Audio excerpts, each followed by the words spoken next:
He was reborn as a tiny fish, slow and one bite away from becoming someone's lunch. Weak, dumb, and underwater.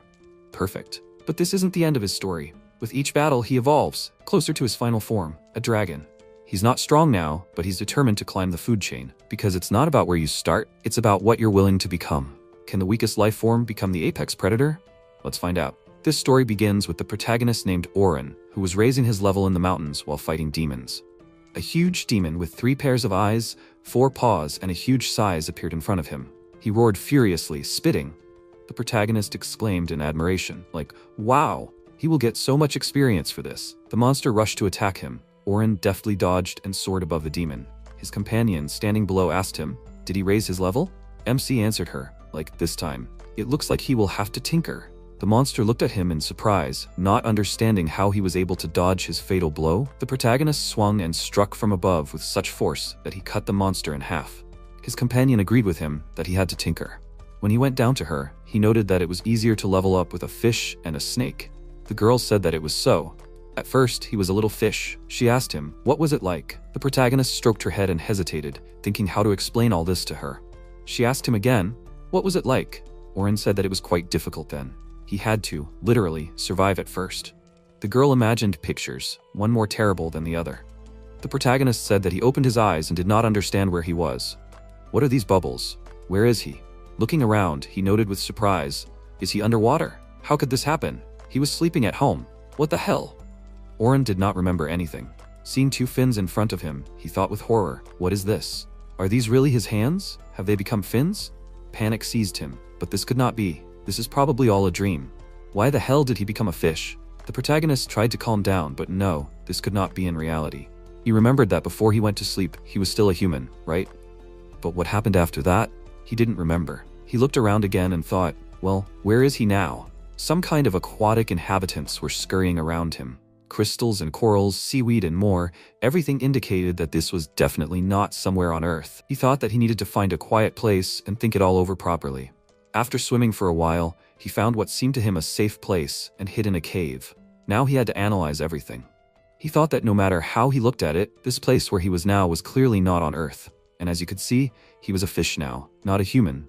It sounded like he was reborn in another world, right? That was cool. It seemed like it was.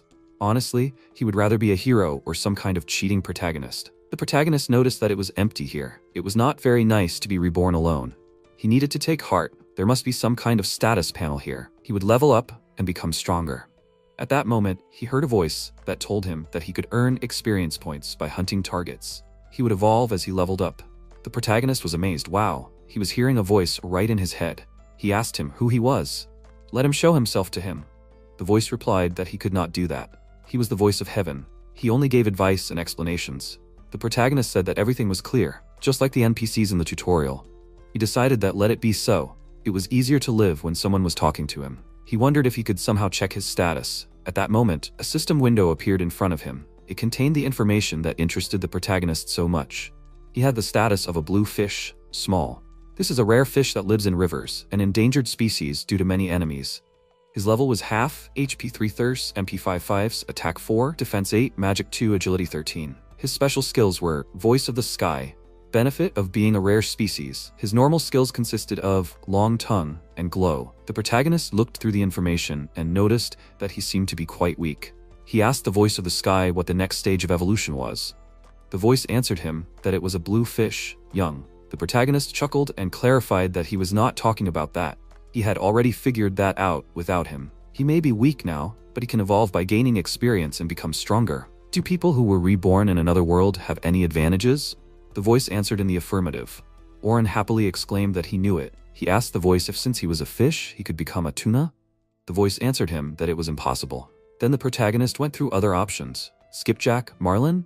The voice again answered negatively. MC went through all the species that came to his mind. A small but very strong piranha, the strongest freshwater alligator, a real living fossil, a coelacanth. The voice answered all his questions categorically. In the end, the protagonist suggested, well, maybe a shark? The voice again answered no. The main character thought maybe he could become a fishman, but then he himself realized that it was physiologically impossible to become one, so he did not want to. Suddenly the voice openly burst out laughing.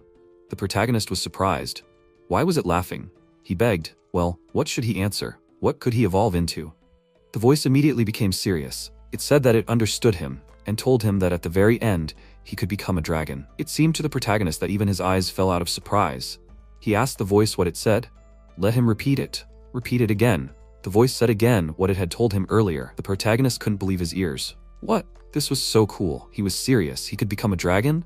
Oh, really? He would be so strong. This was different from what he had imagined. It gave him goosebumps.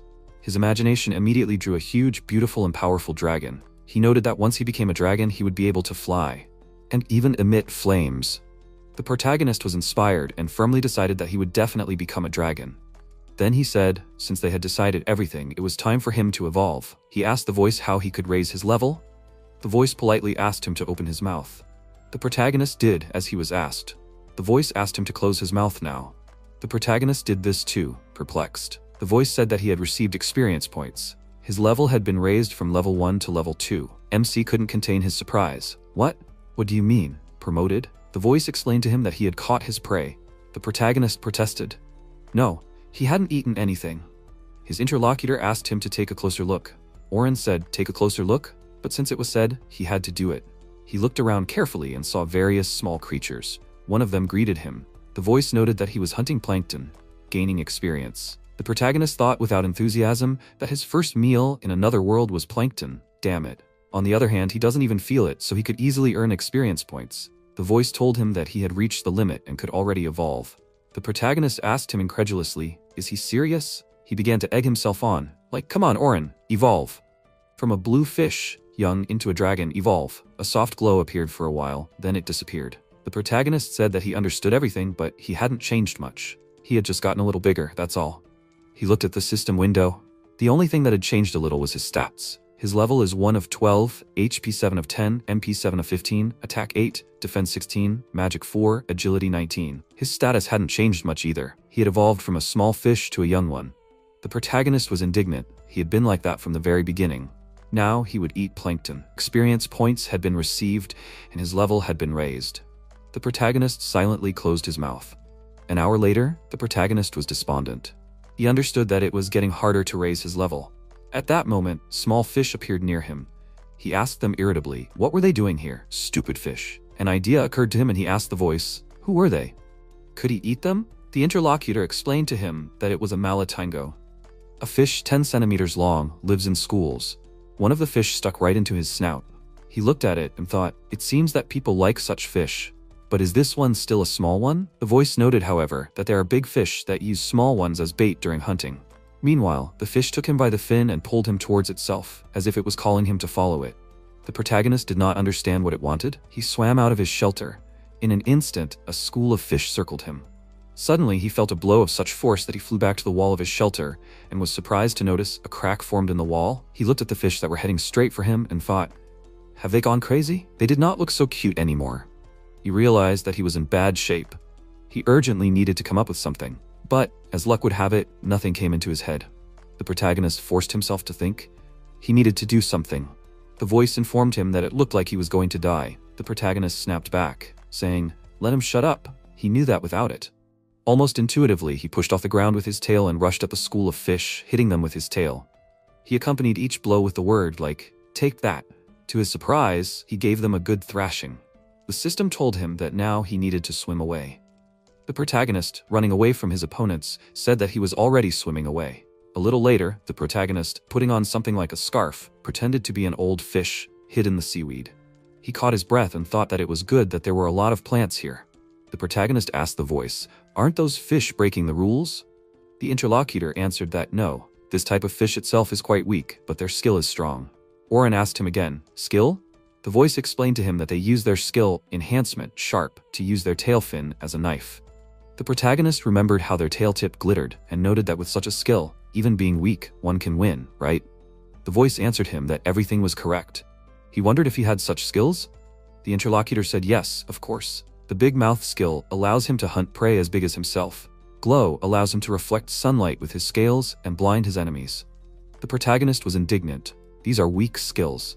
He immediately pulled himself together. He forgot that he needed to hide, and he was screaming like a madman. Peeking out from the thicket, he saw his pursuers swimming up to him. He screamed in panic that he had been found. They were getting closer. He would have to swim further. The voice noted that if he continued to run away, nothing would change. He needed to use the glow now. The protagonist responded irritably. He thought now was the best time? The voice was silent. He noticed. Was he ignoring it? Then he cursed and screamed that he would trust him. Oren concentrated and used the skill the voice had spoken of. With a loud cry that they would get it from him now, he activated his ability. At that moment, such a bright light appeared that it blinded everything around. The protagonist felt a burning sensation in his eyes and screamed about his eyes. The voice informed him that he had acquired the resistance skill. The protagonist happily noted that he would live. He didn't understand what had happened at all. He almost killed himself. He had gone blind. His interlocutor informed him that he had acquired resistance and had killed the enemies, that is, 2 birds with 1 stone. MC didn't believe him. What did he do? He continued to rub his eyes, noting that although it was unpleasant, it was effective. When he was able to see what happened, he saw his defeated opponents. The voice advised him to eat them before the blinding effect wore off. Oren was surprised, so he should eat them alive? For a moment he felt sorry for the fish, but he still tried to do what his interlocutor advised him to do. After biting, he spat out the meat as he thought he could not swallow it. After a short time, he noticed that the fish were starting to come to life. This meant that the blinding effect was starting to wear off. The voice advised him to use his big mouth skill. The protagonist asked him again, "Big mouth?" The voice continued that it would reduce the time needed to eat. The protagonist looked at the fish and figured that they were about his size. Would he be able to swallow 2 at once? Well, he should try to do it. The protagonist activated the ability that his interlocutor was talking about, and his mouth opened so wide that he himself thought in amazement, could he open his mouth so wide? Having caught several fish at once, he swallowed them. He was overcome with joy. He exclaimed that it was so cool. He was able to eat so much in one sitting. He rejoiced. He managed to open his mouth so wide that an ordinary fish would never be able to do so. And the glow is not what he thought at all. The protagonist said that in this world, skills are different from his idea. But if you think about it, this can be his advantage. Honestly, he was glad that he was able to defeat his opponents. The voice told him that he had gained enough experience points, and now he can evolve. The protagonist saw his level value in the window 12/12, and was surprised to note, wow, he really ate a lot. Oren heard that he can become a blue fish, adult. Looking at his stats, he noticed that nothing had changed. Yes, they had increased, but not by much. The only thing that interested him was the skill, enhancement, sharp. He wondered what that meant. One thought came to his mind, and he asked his interlocutor, is this a skill of the fish species he defeated? The voice replied that it was obtained through evolution. He was surprised to get this skill just like that. He asked the voice to tell him more about it. His interlocutor said that he would get to it now, a little about the skill's beginner's edition. Oren was surprised. Seriously? Is this some kind of short course? The voice, ignoring his remarks, continued that skills are abilities that every creature in this world has. They can be actively used, and they are divided into 2 types that act automatically. These are ignition and superpower. His big mouth and glow can be called active skills. The surprised protagonist said that he understood it. The voice continued that there were about 2 ways to improve skills. The first way is evolution or race change. The second way is to get resistances. In the first case, he becomes stronger and gets new skills. The protagonist thought, how did he get enhancement, sharp? His interlocutor, meanwhile, continued that in the second case, he is exposed to an attack, to which he will later get resistance. The protagonist was surprised, that is, the resistance he got to blindness. Now it was clear to him how he got this skill. He thought it was because he ate everyone. The protagonist decided to try to use it. Having activated the new skill, he realized with amazement that he succeeded. The tip of his tail flashed with a blade. His object was a stone boulder. Having swirled around it, he tried to cut it, and again, he succeeded. The protagonist, looking at the cut boulder in surprise, noticed that he had cut it just like a malatengo. The tip of his tail was very sharp. The voice, meanwhile, informed him that it was a beginner's manual. It even praised him, saying that he was smart. The protagonist asked him if this was Hanamaru or something, and then he exclaimed triumphantly that evolution was wonderful. His interlocutor suggested that he move on to the next part. The protagonist, like a smart student, grabbed a pencil from space for notes and asked the voice to please begin. The voice began an extended version of the manual. At that moment, someone grabbed him and squeezed him almost tightly. The protagonist, in a panic, thought, what is this? Raising his head, he saw a real monster with a mouth similar to a killer flower. Oren screamed at the top of his lungs, what kind of eel monster is this? A voice informed him that it was a hagfish, a river-dwelling eel that was grabbing its prey, secreting a strong acid to soften and eat its target. The protagonist noted with annoyance, soften, he said. His fin was literally melting. He sank his teeth into the eel's skin and screamed at it to let go. He pulled its skin this way and that, then became indignant. Is this idiot made of rubber or something? Where did he even come from? The protagonist saw that the other tentacles of this monster were grabbing the bodies of dead fish, and noted in surprise that these were the remains of a malatango. Watching as the eel literally sucked its prey into its horrible mouth, the protagonist wondered if it was their smell that attracted it. Feeling that the monster was bringing him closer to its mouth, Oren screamed at it to stop. Was it going to eat him too? In fear for his life, he used his glow skill again, but nothing worked. He thought in a panic, why did this happen? Then the protagonist activated the Strengthen Sharpness ability, and shouting that this fool was about to get it, tried to influence him. But it was all in vain. It didn't help at all. The demon's ring was tightening around the protagonist's body more and more. It was very painful for him. He was already starting to think that a little more, and he would die. He wondered how much HP he had.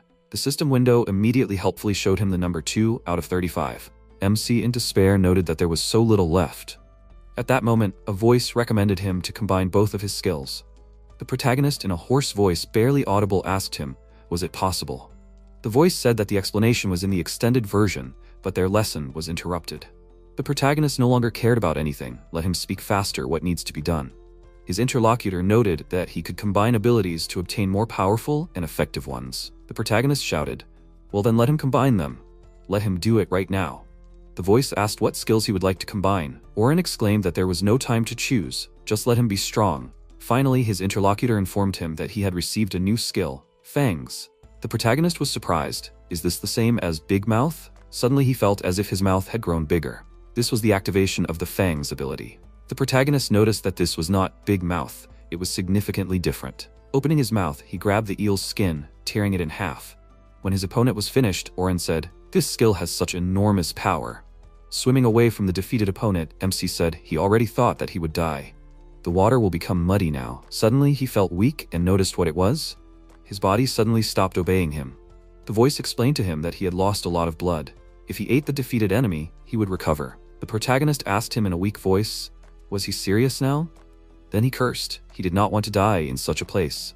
His interlocutor began the countdown to his death. Oren was setting himself up. He must eat this nasty eel and recover. Meanwhile, the voice continued to count the minutes. MC decided that he needed to try with all his might to get there and do what was necessary. He activated his new ability and began to absorb the defeated enemy.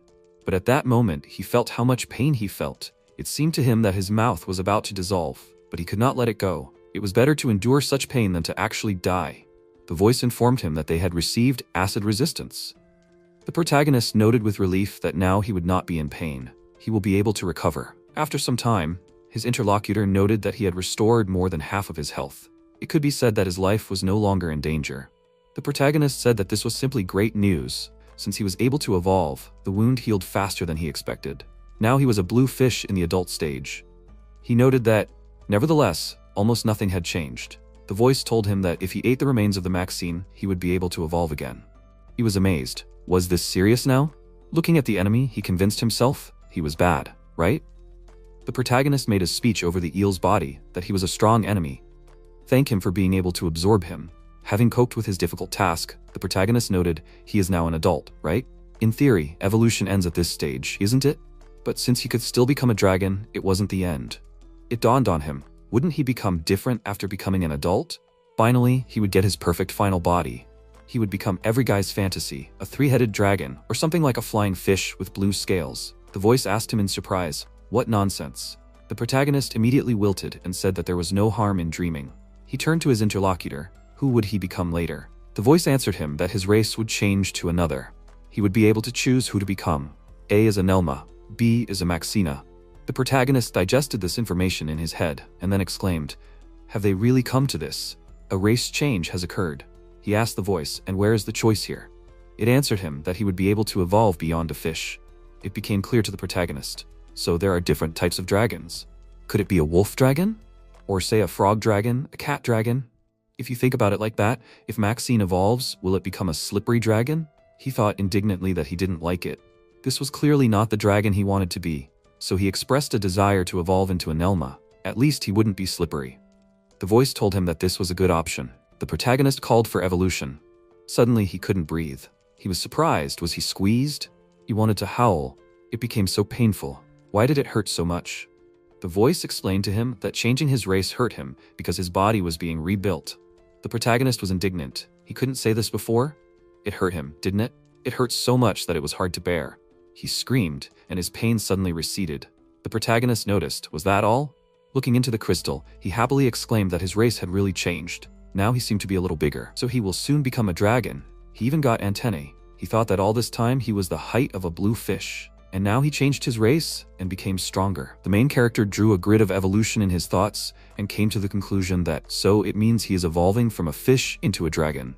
It was the first time he changed his race. He was interested in how his status changed. The information window showed that his level was 1 out of 10, HP 20, MP 25, attack 21, plus 80, defense 30, magic 5, agility 10. Special skills remained the same, but simple skills increased. Fangs, enhancement cruelty, body enhancement, rain, water flow control were added. Resistance in the form of blinding and acid was also added. He was delighted. A lot had increased. The protagonist focused on the stats. Did they decrease? When he was an adult, his HP was 150, and now only 20? The voice noted that this is a feature of the race change. A significant decrease in the maximum level and characteristics. Oren was indignant. Why is this? His interlocutor said that it will take time to develop, since more experience is now needed to increase the level. However, if the maximum threshold increases after changing the race, then the value of the characteristics will be an order of magnitude higher. The protagonist was surprised. He understood, so by changing the race, he still becomes stronger. He wondered what this 80 in attack means. The voice replied that this is an addition to the skill Fangs. The protagonist was amazed. Wow, he has a skill. He understood everything. Now he wanted to consider his new skills.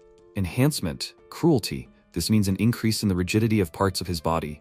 Enhancement of the body, rain. In rainy weather, his physical shape improves. MC noted that the last skill was somehow not very clear to him. The voice explained that it was water flow control. The accuracy of control depends on the level of skill. Oren replied that this already sounded good. He wanted to check how it worked. He activated the ability to control the water flow with his fin. It worked, and he already imagined himself in his head as an incredible magician. The protagonist exclaimed in amazement. What was this? Magic? This was very cool. He would finally become a magician. He became interested, and how strong was he? The protagonist called on the skill water flow control, but instead of the expected flow, he managed to release only a small stream of water. He even felt a little offended. It sucked. Then it was as if a light bulb went on in his head. He realized that he was doing it wrong. He needed to accumulate his energy. Although he was not entirely sure about this, but he wanted to try. So he concentrated, accumulated energy, waved his fin, and called on water flow control again. At that very moment, a water vortex appeared, which turned into a real wave. When the wave left, he felt a little tired. The protagonist noticed that his childhood dream had come true. Although back then, he had no strength at all. He tried to activate this ability again, and again, everything worked out great. The voice asked him if he was still continuing. The protagonist answered him that he was. He had dreamed about this all his life. The voice noted that if his HP ran out, he wouldn't be able to move. The protagonist had already realized this himself. He seriously couldn't move. The voice told him that his HP would gradually recover if he rested or ate. But if his HP reached 0, he wouldn't be able to move until it was fully recovered. The protagonist was not happy with this, because if he met an enemy now, he would swat him like a fly.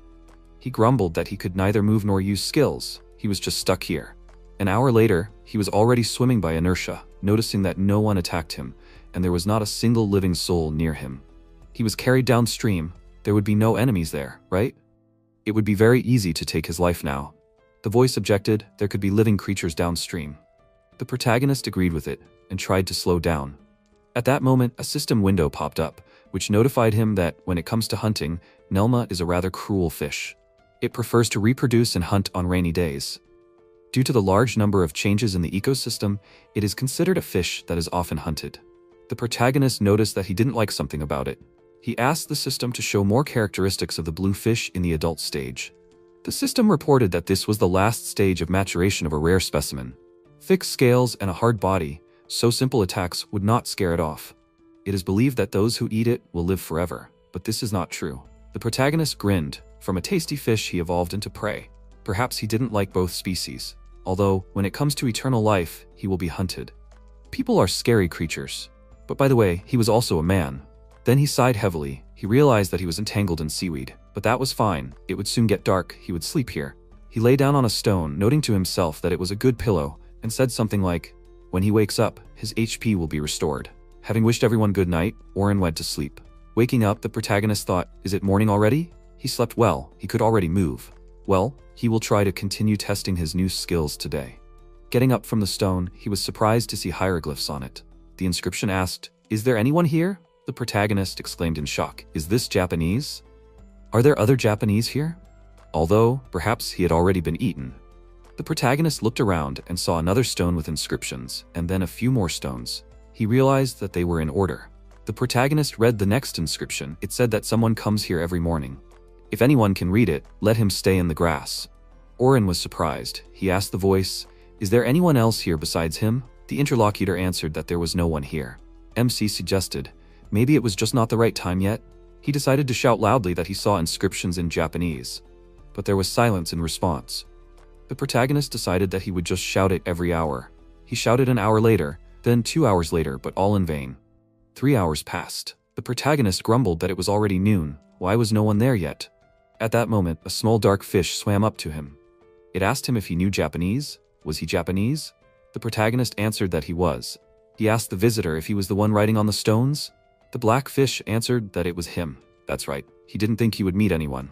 The agent burst into tears and said that he was very happy to meet them. Very happy. The protagonist noted that he understood him perfectly. It was hard to go through all this alone. The agent admitted that he was scared to suddenly become a fish and hear a voice in his head. They hugged like old acquaintances. The agent continued that he woke up a month ago in an unfamiliar world. He was scared and always hid. The protagonist was surprised. A whole month? His new friend confessed to him that he hadn't had much luck in his past life. The protagonist asked him in amazement if he remembered his past life. He didn't. Maybe he could tell him about his past life? The agent wasn't against it and told Oren that he was an agent when he was 17. But he was caught while working. The protagonist reacted emotionally to his every suggestion. The agent continued that after he was caught, he died during torture. MC was speechless in surprise. What did he say? Then, he calmed down and noted that his new friend hadn't lived a long life. The agent said that it didn't matter anymore. MC noted that he had lasted a long time in such conditions, meaning this world. The agent asked him if he was in no hurry. Was he? He could have told him at least a little about this world. The protagonist asked if he was afraid of the outside world. Then why did he want to know about it? His new friend thought that he would be interested in the surroundings because of his previous work as an agent. He was afraid to swim himself, but he didn't mind listening. The protagonist thought that this meant that they could become friends. They had a lot in common. Both were interested in this world. Both were afraid of monsters and couldn't swim far. If they went together, they would be able to work together, defeat enemies and explore the area. And then they would become real friends? He hugged the agent and said that they would call it an expedition to another world. The protagonist was sure that he would definitely agree and they would become friends. But the agent said that he was very sorry, but he had to refuse. The protagonist was surprised. Why? He explained that even if they fought together, the protagonist noted that there could be demons and more dangerous creatures here. The agent said that as soon as he thought about it, he immediately didn't want to leave. MC disappointedly drawled, saying that he understood everything, but it was his decision to stay here. The agent was embarrassed and asked him for forgiveness. Oren noted, if so, tell him about this world. Based on his experience, where should he start? Then the agent remembered that the sun would soon set, so he asked his new friend why they shouldn't talk in his shelter. MC was surprised to note that he even had a house. The protagonist noted that there were somehow few living creatures here. The agent answered him that a couple of days ago there were plenty of them, but they suddenly left. For some reason, everyone headed upstream, as if led by someone. But he was glad that they did not attack him. The protagonist briefly told him about his adventures in this world. They were talking and didn't notice how they approached the agent's shelter. He noticed that they had already arrived. This hole in the stone was his home. Even if they were attacked, they would simply hide there.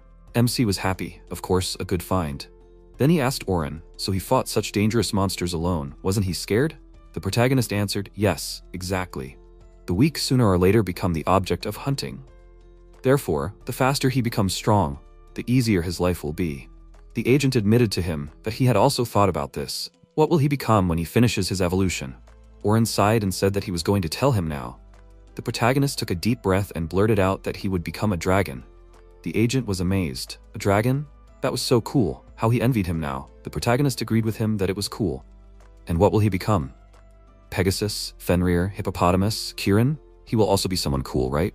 The agent was silent for a while, and then said that he will become a turtle. The main character froze for a moment in surprise, then barely managed to keep from bursting out laughing and asked him again, who will he become? No, being a turtle is cool. They are in another world. Maybe he will be the coolest creature like in that cartoon? He noticed that the agent just wilted. He was very depressed.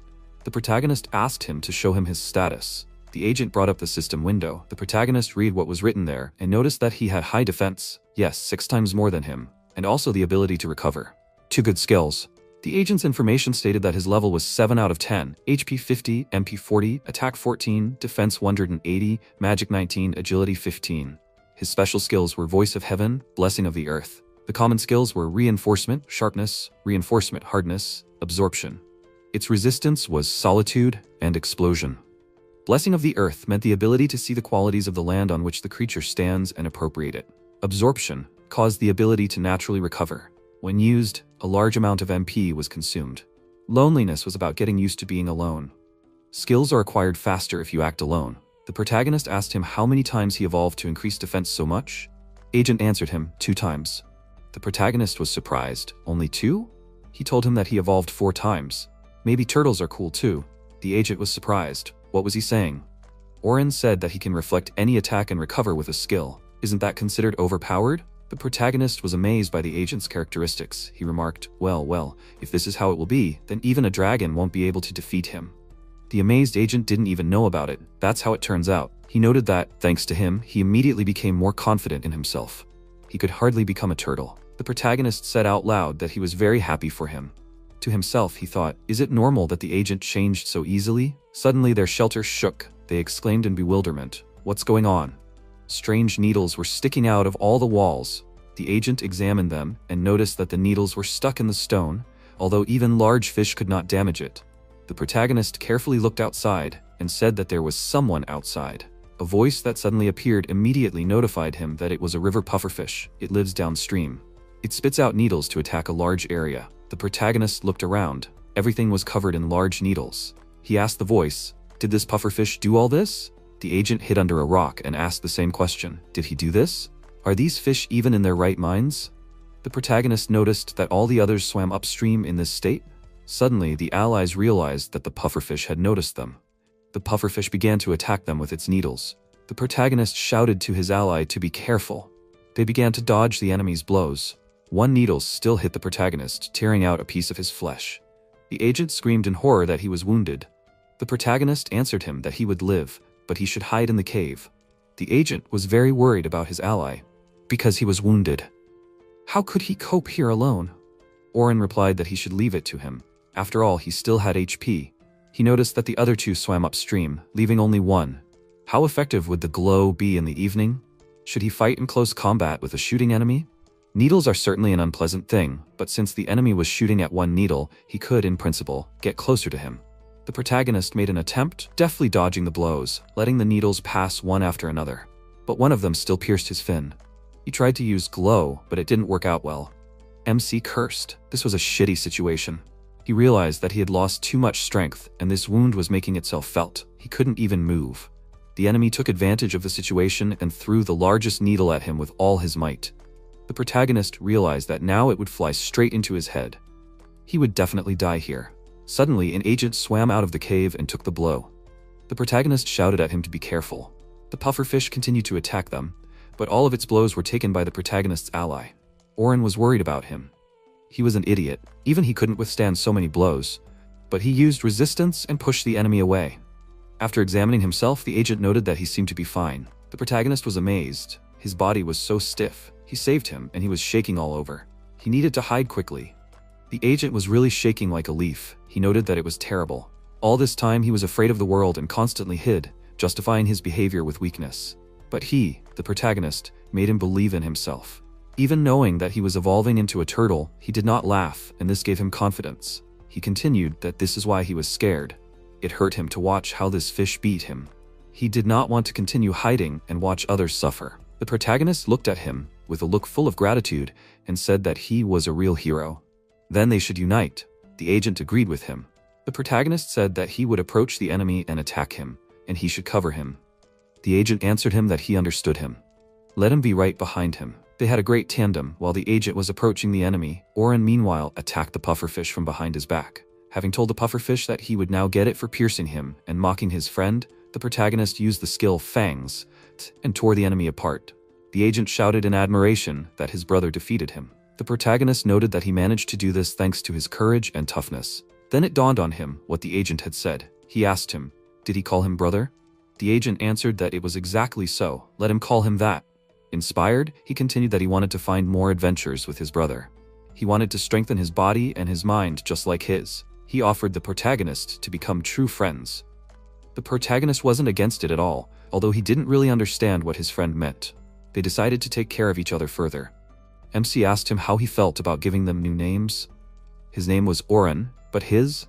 The agent replied that it was a great idea.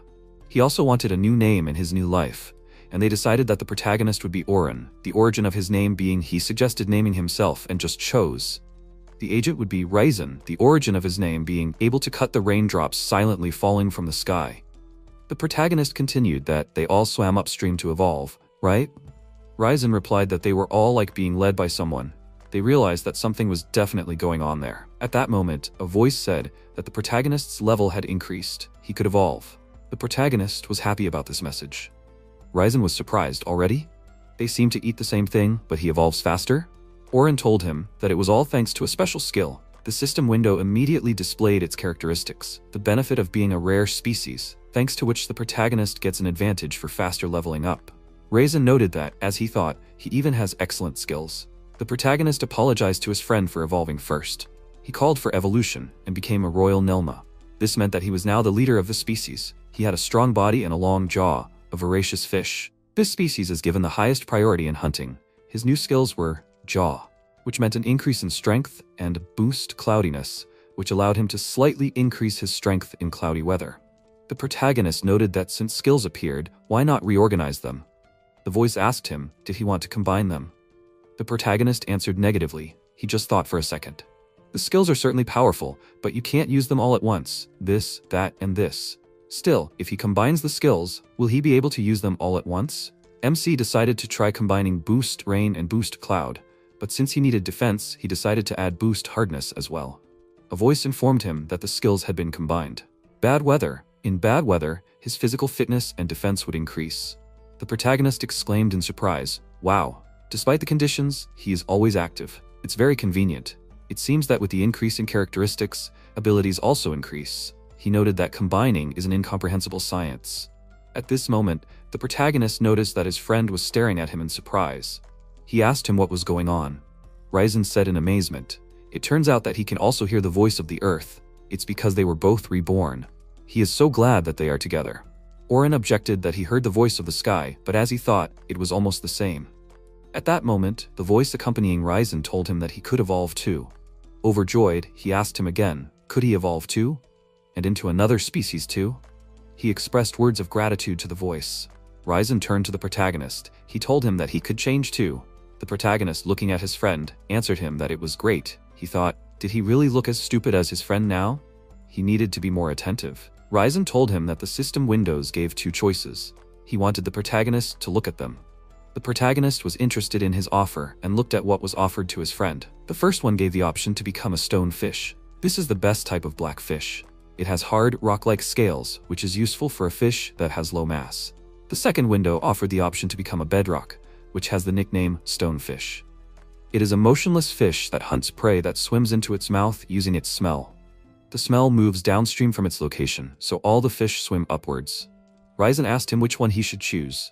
The protagonist answered him that both look difficult. Ryzen said that in his opinion, the stonefish is not bad. The protagonist agreed with him, at least he can move. Although, hunting with smell also has its meaning. Ryzen remembered the characteristics of the bedrock, and asked the MC, isn't this what is happening in the river now? The protagonist exclaimed, and indeed, that is the explanation for the strange behavior of the fish. He suggested to his friend to defeat this fish so that everyone can become normal. Ryzen enthusiastically supported his idea, especially since he can learn something from him. He decided that he will evolve into a stone fish. Together, they will defeat the one above. The system window summarized his choice. He became a stonefish and gained the new skills Stone Shot, which would allow him to attack with his scales, after which they would quickly recover again, and strengthen Hardness. His attack was 8 points, defense 180. The protagonist was surprised. Defense 180? Shouldn't the stats have decreased after such an evolution? He cursed and told his friend that he could carry him around like a shield. Ryzen readily responded, what was his brother talking about? The protagonist replied that he was just joking. Then he suggested that he combine his skills into one too. But he couldn't return them back, so let him think about it first. Ryzen replied that he would look now and turned to the system window. A minute later, he showed the information to the protagonist and asked him what he thought about it. He decided to combine Rock Shot and Boost Sharpness to create the skill Rock Cannon. Thanks to this, he could continuously shoot his own scales, since they instantly regenerated. The protagonist replied that this was great, now he should use it. Ryzen used the new ability and began to shoot scales. The result stunned both allies. The underwater rocks that Ryzen shot at were destroyed. MC noted that this was even stronger than the pufferfish needles. His friend agreed with him, but the skill consumed a lot of MP, so there was nothing better than his fangs. Oren summarized, well, if that's the case, then he will attack from the front with his fangs and he will guard his rear. Ryzen readily responded to his proposal. Moreover, they will now finish the pufferfish, thereby raising their characteristics. They will prepare for the boss fight. 3 days later, they swam upstream. There were many different fish in this place, of different sizes and configurations. The protagonist did not understand what was going on here. Ryzen exclaimed, there are so many fish and monsters here. The protagonist found it cool. His friend said that he was a little scared. Suddenly, the protagonist noticed some smoke. Many fish, having fallen into it, began to behave inadequately. He wondered what happened to them. Ryzen answered that, having fallen into the smoke, they seemed to go crazy, but everyone is swimming straight there. Maybe this is the smell of bedrock? He looked at the protagonist worriedly and said that he touched it. Is everything okay? Oren told him that he was okay. He did not know why, but it seemed to him that this smoke did not affect them. The protagonist looked at the schools of fish and told his friend that if they followed them, they would know where the bedrock was. Ryzen said that his brother was thinking correctly. He was willing to go with him. When they swam up to the place they were interested in, the allies saw a large rock. The protagonist noticed that the smoke was thickening. Ryzen replied that this meant that the bedrock was somewhere nearby. Oren noticed that the smoke was coming out of the rock they saw. His friend immediately realized that it was not a rock. Suddenly, a real monster appeared in front of them, which they mistook for a rock. It was from it that thick and sticky smoke came out. Its teeth were terribly large and very sharp. The allies screamed in surprise. Ryzen exclaimed how big it was. He was very scared. As soon as this monster opened its mouth, smoke appeared from it, into which fish fell, and with the current they swam into this demon's mouth. When there were enough of them, it closed its mouth. The protagonist asked his friend, is this the bedrock? Ryzen asked him in return, will they be able to defeat it? The protagonist resolutely answered him that there is no need to doubt, they will defeat him. His friend noted that he, as always, was right. The protagonist asked him, can he break the rocks next to him? That way they will have a better chance. Ryzen answered that he definitely could. He used his skill Rock Cannon and began to crush the rocks. The crushed rocks began to fall on the monster, burying it completely. Ryzen was happy, great. He did it. The protagonist noted that they had buried him. But suddenly the pile of rocks began to move. Then the rocks flew apart. The monster appeared from under them and angrily opened its huge mouth. The protagonist and his friend exclaimed in horror. It seemed that he was angry. The monster slammed its mouth shut and began to attack them with something incomprehensible. These things flew in different directions and exploded. The allies were thrown back by the wave from the explosion. The protagonist screamed, what kind of missiles are these? Ryzen answered him that it was a stone grenade launcher, an improved version of a stone cannon. When everything calmed down, the protagonist asked his friend how he was. Ryzen, stuttering, answered him that he was alive. Oren said that their enemy was somehow too strong or something. He suggested that his friend retreat and think everything over properly. The monster could not move anyway, and they would restore HP and MP. The allies began to swim away from the monster, but at that moment, it stuck out its long and sharp tongue, grabbed Ryzen, and began to pull him into its mouth. The protagonist in horror called out to his friend, who called him for help. The monster was about to swallow Ryzen, but the protagonist swam up to him from the side, used the fangs skill, and grabbed the monster. But he thought with surprise, why was it so hard to bite through him? He couldn't let this idiot swallow his friend. Of course, he had high defense, so he shouldn't have time to be digested if anything happened. The protagonist was sure that his friend would survive. The monster felt the protagonist's bites. It was very painful for him, but he decided that even if he died, he would not let go of his victim. The protagonist remembered that he had received skills from evolution, so he activated the jaw ability. Oren had almost grabbed the entire monster with his jaws, but it was all in vain. The protagonist cursed. He didn't care at all that someone was attacking him. He realized that he couldn't defeat him like that. Since it doesn't matter if it's 1 or 8, he'll just combine the new skills. The protagonist turned to the voice from the sky and asked it to combine the fangs and jaw. The voice replied that it would carry out his command. Almost immediately, the voice announced that the combination was complete. MC activated the shark fang skill and sank his teeth into the monster again. But the enemy held out this time too. Oren was surprised. Had he gained resilience? But even so, he had no right to lose. He attacked this huge fish again and again, but the monster didn't stay in debt either. It threw out its explosive plates, which hit the protagonist. He thought it's damn hard for him, but he couldn't leave his friend in trouble. Moreover, the monster's strength weakened and its blows became weaker. Oren exclaimed, "Is he saying the stone cannon is weak? At least it's not a stone grenade launcher so it can withstand it."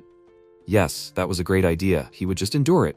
Redoubling his attack, the protagonist remarked he would see which of them would give in first. After a while, the monster was finally defeated. The protagonist, looking at his defeated opponent, said that he was strong. Without his sharp fangs, he would have died. At that moment, Ryzen emerged from the monster's mouth, and laughing, he apologized to his friend for making him worry. The protagonist happily greeted his ally and objected. What was he talking about? He almost died. He could have been swallowed. He should be more careful.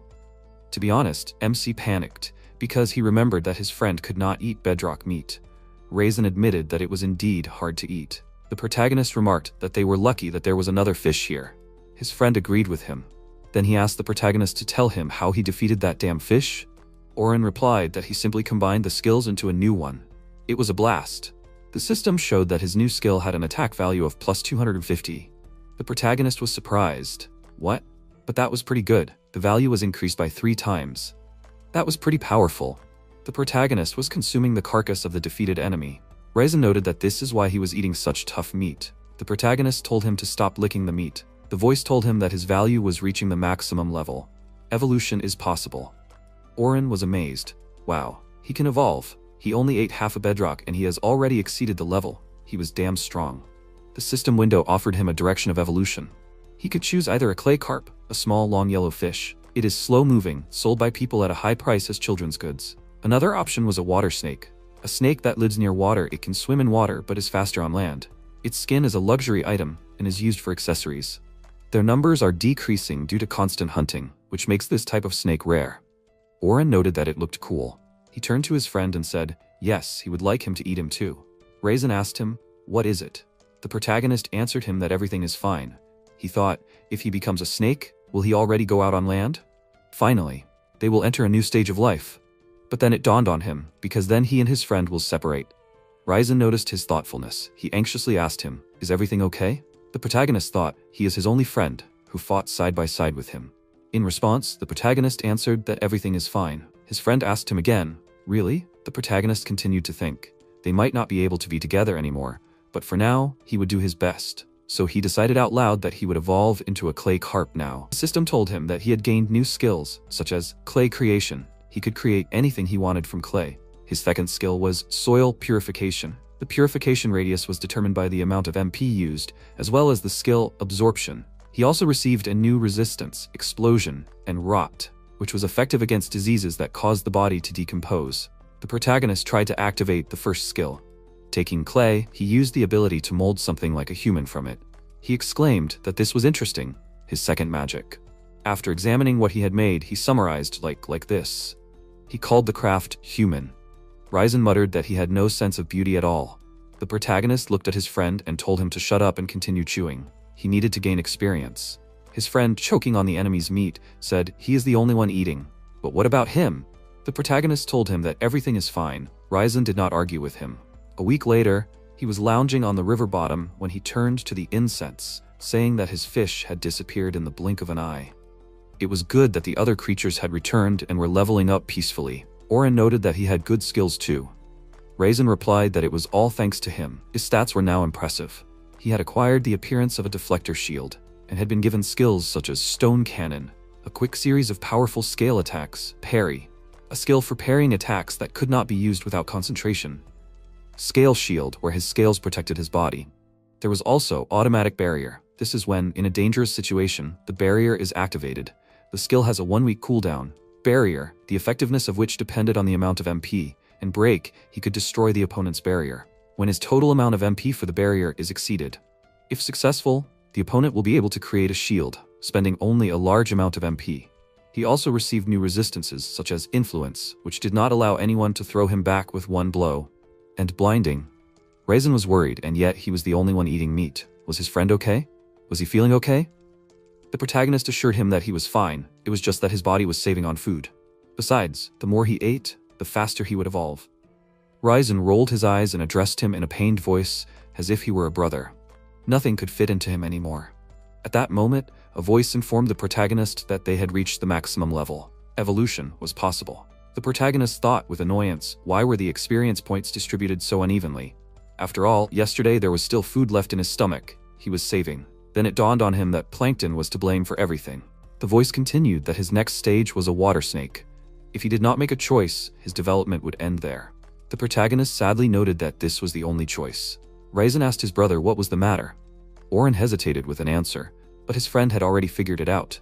He asked him if he could go ashore already, right? The protagonist asked him in surprise. How did he know? His friend replied that he had figured it out back when he hadn't eaten the bedrock, because then he could have evolved again.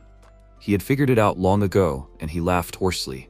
The protagonist realized that there was no point in hiding it any longer, so he admitted to his friend that he was right. The only option was a snake. Raisin had tears in his eyes and asked his brother to wait for him on land. The protagonist sadly noted, but then he would be left here alone. His friend said that he didn't want to part with him either. He had treated him so well since they had met. He shouldn't stop for him. He didn't want to be a burden to him. At these words, Raisin was already openly shedding tears. He continued that even if he went out on dry land now, he would definitely catch up with him one day. He would even overtake him. The protagonist was indignant. How dare he speak like that? What was he even talking about? The protagonist laughed at these words, then became serious, and noted that he understood him. He would leave now, and leave him alone. Just let him come to him faster. They would travel together again. Raisin noted that he wanted the same thing. He would become as strong as his brother. Let him just wait for him. The allies shook each other's fins. Then the protagonist turned to the voice of the sky. It informed him that he was evolving. The voice answered him that it understood him. Light appeared, and the protagonist felt his body becoming warm. A burning pain spread throughout his entire body. He fully felt the sensation of becoming another creature. He turned into a water snake. He found it hard to breathe. He turned to his friend and said that snakes can't breathe underwater. Raisin wished his brother to be strong. When the main character left the river and got to the shore, he fell exhausted to the ground. Having caught his breath, he complained that he almost drowned. He was outraged by the inaction of the voice of heaven. It should have at least warned him that the snake has no gills. Why did he find out everything at the last moment? The voice told him that the snake has no gills. MC grinned ironically and thought about his friend. He would like to stay with him a little longer. But they promised each other that they would meet again. And now he needed to adapt to the land. He slowly crawled and said that he had not seen the land for a long time. Finally, he could take a deep breath and smell the grass. Suddenly he saw apples and exclaimed enthusiastically, at least something similar to a human. He took a bite of the fruit and was amazed at how delicious it was. He remembered that snakes have a sense of taste. When he was a fish, he couldn't even taste it properly. He finished gnawing on the apple and spoke, and now he was full. Is Raisin eating now? Suddenly, a huge squirrel appeared in front of him. The protagonist was surprised. Wasn't it big? And why did it suddenly appear in front of him? He guessed that it was all about the apples. What a bummer. He told the squirrel. He didn't know that the apples belonged to her. The squirrel, looking furious, prepared to attack him. The protagonist asked her for forgiveness and thought, is this really the end? His adventure had only just begun. At that moment, someone grabbed the squirrel, and the protagonist saw a creepy dinosaur that began to chew on the creature that had just stood in front of him. It chewed up its prey and let out a terrifying roar from its creepy mouth. The protagonist thought with fear that it was too difficult on land. The dinosaur opened its mouth wider and brought its muzzle closer to him. The protagonist screamed even louder and deftly dodged the creature, crawling away from it as quickly as possible. The dinosaur hit its head on the ground and realized that its prey was escaping. It got angry and rushed after the protagonist. Oren crawled as best he could, realizing that the dinosaur was catching up with him. Finally, he saw a hole at the foot of the tree and darted in there.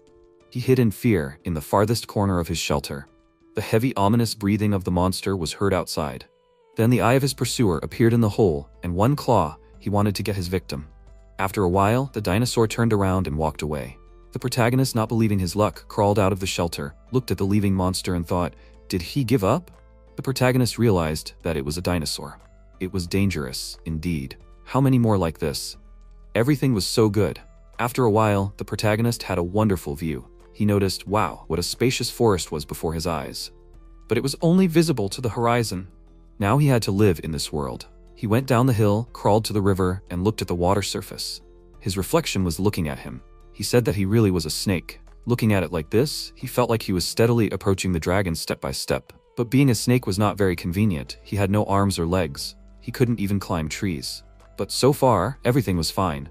He wanted to check his status. A voice immediately notified him that it understood him. A system window appeared. The information on it said that he now had the appearance of a water snake.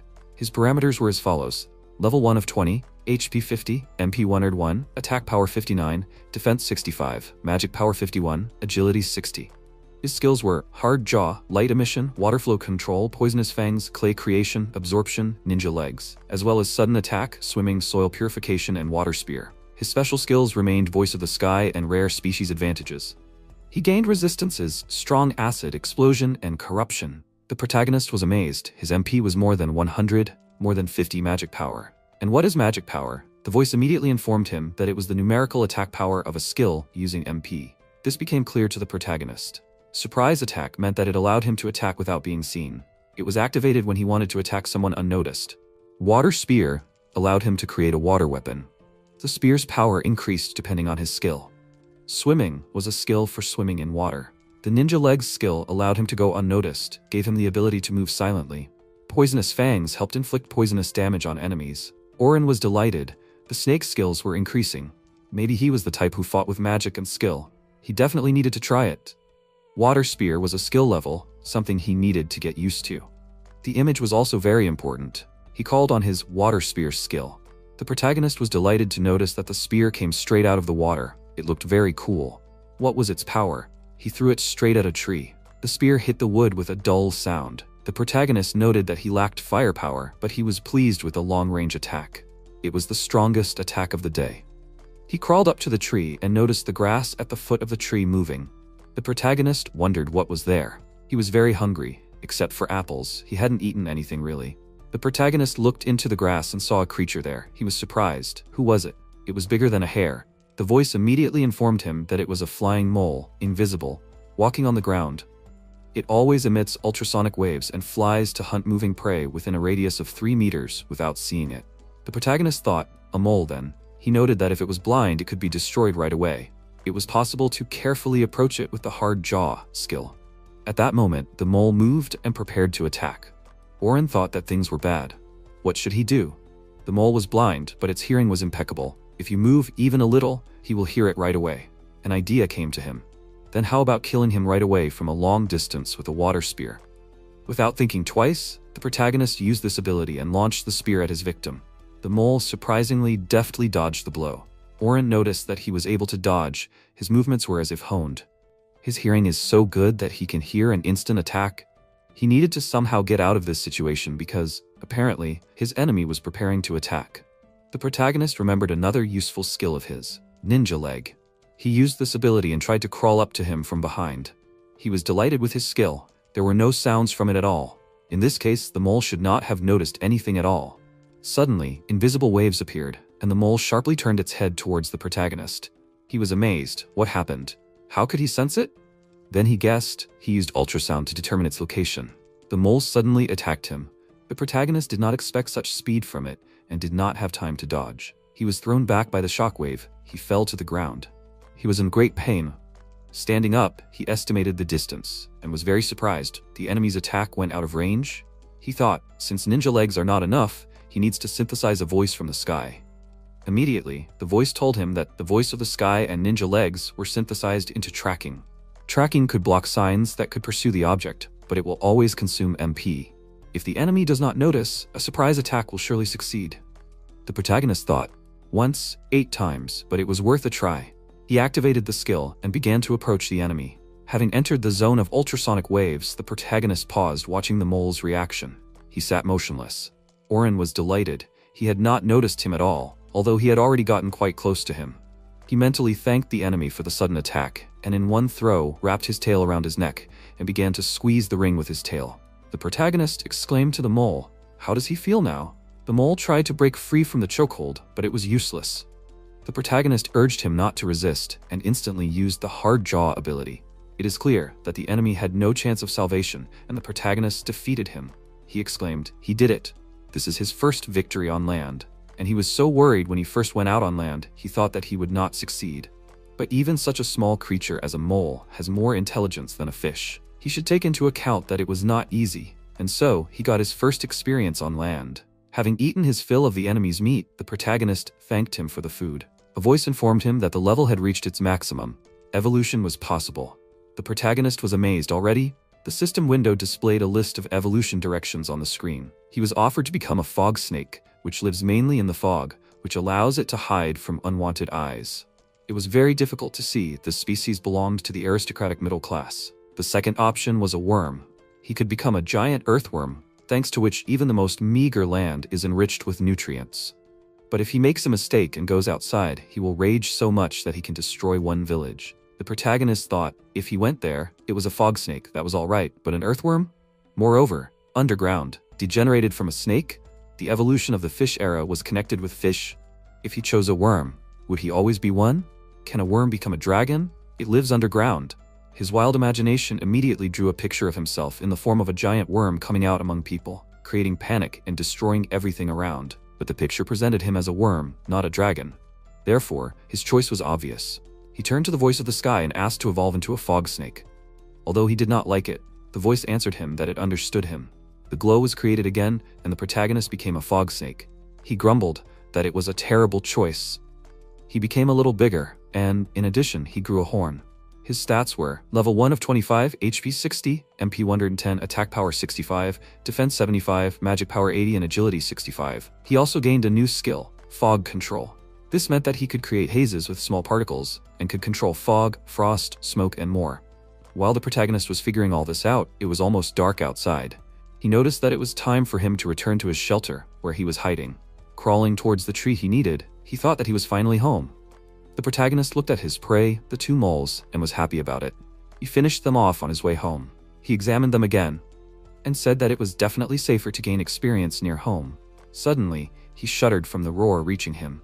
He realized in fear that this voice was familiar to him. The protagonist looked out from the grass and realized that it was the same dinosaur. Is he still here? And is he moving strangely? Is he fighting someone? The protagonist carefully crawled closer to the battle site. He saw that the dragon was fighting a goblin. Of course, the dinosaur's opponent was clearly inferior to him in size, but in terms of strength, in the protagonist's opinion, he was stronger. Or did it seem so to him? Their fight was fierce. The dinosaur kept trying to swallow its opponent alive, but the goblin deftly dodged his attack, jumped on his back, and with one movement simply tore the monster's head off. The protagonist thought with admiration, although he was small, he was so big at the same time. The goblin was sitting on the back of the defeated enemy, and held the enemy's head above himself. This was a goblin species, a rare species born among goblins. Its skin, due to its purple color, seems poisonous, as the color is repulsive. This species is released into the wild from the moment it is born, but due to its incredible strength and sharp claws, it is easy for it to survive. Orin asked the voice of the sky if there was anyone else as strong as this goblin. The voice answered him that there was, and there were quite a few of them. Goboks are a rare species, but they have average strength. The protagonist thought that everything was clear to him. He must reach the same level. Otherwise, he simply will not be able to survive. He felt good. The first goal on land was set. First of all, he needs to become stronger to defeat the goblin. Morning came. The protagonist, feeling broken, crawled out of his shelter. This gobok ate so loudly that he could not sleep all night. Having made his way to the place where there was a massacre yesterday, the protagonist noticed that there was nothing left of the food. The skeleton of a dinosaur lay in the grass. The protagonist thought about the goblin. Now he had no chance against him. He was much stronger. The lack of strength, in his opinion, had to be compensated by skill. He had to learn to use them. And then, even a weakling like him would be able to defeat strong enemies. He crawled to the house, saw his yesterday's prey in the form of two moles, and thought that he needed to eat them and gain a new level. Having finished his meal, he lay down on his back and blissfully said that he had eaten well, even ate the bones. A voice announced that he had reached the maximum level for this race. Now he could evolve again. The protagonist noted that this was great news. The system presented him with development paths. he could become a water snake or an earthworm. The water snake controlled water. It was an endangered species that could only be killed as a last resort. They are constantly hunted by poachers because of the high price for their skin. Mercilessly attacks anyone who enters its territory. Many adventurers have died from this snake. The earthworm was a huge earthworm that delivers nutrients to the upper layers of the soil and helps it recover. If it accidentally crawls to the surface, it goes berserk and is capable of single-handedly destroying an entire village. Its distinctive feature is its cute eyes. The protagonist wondered, a snake? The earthworm also had good characteristics, and yet he decided to become a snake. The voice said, done, and so the protagonist acquired the appearance of a sea snake. His level was 1 out of 30, HP 69, MP 121, Attack 70, Defense 98, Magic 101, and Agility 59. The protagonist noticed that he had become a little bigger, but the set of skills had not changed, each time the same, both before and after. But the fact that resistances and skills were open, that was what was needed. The list of skills consisted of Strong Jaw, Glow, Bad Weather, Water Control, and again, Water Control. The protagonist noted that Water Control fell out 2 times. He was glad that he received so many skills. Clay Creation, Soil Refining, Absorption, Pursuit, Poison, Swimming, Water Spear, Mist Creation, Mist. There were also Water Creation, Water Control, Water Sword, Water Volume Calculation, and Water Blocking. The protagonist was amazed at how many there were. In total, he had 6 new skills. Of course, he needed new skills, but not that much. He began to think about what he could combine from the listed ones. He had to try not to get something weird. Still, he decided to combine Water Flow Control with Water Flow Control, then Water Control with Water Control, then Absolute Water Control with Water Creation. In the end, he got the skill Infinite Water Control. Then he combined Fog with Fog Creation and got Fog Control. The next combination consisted of Water Spear with Water Volume Calculation, resulting in the ability Water Spear Combination. Oren noted that he had excellent skills. He would have been furious if they had been weak. Everything was fine before. It was worth distributing them into different categories, otherwise it was so inconvenient. The voice informed him that everything was done. MC was surprised. What did he say? The voice answered him that his new skills were divided into categories. He was indignant. What, couldn't you have warned him earlier? He said that skills are important. The voice said that he didn't hear him. The protagonist tried to hide his irritation and asked the voice to show him what he had divided there. The voice showed the skills into the categories Magic and Attack. The appearance did not change. The attack was expressed in a Strong Jaw, Pursuit, Poison, a bunch of Salt Spears, and a Water Sword. Magic consisted of Clay Creation, Fog Control, Endless Water Control. Defense consisted of Blocking Water, Recovery from Absorption. Features were Glow and Soil Purification. Permanent abilities were Bad Weather and Swimming. Oren noticed, now everything was laid out on the shelves. Otherwise, he was ready to get angry if he found mistakes. He praised the voice for an excellent job. The voice thanked him for the kind words. The protagonist asked him to talk about such things right away next time. The voice spoke reasonably. If he had asked, the voice would have answered him. The protagonist crawled out into the field. Half an hour passed. He thought that he needed to calm down. It was time to try out new skills. First, he decided to try the Fog Control ability. His autumn question was, what kind of fog is this? After thinking for a while, he decided to proceed with the tests. The system explained to him that he could freely control haze, fog, and hoarfrost. For additional mana, he could increase the maximum range. The protagonist said that everything was clear with hoarfrost, and fog and haze probably differ in density? He created fog, which swirled around him like a whirlwind. He exclaimed enthusiastically, "Wow," but he couldn't see anything. Even resistance to poor visibility doesn't help. And how can he use it? The system helpfully provided him with information that his new resistance is keen vision. He can see the enemy's silhouette, even in poor visibility. Another resistance is blindness. This meant that the attacks of the opponents would no longer blind him. Suddenly, everything around him looked like a matrix. He wondered, what was this? He could see everything now. The protagonist began to look around. He saw a tree and asked, what was this? Then he himself guessed that this was the tree in which he lived. It was similar to what he now saw inside the fog. He wondered, what if there was something like sonar here? Maybe he could use it. Oren decided that he now needed to research another ability, Infinite Water Control. The system notified him that he could create water out of thin air. The first time he created water, there was a chance that he would not waste mana. The protagonist activated the skill. A huge swirling ball of water appeared in the air, which was motionless. MC was surprised. The water just froze in the air. He tried to control it. First, he gave the water a command to the right. Half of the ball flew to the right. He created a command to the left. The second half of the water flew to the left. The protagonist was amazed. He could control it with his mind. Then he wondered, how could he use it? The voice told him that he could carry light things in the water. The protagonist grumbled that it would not be easy. Suddenly it dawned on him. He could control its flight with his mind. The water placed him inside itself. He noticed that he did not want to fall, and it was difficult to maintain balance. After suffering a little more, he finally began to move in the water ball. Oren said, had he finally gotten the hang of it? He should try flying. The protagonist began to control the water's flight. Surveying the surroundings, he saw a river and became interested. Was that where he swam when he was still a fish? He did not even think that this river was so wide. He remembered that it was cold and fun there. He could have stayed there. At that moment, something happened that he did not expect at all. A huge bird flew up to him and grabbed his water ball with its claws. He panicked, thinking that he had been caught. But what was that anyway? Or rather, who was that anyway? The voice explained to him that it was a reincarnation. It catches prey with its strong claws, weakens it, and carries it to its nest. This omnivorous bird is ready to attack its target, even if it is surrounded by people. The voice of the sky explained that catching one such bird, which flies perfectly at high altitudes and is capable of defeating a pack of wolves alone, is difficult even for skilled hunters. MC shouted in fear that it is better not to encounter even one. He thought about the fact that the wingspan reaches 5 meters. This is the largest living creature in this world. It will not eat it until it carries it to the nest, but most likely there will be someone else there. He used the skill Strong Fangs and shouted that he will die here. Rikak deftly dodged the fangs and continued flying. The protagonist thought that his weapon was missing. This bird is not so easy to defeat. He cried out in displeasure that he is a simple snake. The voice of the sky noted that he can continuously shoot water spears. The more mana he spends on this, the stronger it becomes. MC used this skill to shoot down the bird, but the Rikak made a sharp dash up and then down and dodged all the attacks. The protagonist thought that he was about to pass out due to overload. He displeasedly used the skill Fog Control and cried out what to do with it. Suddenly, the bird began to twirl its beak in confusion because the field of view narrowed. MC noted that it was afraid of the fog. Something must be done while it was in confusion. He used the skill Multiple Water Spears and pierced the enemy 3 times, and then joyfully exclaimed that he would continue suppressive fire. Suddenly, Rayhak became very tense and dispelled all his attacks. The protagonist used the skill Infinite Water Control and plunged his beak into the water area. He asked, what? He didn't expect that, right? He is the winner here and he will drown in the air.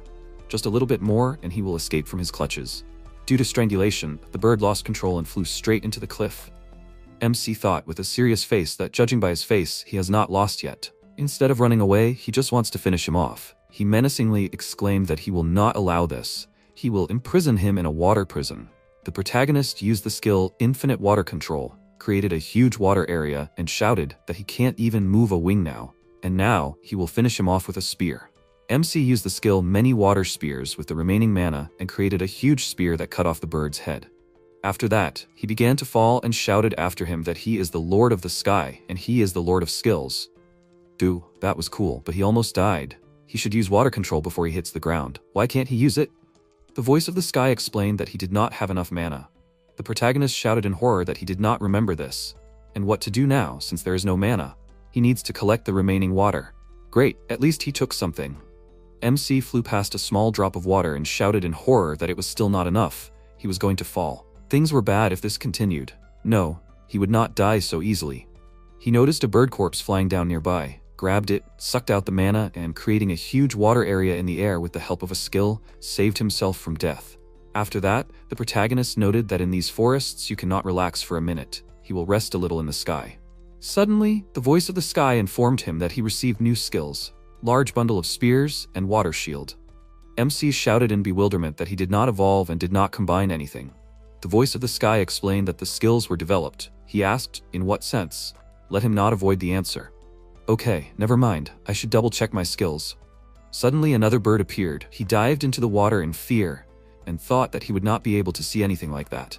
After a while, the main character came down to the ground and began to study the skills.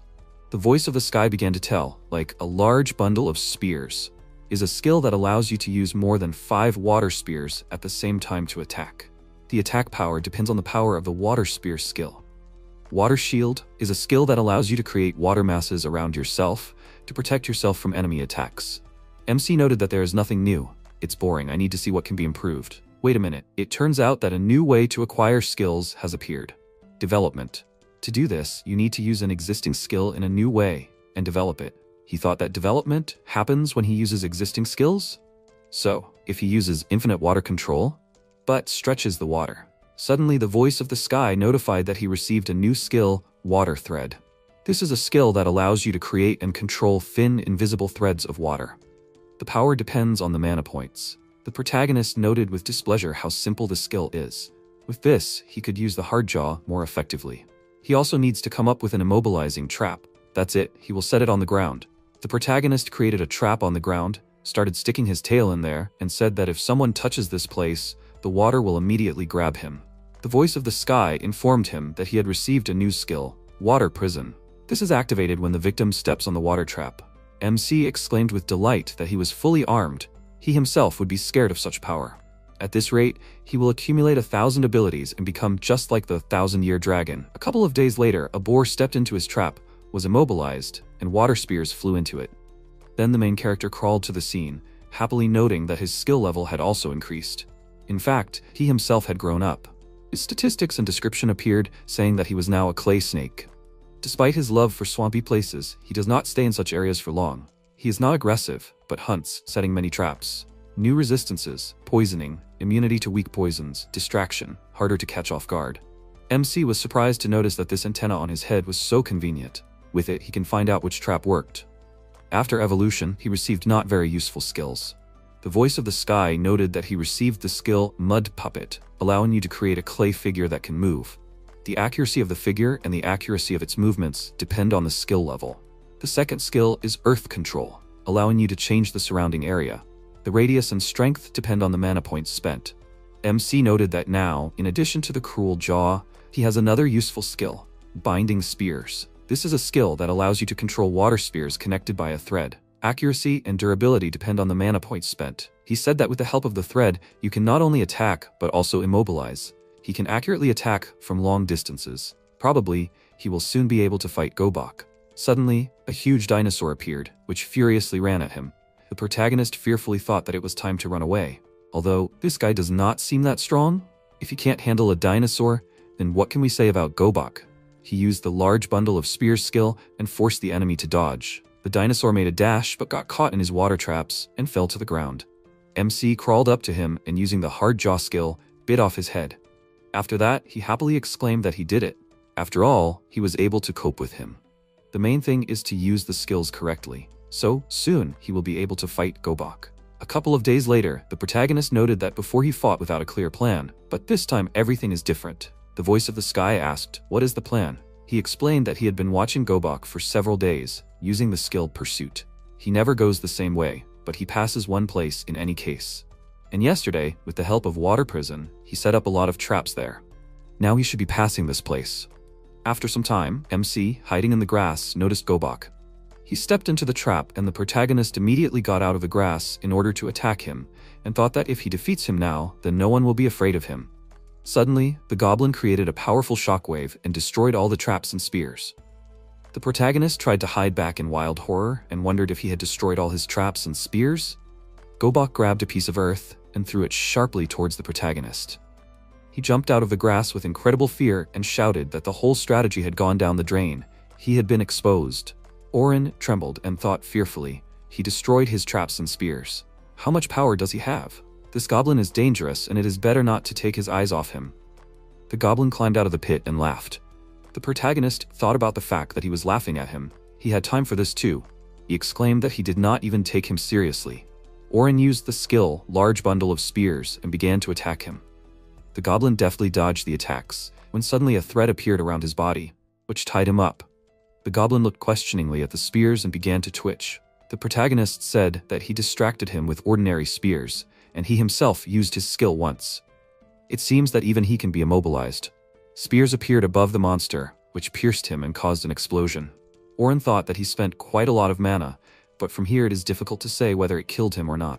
The fastest way would be to finish him off with a hard jaw, but he is much stronger than him, and if he catches him, the game is over. In addition, he does not know his abilities. Close combat is still very dangerous. He needs to guess when to use this skill and change the outcome of the fight. Suddenly, the goblin stood up and tore the thread that covered his body. The protagonist clenched his teeth and thought, why is he so unlucky with him? He has increased in size and seems stronger. He has also grown claws, It seems he has finally switched to combat mode. Oren examined him and thought that his wounds are not bleeding. Large wounds remain, and the scratches have already healed. Super strong, incredibly resilient, and quickly restores strength. He is just a monster. He said that he should not use brute force yet, and it looks like he will have to change the plan. Suddenly, a whirlwind appeared around the goblin, which enveloped him. Oren thought about what he clearly remembers. There was a river nearby.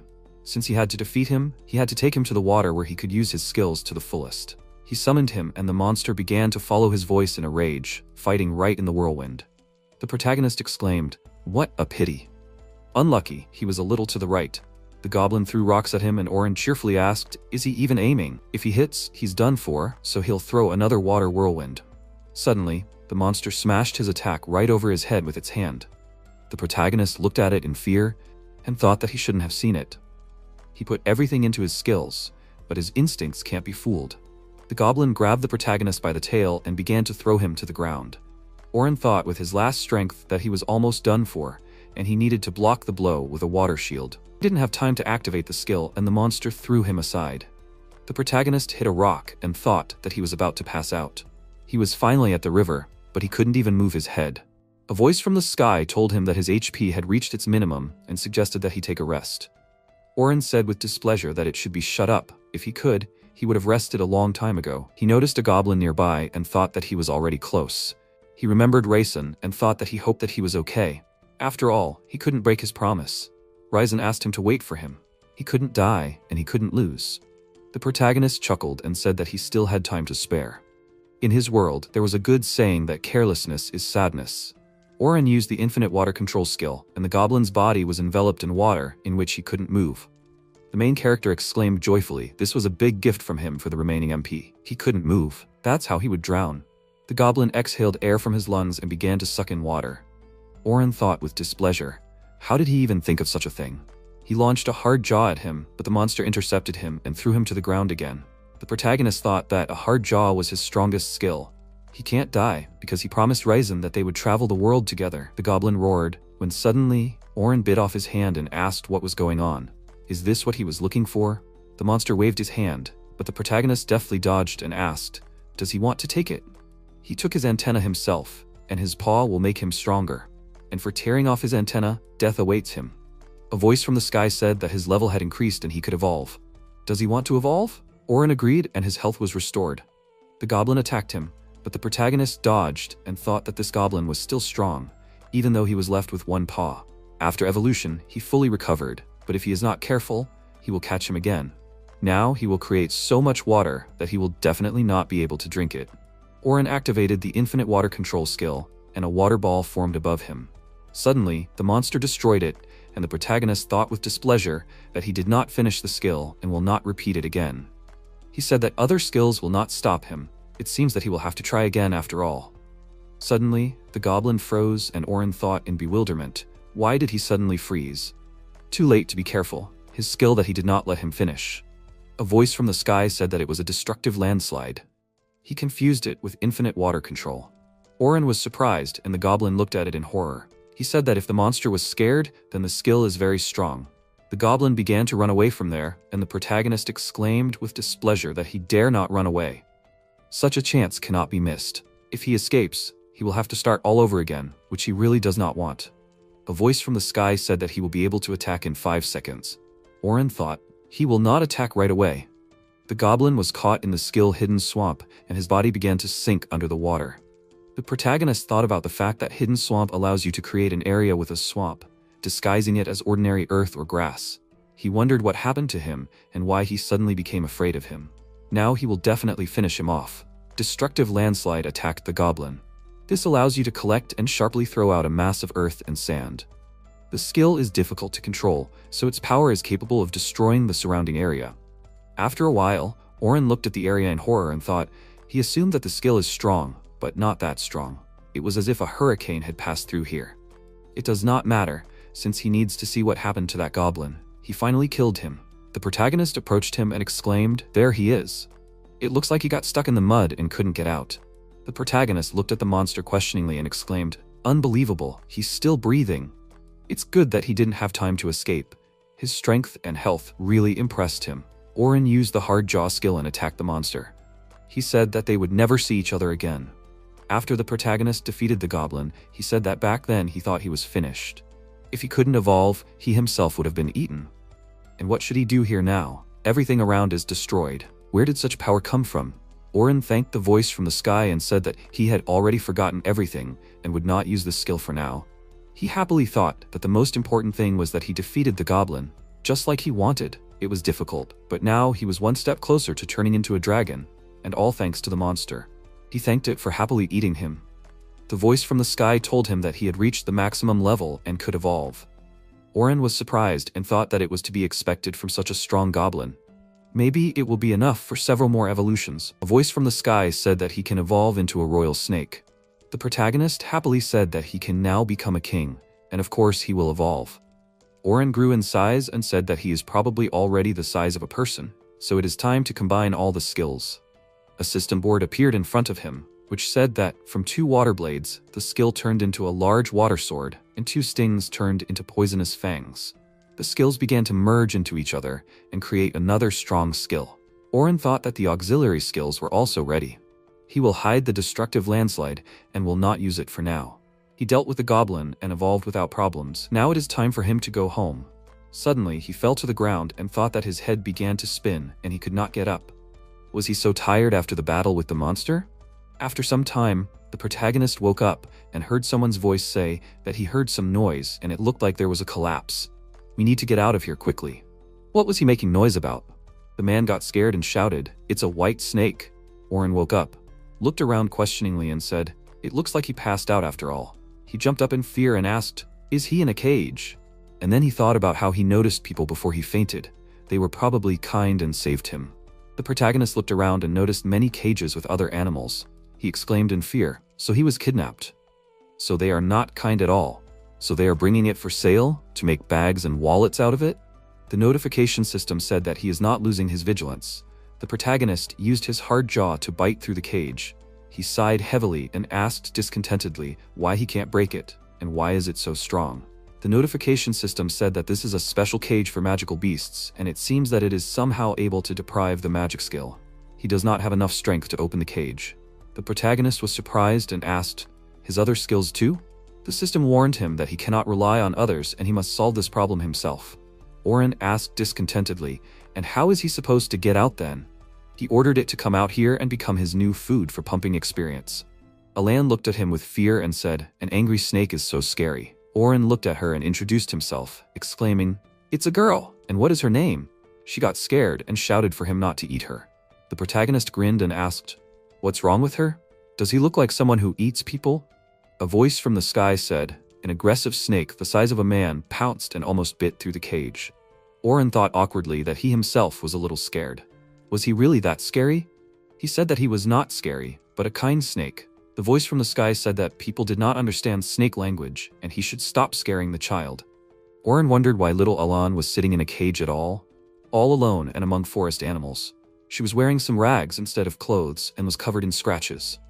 She was wearing an iron collar and shackles? The protagonist was surprised and thought, so they were being held captive by criminals? He needed to help this girl get out quickly, but he was also being taken for sale. What should they do? They needed to somehow escape together. The protagonist wondered if he had jumped to conclusions and if these people were from some kind of shelter. They could have saved her when she was being enslaved and given her shelter. The man angrily ordered the girl to stop crying, or he would throw her to these monsters for food. She looked at him in fear, and Oren cried out in alarm. They were bandits, he was convinced. The man kicked the cage with the girl and told her to sit like that. The protagonist thought, what does he allow himself? Is it possible to be so rude to children? He looked at her and said that he would like to cheer her up, but he doesn't know the language. Although why does he understand their speech at all? The voice from the sky said that when he was caught, his past languages skill worked on its own. The skill automatically translates unfamiliar speech into his language. Oren asked when he received this skill to understand the speech of creatures from other worlds. But it seems that while he is in the form of a snake, this translation skill will not work on his speech. He looked at her sadly, when suddenly creatures appeared in her cage. She asked in surprise, "What is it? Are they made of water?" The creature was circling in her hands and she exclaimed in admiration, "How beautiful!" As if the stars were shining. She looked behind the cage and asked in surprise, "Where are they flying from?" "So this is Mr. Whitesnake?" Oren began to nod his head in agreement. Elaine asked, "Does he understand her?" The protagonist thought that a minute ago she was scared, and now she's having fun, like any ordinary child. So active, reacts very brightly to everything around her. Alan happily asked, "Does he have a name?" Oren made an inscription out of water and thought, "Of course he does. Maybe at least this way his words will be translated." She apologized and said that she could not read. The protagonist said as he thought, "The skill does not translate written speech." When suddenly Alan began to wonder how he was caught, and does he have a home, and family and friends? Oren thought that now she had become just like all ordinary children, and was already bombarding him with questions. She apologized for chatting and happily introduced herself. She was so scared alone, but the protagonist amused her and thanked him. Alan began happily asking him everything in a row, and Oren thought how much strength she had. She extended her hand to him and offered to be friends. The protagonist smiled and thought that she was now completely different from the crying girl he met. He extended his tail to her as a sign of agreement. A couple of days later, the protagonist was eating meat, and a voice from the sky asked if it was time to put off playing with the child for later and think about how to escape. Oren said discontentedly that he had been working all this time, studying the situation with the help of mud clones and pursuit. The man told his colleague that they would arrive in the next city in 5 days. He heard that there was a merchant there who needed snakeskin, and they would sell it to Oren.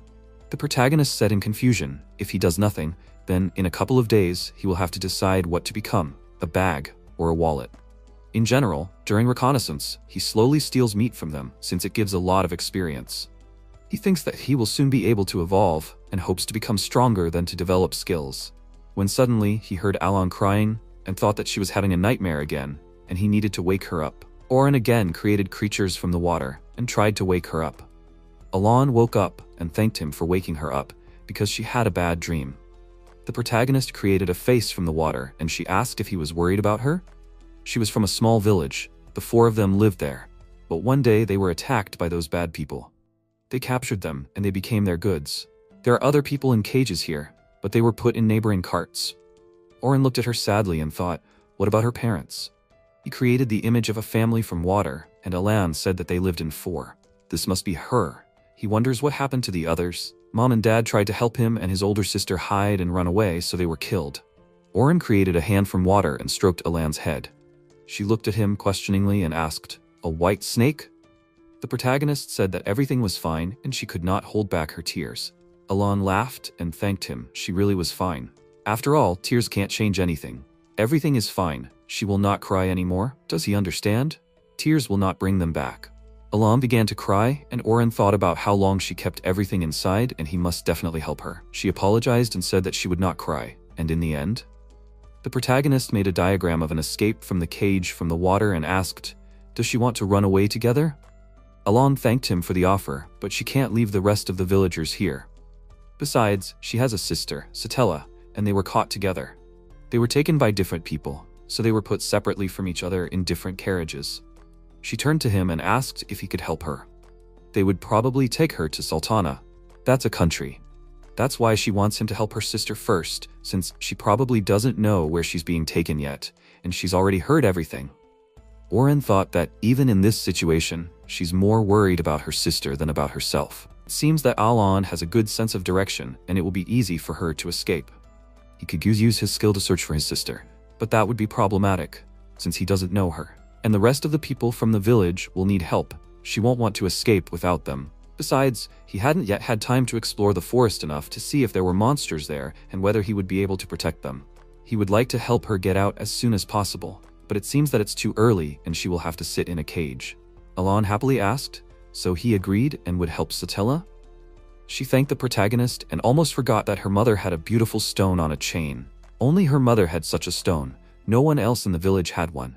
Therefore, when he finds her sister, he must show her this stone, and she will understand that he knows her. The protagonist thought about something that he himself had not thought of. He did not want to scare another girl with his appearance. He created a form from water that looked like a trillion and asked, something like this? Alan said that it was right, and so those evil people would not guess anything. But his sister would understand everything. She just had to remember to show the secret sign. A couple of days later, Alan offered him an apple, and Oren thanked her. A voice from the sky said that he had reached the maximum level and could evolve. She asked, so now he can grow up, and then he will be able to get out of the cage. The protagonist thanked her for sharing her food with him. He couldn't have done it without her. He turned to the voice from the sky and asked who was next on his evolution list. The voice replied that it was a mudworm. Oren was confused and asked what about other options? Why did he go back to that worm again? The voice from the sky said that he would become noticeably bigger and would be able to get out of the cage. Alan asked him if everything was okay. Should she hide in a corner? Oren shouted to the voice that he wanted to evolve.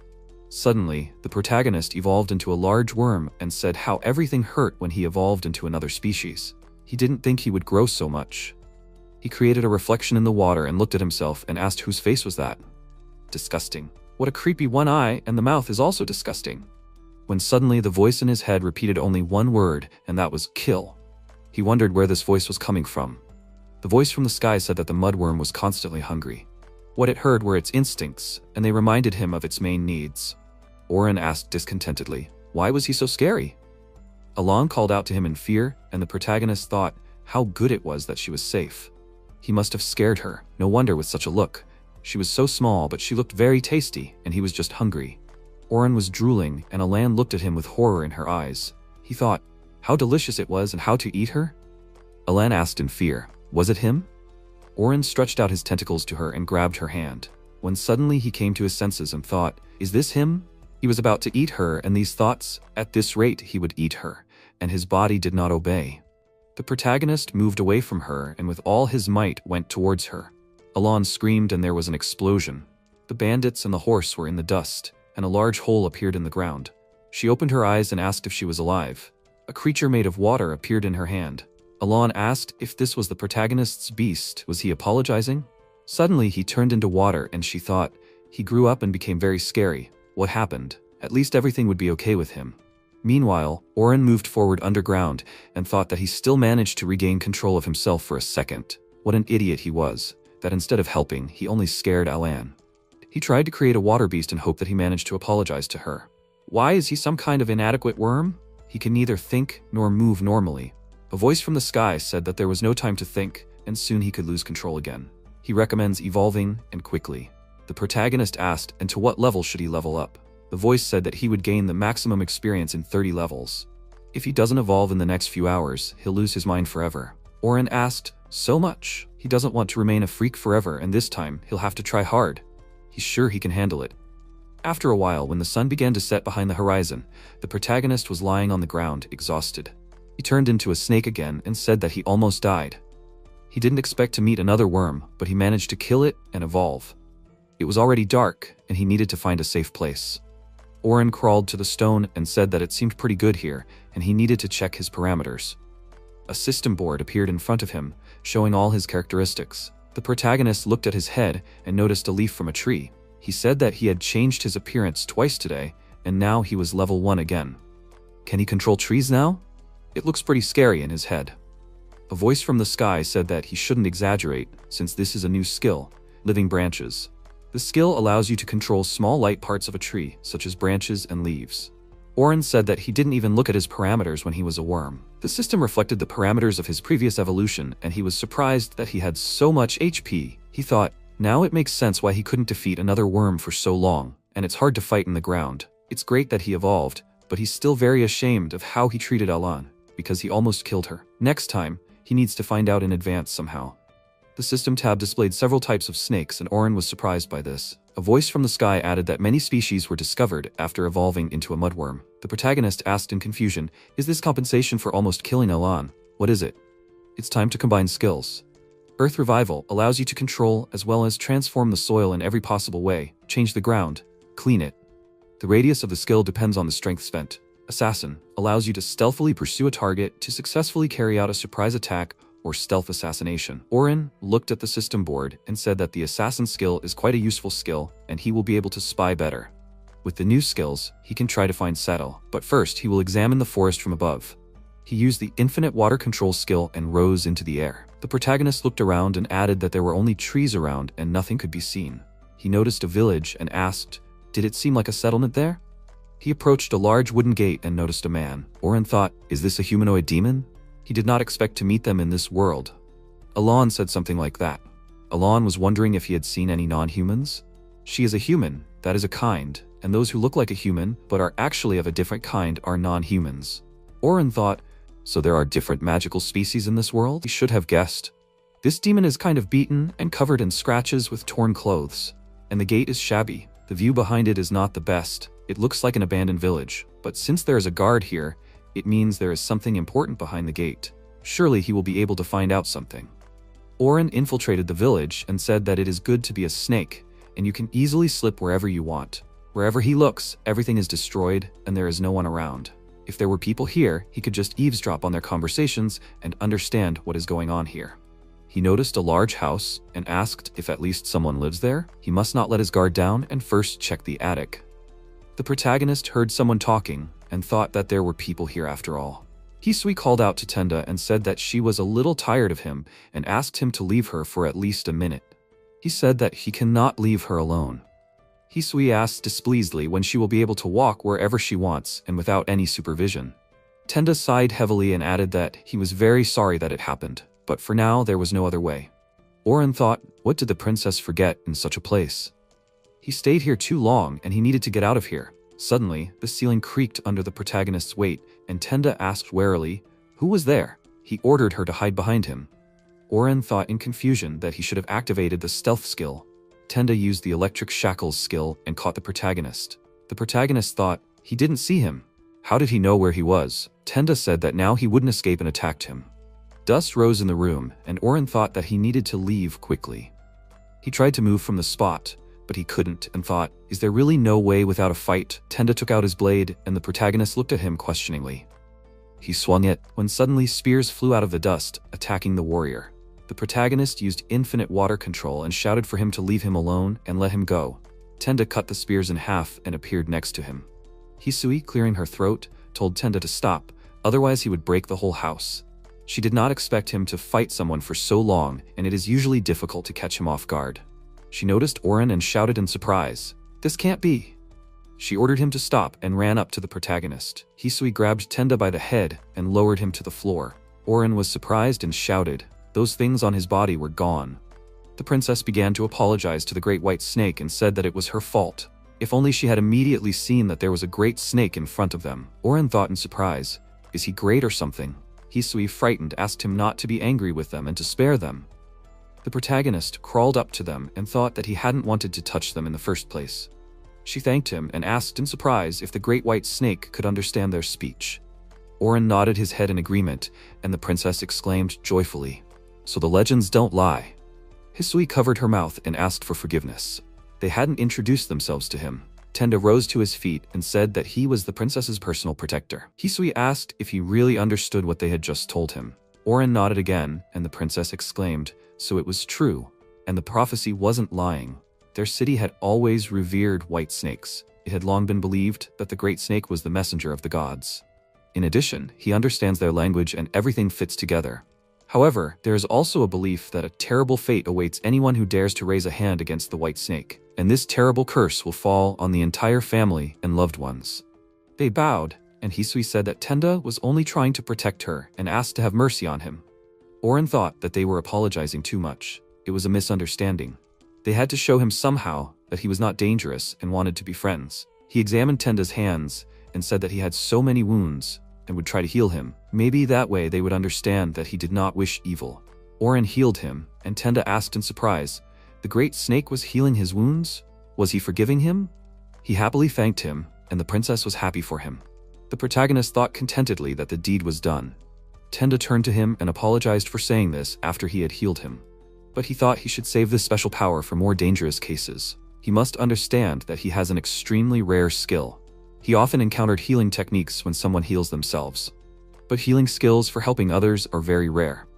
In large countries, such creatures are few and far between, and he heard that such healers soon become slaves, and their special powers are used by the rich and influential at any opportunity. He hopes that everything is clear to him now. The main character nodded his head in fear and thought that he did not want to go back to the cage. He still needs to look for Satella, but he does not know the area at all. Maybe he should find out more about this village from them? He used the skill to create a figure out of water. Hisui asked in surprise, did he want to know more about them? Oren nodded and thought that the princess understood him well. She said that their village was in the east and about 200 demons lived there. Not very many, but everyone was happy and content with life. But a few weeks ago, slave traders appeared in the village. They brazenly broke out to them and asked if they had a couple of extra unnecessary demons. Naturally, they immediately drove them away, but a few days later, about 1,000 people attacked their village. They, not people, have much more physical and magical power, but still it was impossible to cope with such a large army.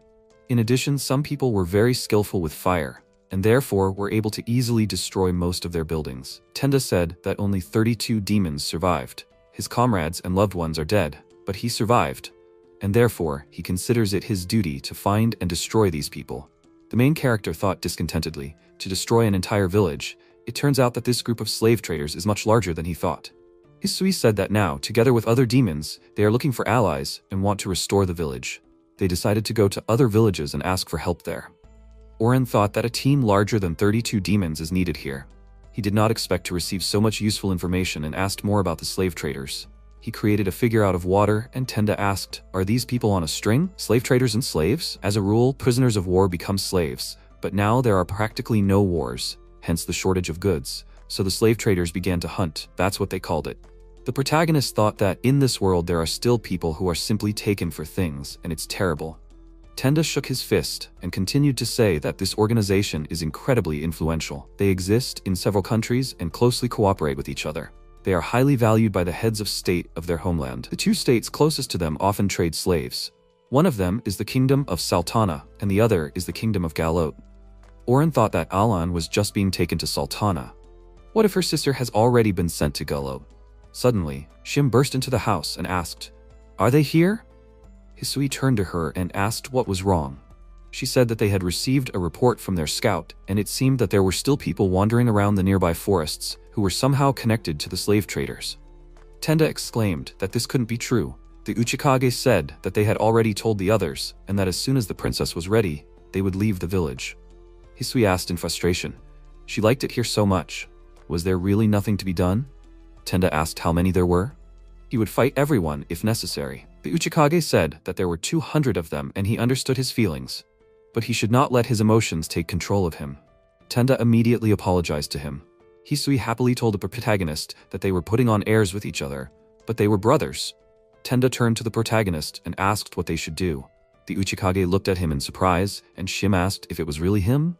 Uchikage said that now it is more important for them to leave here as soon as possible. Hisui happily replied that she would tell them everything on the way and asked the protagonist to go with them. Tenda turned to her and said that she understood that the great serpent could have his own business and she could not push him around. What if he was here by accident? Hisui exclaimed in bewilderment, because this was the great white serpent himself, and the gods sent him to help them. Oren thought that he was just looking for her sister. He clearly could not cope with such a huge army alone and would not save Satella. It was better to go with them since this was the best option now. He nodded his head and the princess joyfully began to rejoice. She hugged him and thanked him. Uchikage said that since they had finally decided everything, it was time for them to set out. The other demons asked in surprise, "Could it really be him?" Shim said excitedly that they had made a noise, although this was to be expected. Tenda added that they had to hurry and asked everyone to listen to him. He knew they had lost many friends and loved ones, but they should see that in a moment of despair, a white snake had appeared to them. The legends were not lying, and this snake was able to understand their speech and communicate with them. The demons said that it really was him after all. Tenda pointed his hand at Oren and told them to rejoice, but to remember that he would help them, but would not take the entire battle upon himself. Only with their own strength and only together could they overcome all the difficulties of fate. They would use all their strength and win. Even though there were few of them now and it was difficult for them, he was happy to fight shoulder to shoulder with each of them. He bowed and thanked everyone. The man smiled and said that they were simply doing what they had to. Tenda resolutely shouted that they were heading to the neighboring village and asked them not to lag behind, since they had to stick together. Oren thought, it seems like everyone trusts him a lot. He is like a leader to them. Shim approached the protagonist and apologized to him for not introducing herself earlier. She hoped that she did not disturb him. Uchikage also introduced himself as Tenda's brother. Shim said that it is worth telling the protagonist more about their journey. Now they are going to a neighboring village. Many demons live in those lands, and agriculture and trade are very developed there. They are also actively building relationships with other settlements. The lands are ruled by Reiki, a master of fortress construction, so the settlement is safe. Oren thought that it seems that this master is a very important demon. Shim smiled and added that they will definitely get help with the rebuilding of houses and strengthening the defense. The protagonist said that there will definitely be loyal allies and assistants there. Meanwhile, at night, Oren woke up and got out of Hisui's arms. He said how uncomfortable it turns out to be to sleep in an embrace, and the princess made so much noise. The protagonist noticed a crowd around the fire. The man apologized and said that they didn't have any alcohol. Tenda added that it wasn't a big deal. He thought that they had a lot to talk about even when they were sober. The demon laughed and said, he understands that. He says wise things, and he's younger than some of them. Oren thought that it must be hard to stand guard day and night. The man thanked the warrior for protecting the princess and telling them about the white snake. Tenda thanked them in return for working hard and helping with the reconnaissance. The demon smiled and added that they wouldn't have managed without his skills and abilities. They managed everything only thanks to his instructions. The protagonist thought that Tenda had some kind of skill that allowed him to communicate with others from a distance or something like that. That's probably why they didn't have any problems on the way, and he warned them about everything in advance. He constantly protected them, and they should thank him somehow. The demon said, it seems like the water has run out too. Oren used the infinite water control skill, and water appeared in their cups. They were surprised, and Tenda asked him if this was his work. Oren nodded his head, and he exclaimed for the others to raise their cups for the gift that Mr. White Snake had brought them. This is not alcohol. This is a divine drink, and he thanked him for his kindness, drinking the full cup. Tenda clapped his hands and said that it was time for them to return to their positions now. The demons went their separate ways, and Tenda bowed to Oren as a sign of respect. He thanked him for raising their morale. The protagonist said that it was not necessary, he just wanted to have fun with them. Tenda asked him with a smile what he thought of his team. Good guys. The protagonist thought that they were really great, because each of them had lost someone close to them, but they were still not discouraged, and their settlement was recently ravaged by slave traders. Suddenly, Uchikage appeared behind him and said, they are having fun and laughing, although they lost friends and family the other day. Isn't that strange? Oren shouted in fear that he shouldn't scare them like that. Is it possible to appear from the shadows like that? Uchikage apologized, because he didn't think that he would be so scared. They laugh and smile even in the hour of tragedy and in the face of death. This is connected with their history and ancient beliefs. They believe that when they die, their soul remains here on Earth for another month, next to friends and loved ones. So that the deceased's path to the next world is easy, their relatives and friends have fun and make them happy. If they are sad, the spirit will not want to leave and will try to possess someone's body. They say that such possessed ones go berserk and become extremely dangerous. That's why they see off the dead with a smile. Tenda said that it was time to resist. However, that day in the village, when all the warriors were ready to attack, they took their village. He will never forgive them. He chuckled and apologized for being too harsh. Oren said that he understood his anger, but he never thought that he would have such a strong motivation. However, he also has his own reasons for doing this. The Uchikage added that there's one more thing he wants to tell him. Their princess is possessed by an evil deity. 5 years ago, her father, Lord Tenma, was killed, and when she learned of his death, she cried non-stop. Hisui sat over her father's body and cried, why did he leave her? The Uchikage continued to say that after that, she suddenly lost all her senses and skills.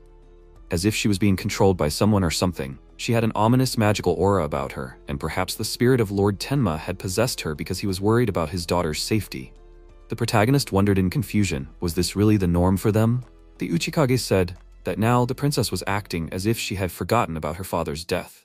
Probably his death and any reminders of him provoke signs of demonic possession in the princess. Therefore, they try not to bring up the topic of her father's death and take all precautions. But they also do not know when her possession may manifest. Tenda smiled and asked the protagonist to take care of their princess. But he thinks that she will cause them trouble soon. Oren thought about how they were worried about the princess in different ways. Suddenly, the Uchikage appeared in the bushes and said that he would check the perimeter for now. Tenda said that he could at least get some rest. The Uchikage added that he was the only one of them who could see at night, so he would patrol while they slept. Tenda replied that he hadn't slept since they left the village. He might as well sleep. He turned his head and noticed that the protagonist was gone and asked, he had already left, and where was Mr. White Snake? Meanwhile, the Uchikage was walking in the bushes when he suddenly noticed the protagonist on his hand and asked, will they patrol together? He always goes on patrol alone, but today he completely forgot to bring food. He does this to be prepared for anything and wants to give it his all, like the other demons. Oren thought that he was a great guy who underestimated himself. Suddenly, he heard a sound in the bushes and exclaimed, a shadow on the left, is that really an enemy? He will deal with the intruder, and Oren should return to Tenda. The protagonist said that they will fight together. The Uchikage asked him not to worry. He was sure he could handle it alone. He understood, and then he could ask him to attack him, and he would carry out the first series of attacks, disabling him. Suddenly, a dinosaur ran out of the bushes. The Uchikage said that he was relying on it, and dealt blow after blow to the monster. The protagonist was surprised and asked, "He just kicked it?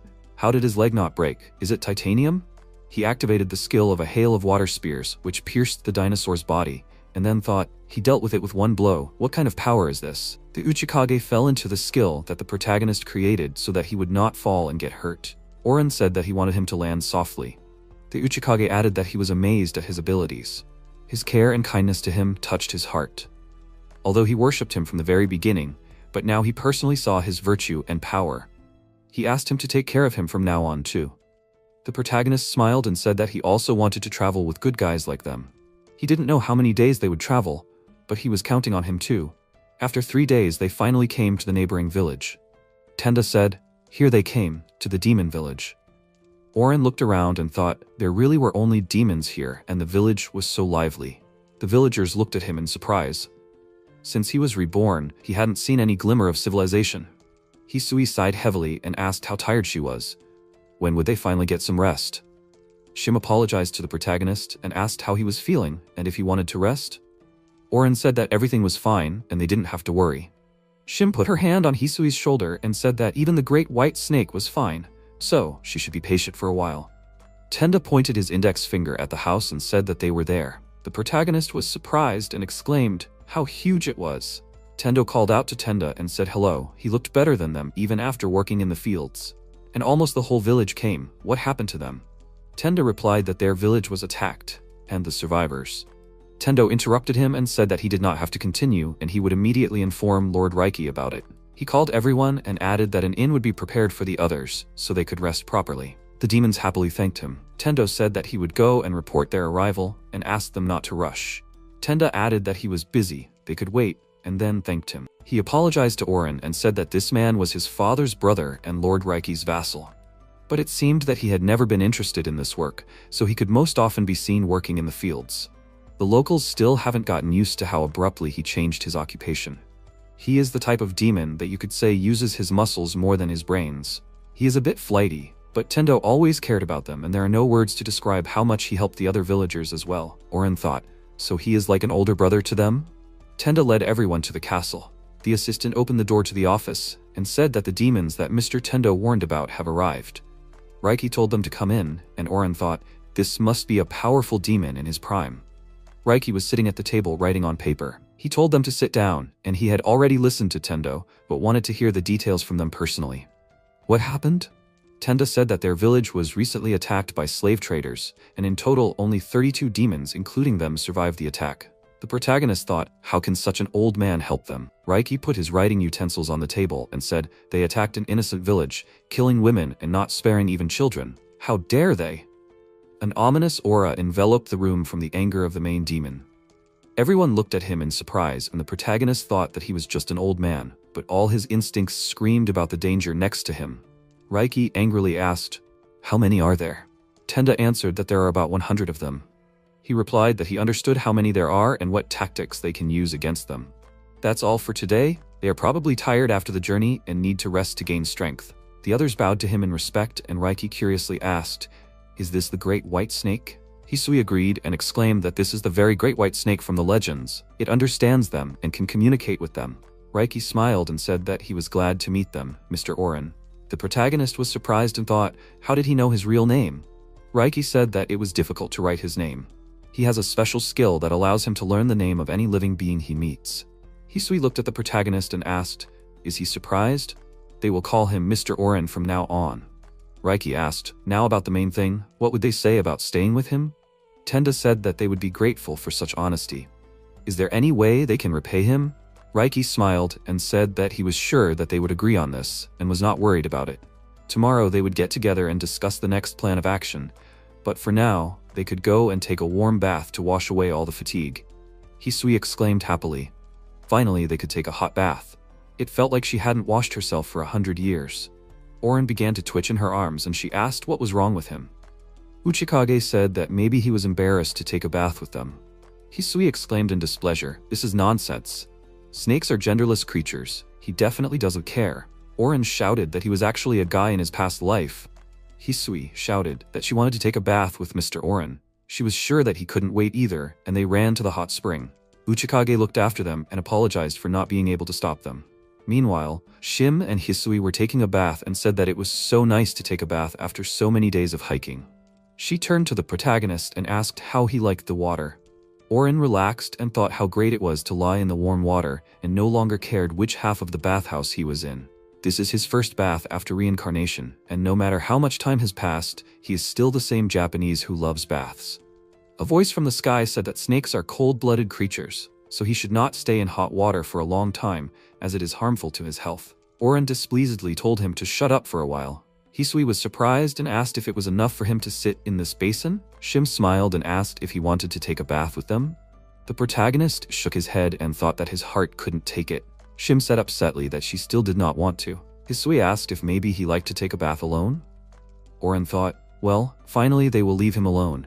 He completely forgot that after killing that monster, he earned enough experience points for the next evolution. He could evolve on the hike, but this would raise a lot of questions from others. He asked what the next evolution was. A system board appeared in front of him, which said, a forest snake, a large python that lives in the depths of the forest and is very timid, which rarely comes out to people. They say that those who meet it will be blessed with good luck. If they catch it, they will be cursed, and it is a mythical creature. Oren wondered, a mythical creature? It sounds interesting, but before dinner, evolving is the best thing. He asked the voice from the sky to start the evolution process, and Oren began to transform into a python. A bright glow blinded Hisui and Shim. They asked in surprise, what was happening to Mr. Oren? The protagonist transformed and said, he evolved. They looked at him and exclaimed in fear. He became a huge python. Exactly a week had passed since arriving in the village. Reiki told the protagonist to eat as much as he could. Oren swallowed a whole fish and thanked him for the hospitality. The voice from the sky announced that his level had increased.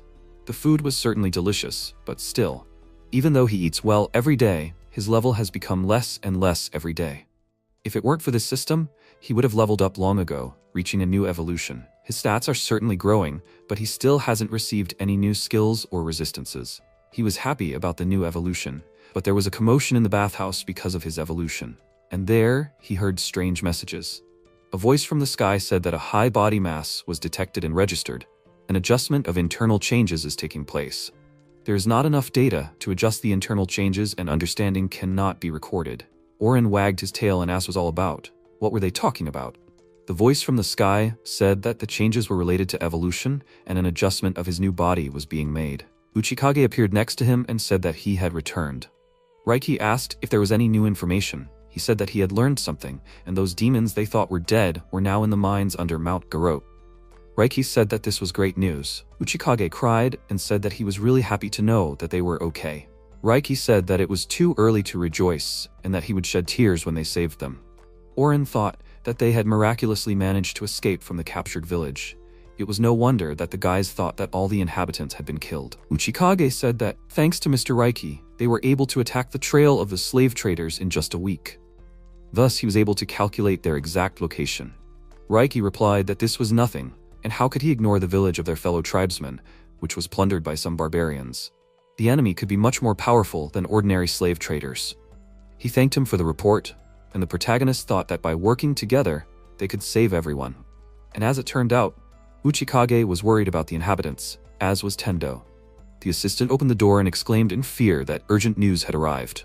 Slave traders had gathered in front of their castle gates, and they wanted to have an audience with Lord Reiki.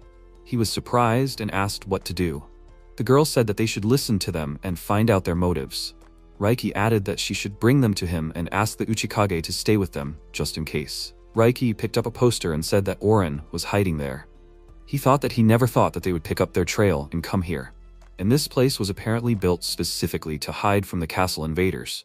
The man burst into the office and brazenly apologized for the intrusion. He had come all this way and he was not allowed to come here, and where was the chair? Reiki asked him to sit on the floor. The man asked discontentedly, on this pillow? And what about tea for the dear guest? Reiki said that their culture was different from his, and that was not the custom in their negotiations. The slave trader clicked his tongue in displeasure and said, let it be their way. Or couldn't help but wonder, what was this man doing on someone else's territory? Raiki wondered. They didn't come here to drink tea. What did they want? The man smiled contentedly and asked, wasn't it clear? He came for new slaves, of course. He didn't care who, they had to give them and more of them. The Uchikage exclaimed in displeasure, how dare they? Raiki stopped him and said that they weren't going to cooperate with trash like them. The man asked contentedly, were they so sure of that? Raiki repeated that he refused. The man started to leave and said that he shouldn't regret his choice. The assistant looked after them and said, these were very strange negotiations. What should they do? Raiki hit the floor and said that everything was decided. They had to call everyone for an emergency meeting. So that's how it was. Were these the same people who came to their village? Did they set such conditions for selling slaves? Tenda said that there was no such conversation. Raiki asked when the slavers appeared in their lands, when they attacked them. Tenda said, in 3 days. Raiki added that they should be ready to fight back tomorrow. Tenda was surprised and asked why he decided so.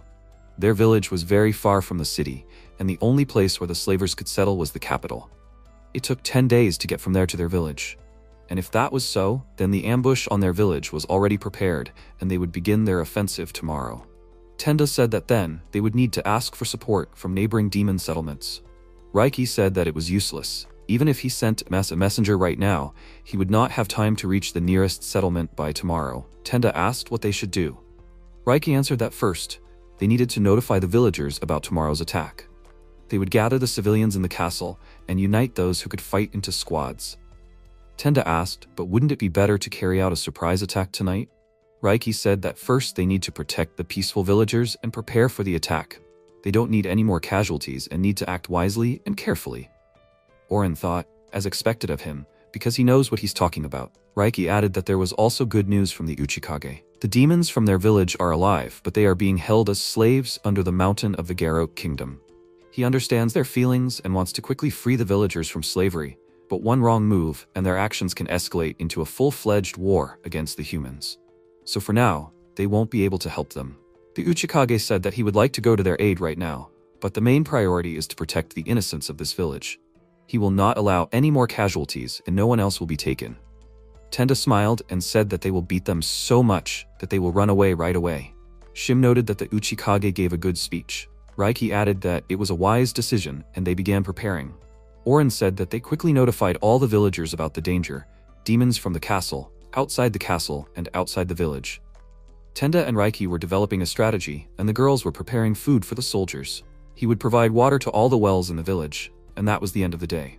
The next morning, the soldiers were fully prepared to attack the demon village, and Raiki said that he thought they would attack them no earlier than noon, but they decided to start at sunrise. The protagonist was surprised and thought, does he mean to say that they are not at all prepared for such a turn of events? Shim said in confusion, how many soldiers do they have? Raiki said, it seems there are about 7,000 of them, and there are 200 people in each row. They are in a difficult situation. Shim looked into the distance and said that there are a lot of them, and the end of the army is not visible.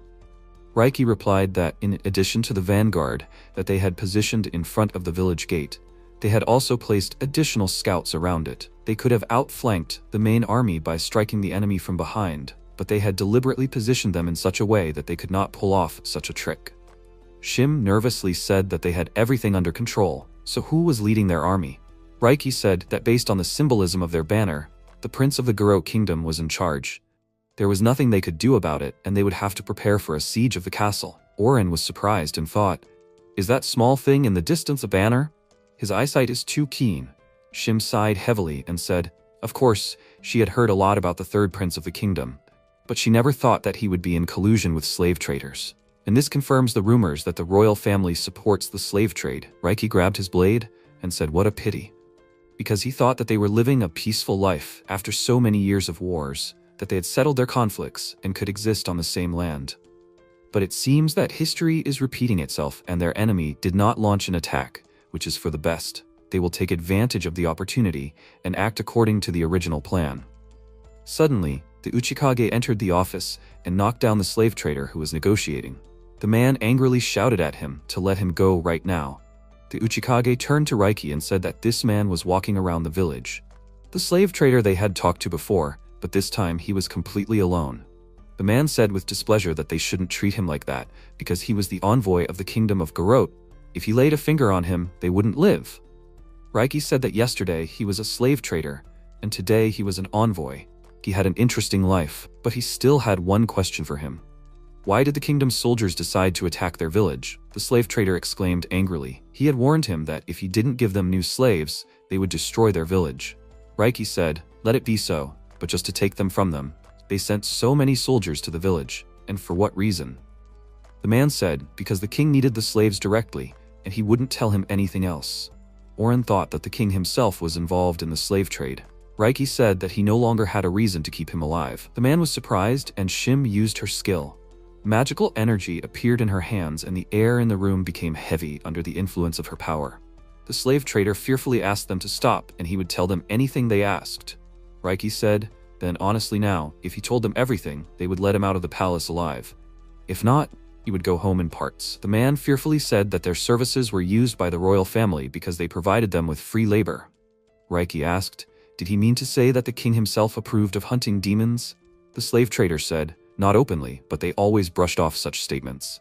If the inhabitants of the kingdom knew how their kingdom really functioned, then the people would be outraged that the king was a real animal and treated other races very badly. They had to convince the common people that those who were taken into slavery were ordinary savages without values, and that this was the easiest part of their job.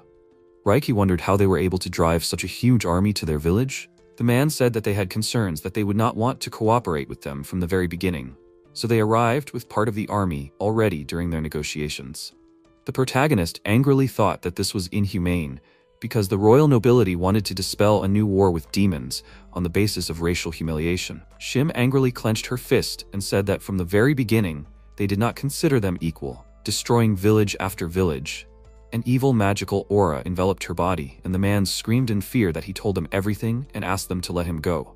Raiki asked, did they say that they would let him go alive? If he survived one blow from her, then of course they would let him go, and Shim rushed to attack him. She used the diamond fist technique with a supersonic blow and hit the man, leaving a hole in his body. She screamed that they could never come back here again. The slave trader broke through the wall and flew out of the residence. Shim said that she put the anger of their entire village into this blow. Raiki said that humans themselves had become like demons. Oren was surprised and thought, what kind of technique was this? She sent him flying 100 meters. 3 hours later, the assistant approached Raiki and said that the envoys of the third prince had arrived. They asked to convey that they wanted to settle this conflict through negotiations. Raiki told her to let them in. The protagonist became wary and thought they could end up like that man. After a while, the knights entered the office and bowed and thanked him for holding this audience. Harot said that the three of them were vassals of the third prince of the Garrote kingdom. Orcus introduced himself, and Oren thought that this time normal people had come to them. Raiki introduced himself as the owner of this palace and asked why they had come. He outlined their position, that they did not want to start a war between humans and demons. Harot asked in bewilderment, was he serious? Raiki said discontentedly, as he thought, an envoy from the third prince, a slave trader, came to them before them. However, he's not here now. Oren thought about the fact that the slave trader was not an official envoy from the beginning. Orcus thought about it and said that he really sent one of the messengers to their castle, but because of such wounds, he did not even recognize him. Raiki said that this man came to them yesterday and demanded more slaves, but after his refusal, he returned with their army and entered their castle as an envoy of the third prince of the kingdom of Garrote. They sent this man away, making it clear that they were not ready to agree to his conditions. Aroth awkwardly said, that's how it is. In fact, they received news that an army of demons is about to arrive in their village, and they will prepare to attack their capital, so they hastily called their soldiers to their village. Orcus said that everything somehow does not add up, and why did they decide that they want to start a war? After all, there were no prerequisites. Raiki said that the thing is that some of his relatives had already encountered slave traders, and they left them with a bad impression that slaves were needed specifically by the royal family. Orcus was surprised and asked, that is, they do not have any army? Raiki answered that in total, they only have 2,000 fighters against their 7,000 soldiers, and they are definitely not their opponents. The protagonist thought that the old man was lying as best he could. After all, they do not have so many fighters, and in any case, they could not fight back, even with a couple of strong warriors. But they are negotiating with opponents here, and he thinks he knows what he is doing. The man in the cloak said that he had listened enough, and if what they said was true, then he promises to pay for what he did with his life. Raiki turned his head from side to side and said that this would not change anything. Atle asked, and why? Raiki wondered. He is just a vassal of the prince, isn't he? He doesn't think the prince will be satisfied with this solution to the conflict. After all, they have no proof that they did not want to start a war, and the royal family was brainwashed by slavers. He lowered his hood and said that if that was the only problem, then they should not worry, because he came to speak on behalf of his family. He asked permission to introduce himself and said that he was the third prince of the kingdom of Garot, Atla Corselet. They looked at him in surprise. The prince showed the chest order. Oren wondered what it was. Raiki said it was the crest of the royal family. Oren wondered if there was a boy in a cape behind all this. You can't judge a book by its cover. Even though MC was reborn, there were plenty of scammers in both that world and this one. Raiki said there was no doubt it was the prince. But Raiki didn't understand why the prince had come. The prince said he had come here to end this war at the cost of his own life. Oren wondered if the prince had been serious in his words about people who had disrespected this village and wanted to punish them. Raiki asked if it wasn't the fault of a third party. The prince replied that he had learned about the slave trade and rumors about his family a couple of days ago. Dak and Zealand were very surprised by these words. Dak asked if they had all been deceived. The prince replied that he had contacted his father to personally confirm everything. Oren thought about the fact that the prince, having learned the truth, had been helping the slave traders all this time. And what about his vassals? Zealand did not believe that it was true. They wanted to know what the king answered. Hearing the question from the prince, the king asked what was going on. He answered that it was necessary to gather soldiers and defeat the pathetic One. The prince did not believe his ears. Zealand knelt down and did not believe that it was true. Oren realized that there was a conspiracy with the king, but was it all hidden from the prince? If he had known this, would he have helped? The king said that the prince could not participate in this war, but then he would kill his family as traitors to the motherland, and he would be expelled from the kingdom for insubordination. The prince said that the king took his wife and daughter hostage. He simply could not act otherwise. The prince was very upset. Everyone in the room thought about this situation. Oren thought that the prince had no choice because his loved ones were at risk. If he were in a similar situation, he would have done the same. The prince did not want war, so the troops never invaded the village. And as a general, he decided to take responsibility for his father and his ignorance, putting an end to it at the cost of his life. The prince said that he wanted to protect his family, but he did not want to harm the peaceful Oni. He knew that this was selfish, but he was ready to take responsibility for his desires. He knelt down in front of Raiki, lowered his head, and held out his sword. He asked to end this senseless war here and now. Zealand began to cry in despair. Raiki thought about it. Oren remembered that he had lived his entire life in peacetime, and the very thought of a person dying in public frightened him. During the Sengoku period, generals said goodbye to life through seppuku as an apology for their mistakes. It seems that there is something similar in this world. But taking responsibility for your selfishness is terrible and wrong. He may be just a snake, but he knows what he is talking about. The prince was honest and decent, unlike the rest of the royal family. Raiki replied that the prince's death would certainly put an end to this war. The prince asked if Raiki would agree to do this. Raiki replied that as the master of this castle, he would personally take his life. Oren was surprised. He did not believe that Raiki was serious. He was begging someone to stop this old man. Tenda, Shim, and Uchikage were silent. Zealand grabbed his head. Duck lowered his head. Oren did not understand. Was no one going to do anything? Raiki took the sword in his hands and asked the prince if he wanted to say his last words. The prince answered, no. Oren thought, if no one can stop this madman, then he will, and he rushed to protect the prince. He wrapped himself around Raiki's body, preventing him from striking. He is the great white snake. These people worship him. He commands everyone to stop, but Raiki was able to break free from Oren's shackles. He raised his sword up. MC was surprised by the strength of this old man. If he squeezed him with all his strength, he would definitely break something, but he didn't want that at all. Raiki called the prince names and punched him in the face. Everyone was horrified. Raiki asked how such a person became the commander-in-chief of the army. The commander-in-chief should value life more than anything else and take care of his subordinates. How can he command anyone without trusting his soldiers? Was he really going to run away and leave the burden on his subordinates? Oren thought that this was the first time he saw the old man so angry.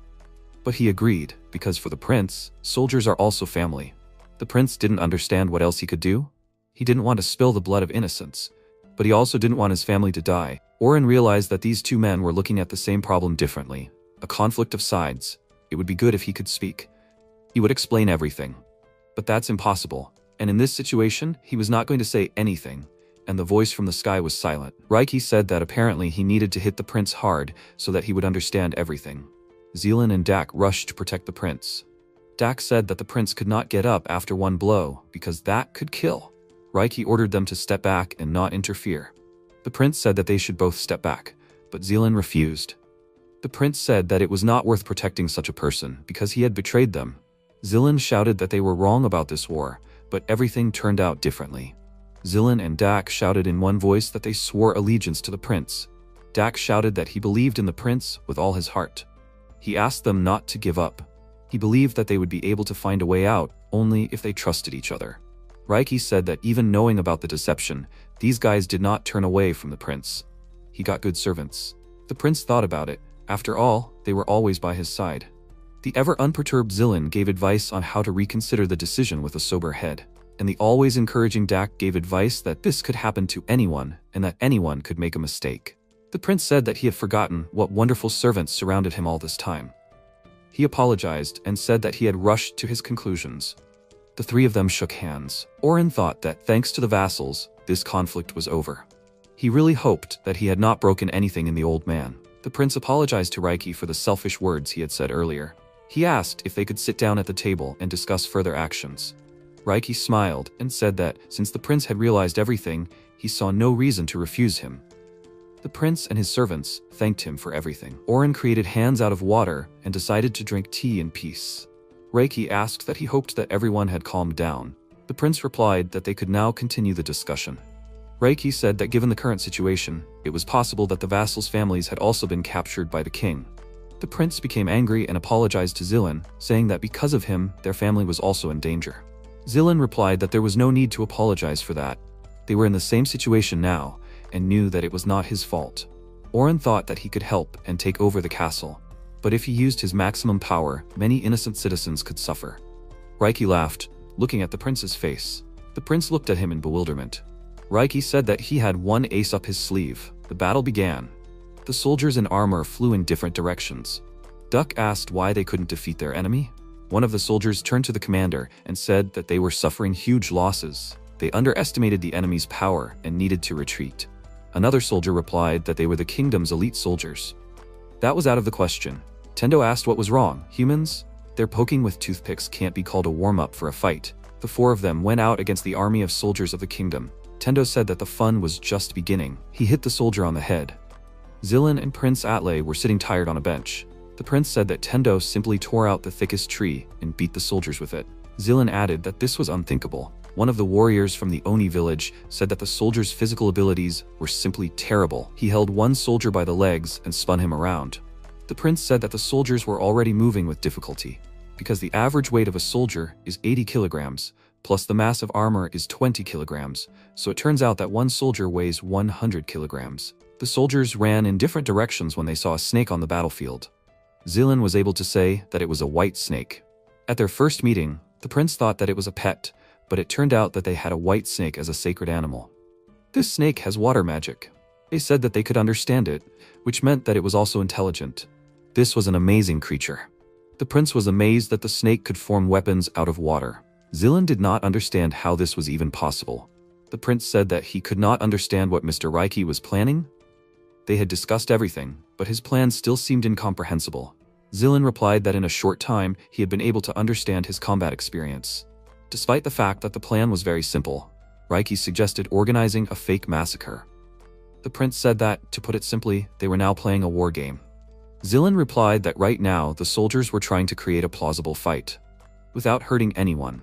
From this massacre, the soldiers' equipment was dirty and gaps appeared on it, and this proved that they had entered into a real battle. He said that he did not want to unleash another war with them, but if they had done nothing, his family would have been killed upon arrival in the capital. The prince replied that the problem he was worried about was solved in an instant. Zealand said that the king would definitely believe in this performance. After all, he knew how strong they could be in an extreme situation. It was simply a perfect plan. Thanks to the strength of the Oni soldiers and the wisdom of Lord Reiki, the people were defeated in this fight. Reiki asked the prince how he liked this performance. After all, the soldiers were not bad at fighting. The prince replied that he had experienced soldiers in his service, but they were far from the strength that the Oni soldiers possessed. The soldiers of the kingdom needed such training. Reiki said that for his rascals, even this could not be called training. The Oni soldiers loved to swing their fists, so for them, this was just a warm-up. The prince grinned. Reiki reminded the prince why they had staged this fake war. The prince clenched his fist and said that he had not forgotten. This war is being fought as part of a plan to overthrow the king. The plan is as follows. After the battle, the prince will return to the capital with 3,000 battered and tired soldiers, having accepted defeat. Only 7,000 soldiers participated in the battle against them. 4,000 soldiers will remain in the village and will be listed as dead or captured. 3,000 soldiers will return to the kingdom of Garot as losers. The remaining platoon will remain here for 10 days. If fewer soldiers return to the capital, the prince will declare the rest dead or captured. This will not arouse suspicion. And after 10 days, the remaining army will return to the capital. This is the maximum amount of time the soldiers can stay in the village. There are not many supplies in the village. If the prince's soldiers keep the prince's soldiers here longer than necessary, the villagers may begin to starve. This will be enough time to prepare for the uprising and to collect evidence of the slave trade carried out by the royal family. The prince said that he understood everything. Reiki said that the slaughter can be stopped. He asked the Uchikage to warn everyone that it was time to rest. Oren thought that he hadn't warmed up for a long time. It was nice to try his strength and skills in battle again. Tendo ran up to Oren and called out to him. Oren waved back with his water hand. Tendo thanked Oren for taking part in the training. MC thought that he was only happy. A sad prince was sitting on the porch. Tendo asked the master what he was doing here all alone. The prince replied that he was just thinking alone. Tendo said that people usually think when something is bothering them and offered to share. He said that he and the white snake could help with advice. Oren agreed and thought that if you think alone, it is hard to come to a sensible decision. The prince replied that it would not be difficult for them. Then he was just not sure that he could remove his father from the throne. Oren thought that the prince was worried about the upcoming palace coup. But then a lot would change in the kingdom. The prince said that he was ashamed to admit it, but he had always lived by the orders of others. When he was little, he always did everything slower than others. That's why he was constantly pushed around by his older brothers. His father considered him a coward who thought too much when he needed to act decisively.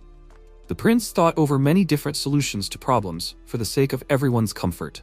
But at the same time, he wasted precious time. He spent so much time on the perfect solution that he himself did not notice how wealthier merchants arranged a monopoly in the capital by robbing farmers.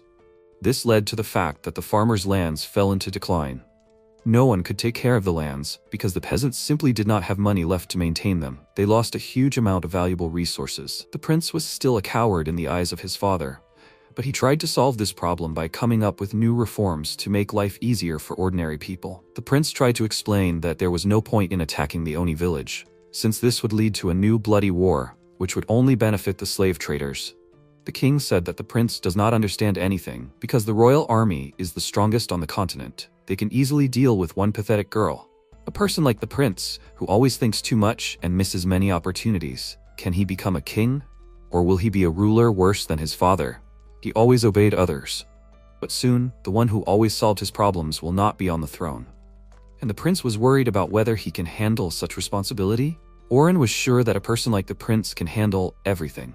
Even if this plan takes years, the kingdom will prosper under his leadership. Apparently, the prince has never felt the taste of freedom of action, and he does not realize how useful his decisions can be.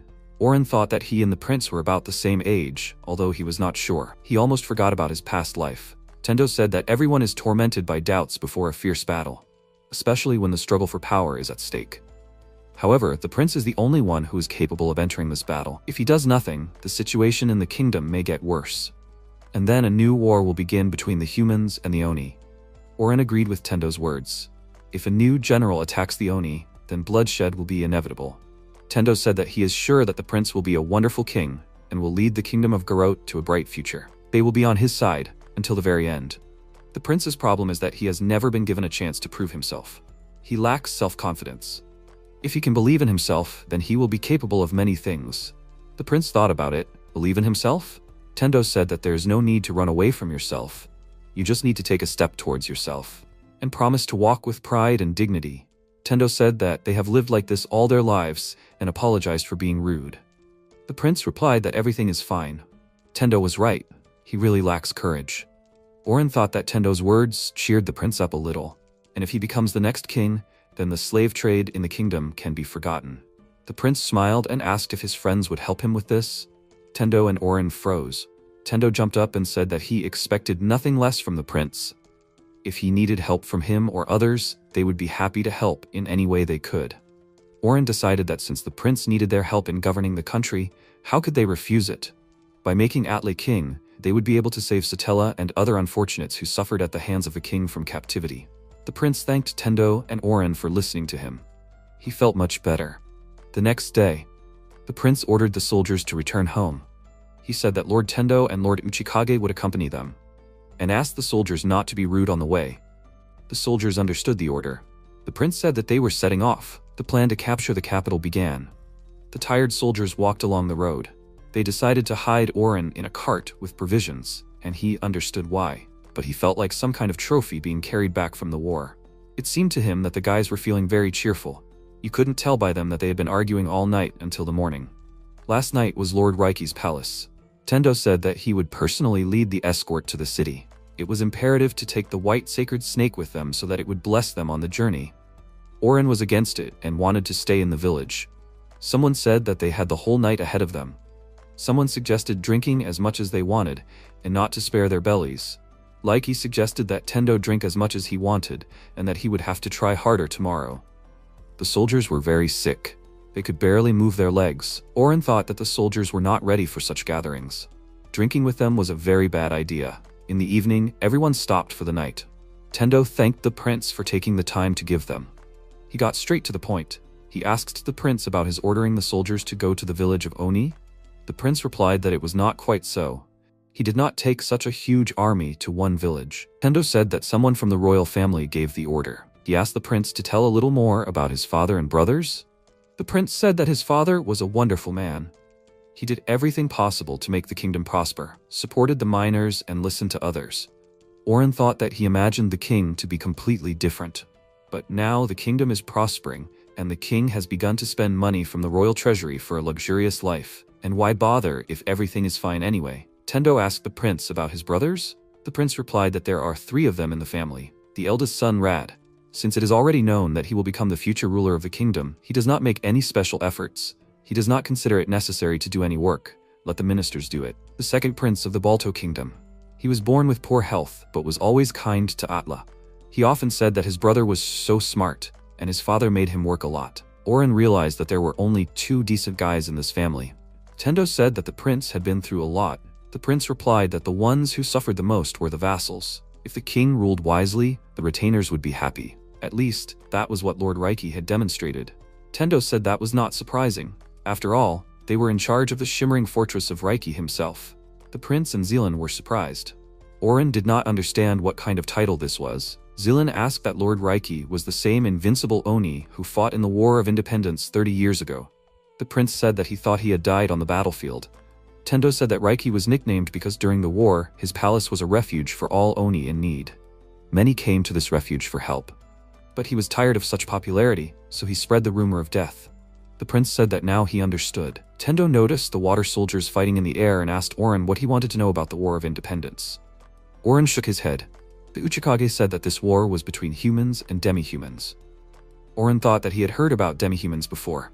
He remembered how Alan had told him that they were not humans, but a completely different race. There were many more humans than demi-humans. Back then, humans used demi-humans as slaves. Oren thought that history was repeating itself again. The Uchikage said that demi-humans did not agree with such oppression, and so the War of Independence began. Tendo said that demi-humans were good at close combat, and humans were good at magic. The war lasted for 5 years. Lord Raiki played a key role in it. He built a castle fortress, and before the troops arrived, he dealt with 100 soldiers himself. Oren thought about the fact that Raiki was a hero of the war that happened 30 years ago. Raiki is literally a historical figure. Like Emperor Kome from his world, the demi-humans were victorious. A peace treaty was signed with humans, according to which humans agree not to harm demi-humans. Tendo said that Lord Raiki does not like to talk about the past, so he did not tell anyone anything. The prince was surprised that he managed to meet such a famous person. The Uchige asked the prince if he was ready to go against his family. The prince thought about it and replied that he was ready for it. That is why he asked them for help. The Uchikage replied that if so, they would do everything possible to help him. Oren realized that Atlu was serious. A river of soldiers from the campaign stretched to the gates of the city. They had finally arrived in the capital. Oren thought about what a huge wall surrounded the city. Approaching the gate, the prince said that they had returned from the battle and ordered the gates to be opened. The guards thanked the prince for his hard work. Disguised as a soldier, the Uchikage asked Oren to hide. Even they had to disguise themselves. Oren was asked to hide in a barrel. He thought about what he would do for cover. The soldiers entered the city and moved towards the castle. They walked along the streets of the city, and the inhabitants watched them. The Uchikage said that he understood that Oren was interested in everything, but insistently asked him not to stick his neck out. Oren realized that he had completely forgotten about conspiracy out of curiosity. Although it was the capital, there were many people in rags everywhere. The Uchikage said, "This is what the capital of Garou is like." He saw the royal palace in the distance. It was beautiful. He told Oren, "If you look to the side, you can see the state mine." Oren realized that this is where the Uchikage and Tendo's friends were being held. They understood that they were doing all this for the sake of saving them. Everyone was trying only for this. Oren gave the order to be decisive. The soldiers said goodbye to Prince Atlay. He said that they could return to their families. He himself would report everything to the king. The soldiers wished the prince to be careful. Oren saw that the prince was going to meet the king. This is where their plan begins. Tendo suggested that they stay at Zealand's house for a while until the prince returned with news. Oren was glad that he no longer had to hide in a barrel. Zealand apologized for his servants because they had a prejudiced attitude towards the Oni. He really hoped that it would change. He would calm the servants down and tell them everything. He offered to make themselves at home. They thanked Zealand for her hospitality. Zealand told Leighton that he wanted him and the servants to do something. Leighton asked what the master wanted. He wanted them to spread news among the people. The first news was that they were such a strong people that the human army could not storm their castle. And the second news was that if they attacked the capital, the humans would not be able to win. Oren knew that the first rumor was true, but the second was pure fiction. Leighton said that if such news is not spread, there will be unrest among the public. Zealand replied that this is exactly what is needed. Prince Atlay fought for the good of the kingdom, and they will fight for him. Leighton replied that he obeys. The castle of the kingdom of Garou. The displeased king looked at his youngest son. The eldest son Rad stood nearby and remained silent. The prince said loudly that Atlay Corslet had arrived with a report from the battlefield. King of the kingdom of Garou, Rind Corslet. King Rin said, "Welcome home, son." He had already been informed that the soldiers had lost the battle against the Oni. But he would like to hear the details in person. Apparently the king demanded a report from the soldiers, but it did not seem that he was aware of the plan. Prince Atlay said that as a result of the battle, the army was defeated. The first prince of the kingdom of Garou and Atlay's older brother, Rad Corslet. Rad shouted that Atlay could not even cope with such a simple job. He called his brother names and said that they sent him to a village with 7,000 soldiers, and he lost. Atlay replied that only 3,000 soldiers returned from the battlefield. Rad shouted at Atlay not to argue. He said that the prince had to capture a village with the stupid Oni, and he had failed at that. The king stopped Rad. He said that the kingdom's army had specially arrived a few days early and was waiting in ambush to arrange a surprise appearance, but they had not even managed that. How did that happen? Rad was angry. Prince Atlay replied that this method was originally conceived with the aim of showing other nations human superiority, but they had failed to achieve their goal. The king asked Atlay what he was talking about. Atlay said that their opponents were Oni. They are a race that is distinguished by incredible physical strength. They literally threw huge boulders at soldiers with their bare hands. Rad shouted that Atlay was joking. Atlay said to get closer to the enemy, he used the best archers and mages to stop the bombardment with boulders. It worked, but things got much worse when they came into direct conflict with the Oni. They threw soldiers across the floor with their bare hands, completely unarmed. Realizing the further risks and losses, the prince decided to retreat. Rad could not believe his ears. King Rin thought about it. He said that he understood everything and heard everything he wanted. He told Prince Atlay that he was free. The prince bowed and left. He thought that this report should be enough for his father to release his wife and daughter, as well as the family of his friends from custody. But he can't relax yet. A couple of hours ago, Oren, lying on a soft sofa, thought that he would at least take a walk around the city. But in this form he would only attract attention to himself. A voice from the sky said that a new stage of evolution had become available to him. Oren asked, "What is it this time?" He wanted to know how big he would become. "What is the length of this snake?" The voice said that he was now a spike snake, a ferocious subspecies of snake that uses needles to hunt. The needles of this snake are considered deadly, as they are capable of rupturing internal organs after penetrating the body of the victim. The voice added that the length of such a snake is approximately 1 meter.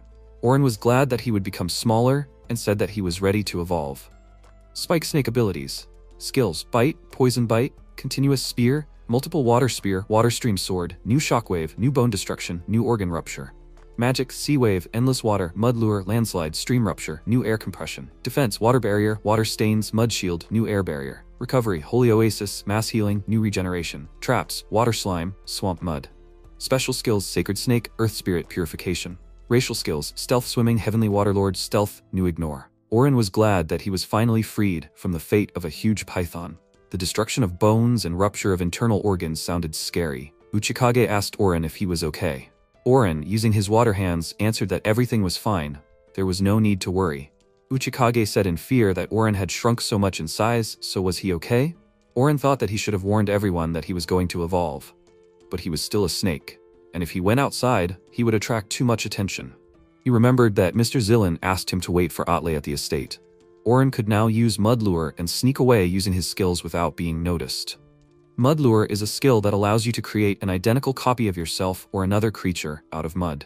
Stealth is a skill that allows you to merge with the shadow of one person and remain invisible to them. He decided to read up on new skills. Lately, the days had been so busy that he hadn't even had time to look at the skills he received when he was a python. New skills. Rupture of internal organs is a skill that allows you to rip apart the insides of an enemy. If the enemy is armored, this skill does not work. Bone Destruction is a skill that allows you to crush the selected bone of the enemy. Shockwave is a skill that allows you to damage the enemy while ignoring their armor. Internal Destruction is a skill that combines all three skills at once. Kills the enemy instantly, consumes a large amount of mana points. The skills he had: Landslide, Flow Rupture. Stone Wave is a skill that can throw up viscous mud from underground, stopping the enemy's actions. Oren did not understand why all his skills were so dangerous.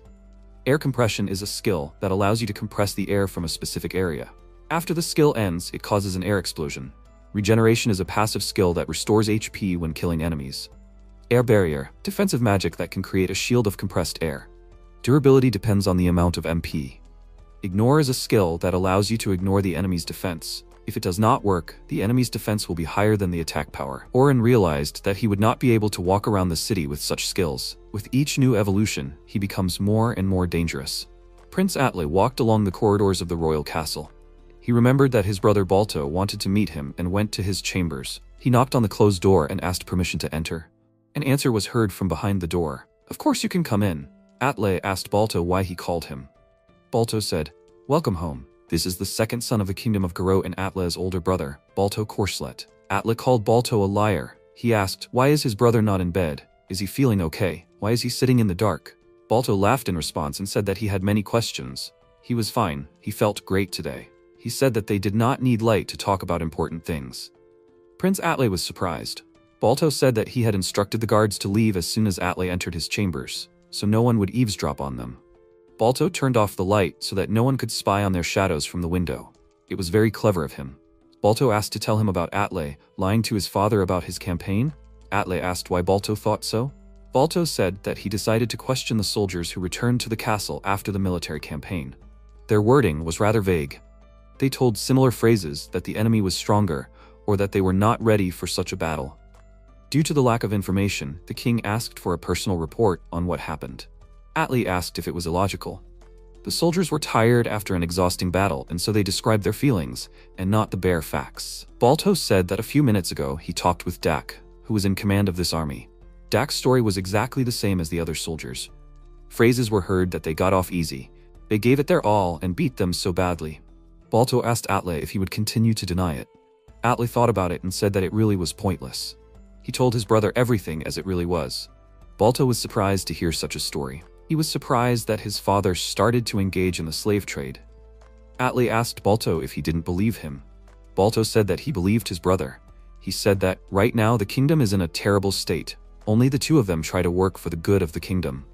It is not surprising that the father, in order to save his own and the nobility's money, decided to engage in the slave trade. Atle thanked his brother for listening to him. He asked if Balto would take part in his plan. Balto agreed without problems. He said that sooner or later, with such a government, there would be a rebellion against the king. Atle said that of the three of them, Rad should have become king. Balto asked Atle to think about the fact that replacing one fool with another will not lead the kingdom to anything good. Oren visited all the districts of the city, but in all 3 days of searching, he still did not find Elaine. He wondered where she could be. Leighton told Zilin that he should rest. He had not slept for 3 days. Zilin replied that he could not sleep peacefully when his master was fighting for everyone's freedom. He said that he felt great. Oren noticed that Zilin was tired from lack of sleep. Usually such euphoria is due to lack of sleep. Zilin had been trying to track down the slavers for 3 days. Oren looked at his notes and tried to find information about Alan. Oren realized that he still couldn't read the language. Oren thought that Zilin should rest. He didn't understand why he was studying reports about the slavers. Oren wondered if Zilin probably wanted to help him. It was nice of him. A soldier entered the office and said that one of the slavers had escaped. Zilin was outraged. He ordered to find and return the fugitive to prison. The soldier said that he understood the order and ran away. Oren thought that in 3 days they had caught more than 10 slavers, and there was no end to them. Zilin became sad. Oren thought that although Zilin was very exhausted, he was trying. MC decided that he should also try this time. He wanted to search the area near the palace. Oren used the mud bait and stealth skills. A voice from the sky said that it was impossible to activate skills if there were no enemies in sight. Oren shouted that, of course, there were no enemies, because he was trying to get out of the mansion without attracting attention. He realized that he would have to use the skills outside. Oren crawled through the streets of the city. Around the corner of one of the houses, he noticed a suspicious guy and decided that this was what he needed. Suddenly, another man in a cloak appeared and apologized to the first for waiting. The first said that the second man was late. He scolded him for making him wait. Oren wondered where this man was in such a hurry. Perhaps he did not want anyone to see him. Oren found this interesting. He followed the people. They entered an ordinary house. Oren entered the house through an open window on the first floor. He mentally apologized and wondered what room these people could be in. The situation was emergency. Oren heard a voice that said that Zilin had already imprisoned many of their workers. The second man said that he did not understand how a man like Zilin could get so close to them. The man said that getting involved with slavers without letting his family know about the plans could end badly. Oren wondered, could these really be slavers? The man turned to the man across from him, Lord Rad. He tried to calm him down and said that he was on his side and wanted to help Rad. Oren thought, Rad? That was the name of Prince Attal's older brother. Could it really be him? Oren realized that they were talking about collusion with slavers. He decided to immediately report this to Zilin. But he noticed a girl sitting in that room. She was unconscious. The man in the cloak asked, why did they need this girl? Rad replied that she was a tool for the future war. Oren wondered, war? He did not understand what Rad was planning. The stranger said that this girl was the daughter of a noble lord. He asked why she was covered in bruises and abrasions. The stranger told Rad that this was not what they had agreed upon. That if they were to enslave a noble, they should be aware of the consequences. Rad replied that he did not care. The lord had 2 daughters. This was one of them, and they sent the other one as a slave to the kingdom of Sultan. The stranger asked if Rad really wanted to start a war with these children, proving the superiority of the kingdom of Garot. Rad replied that this was true. If they started a war with the kingdom of Sultan, then there was a high probability that they would be able to acquire new slaves, and the key to this goal would be Alan and Satella. Oren wondered if this was the same sister that Alan had asked him to find. The stranger asked Rad to tell him the whole plan in more detail. Rad replied that everything was very simple. The first part of the plan was to kill the father of these girls, Lord Asbal. At the moment, Alan's youngest daughter is in the kingdom of Sultan. The eldest daughter, Satella, is right here in the kingdom of Garot.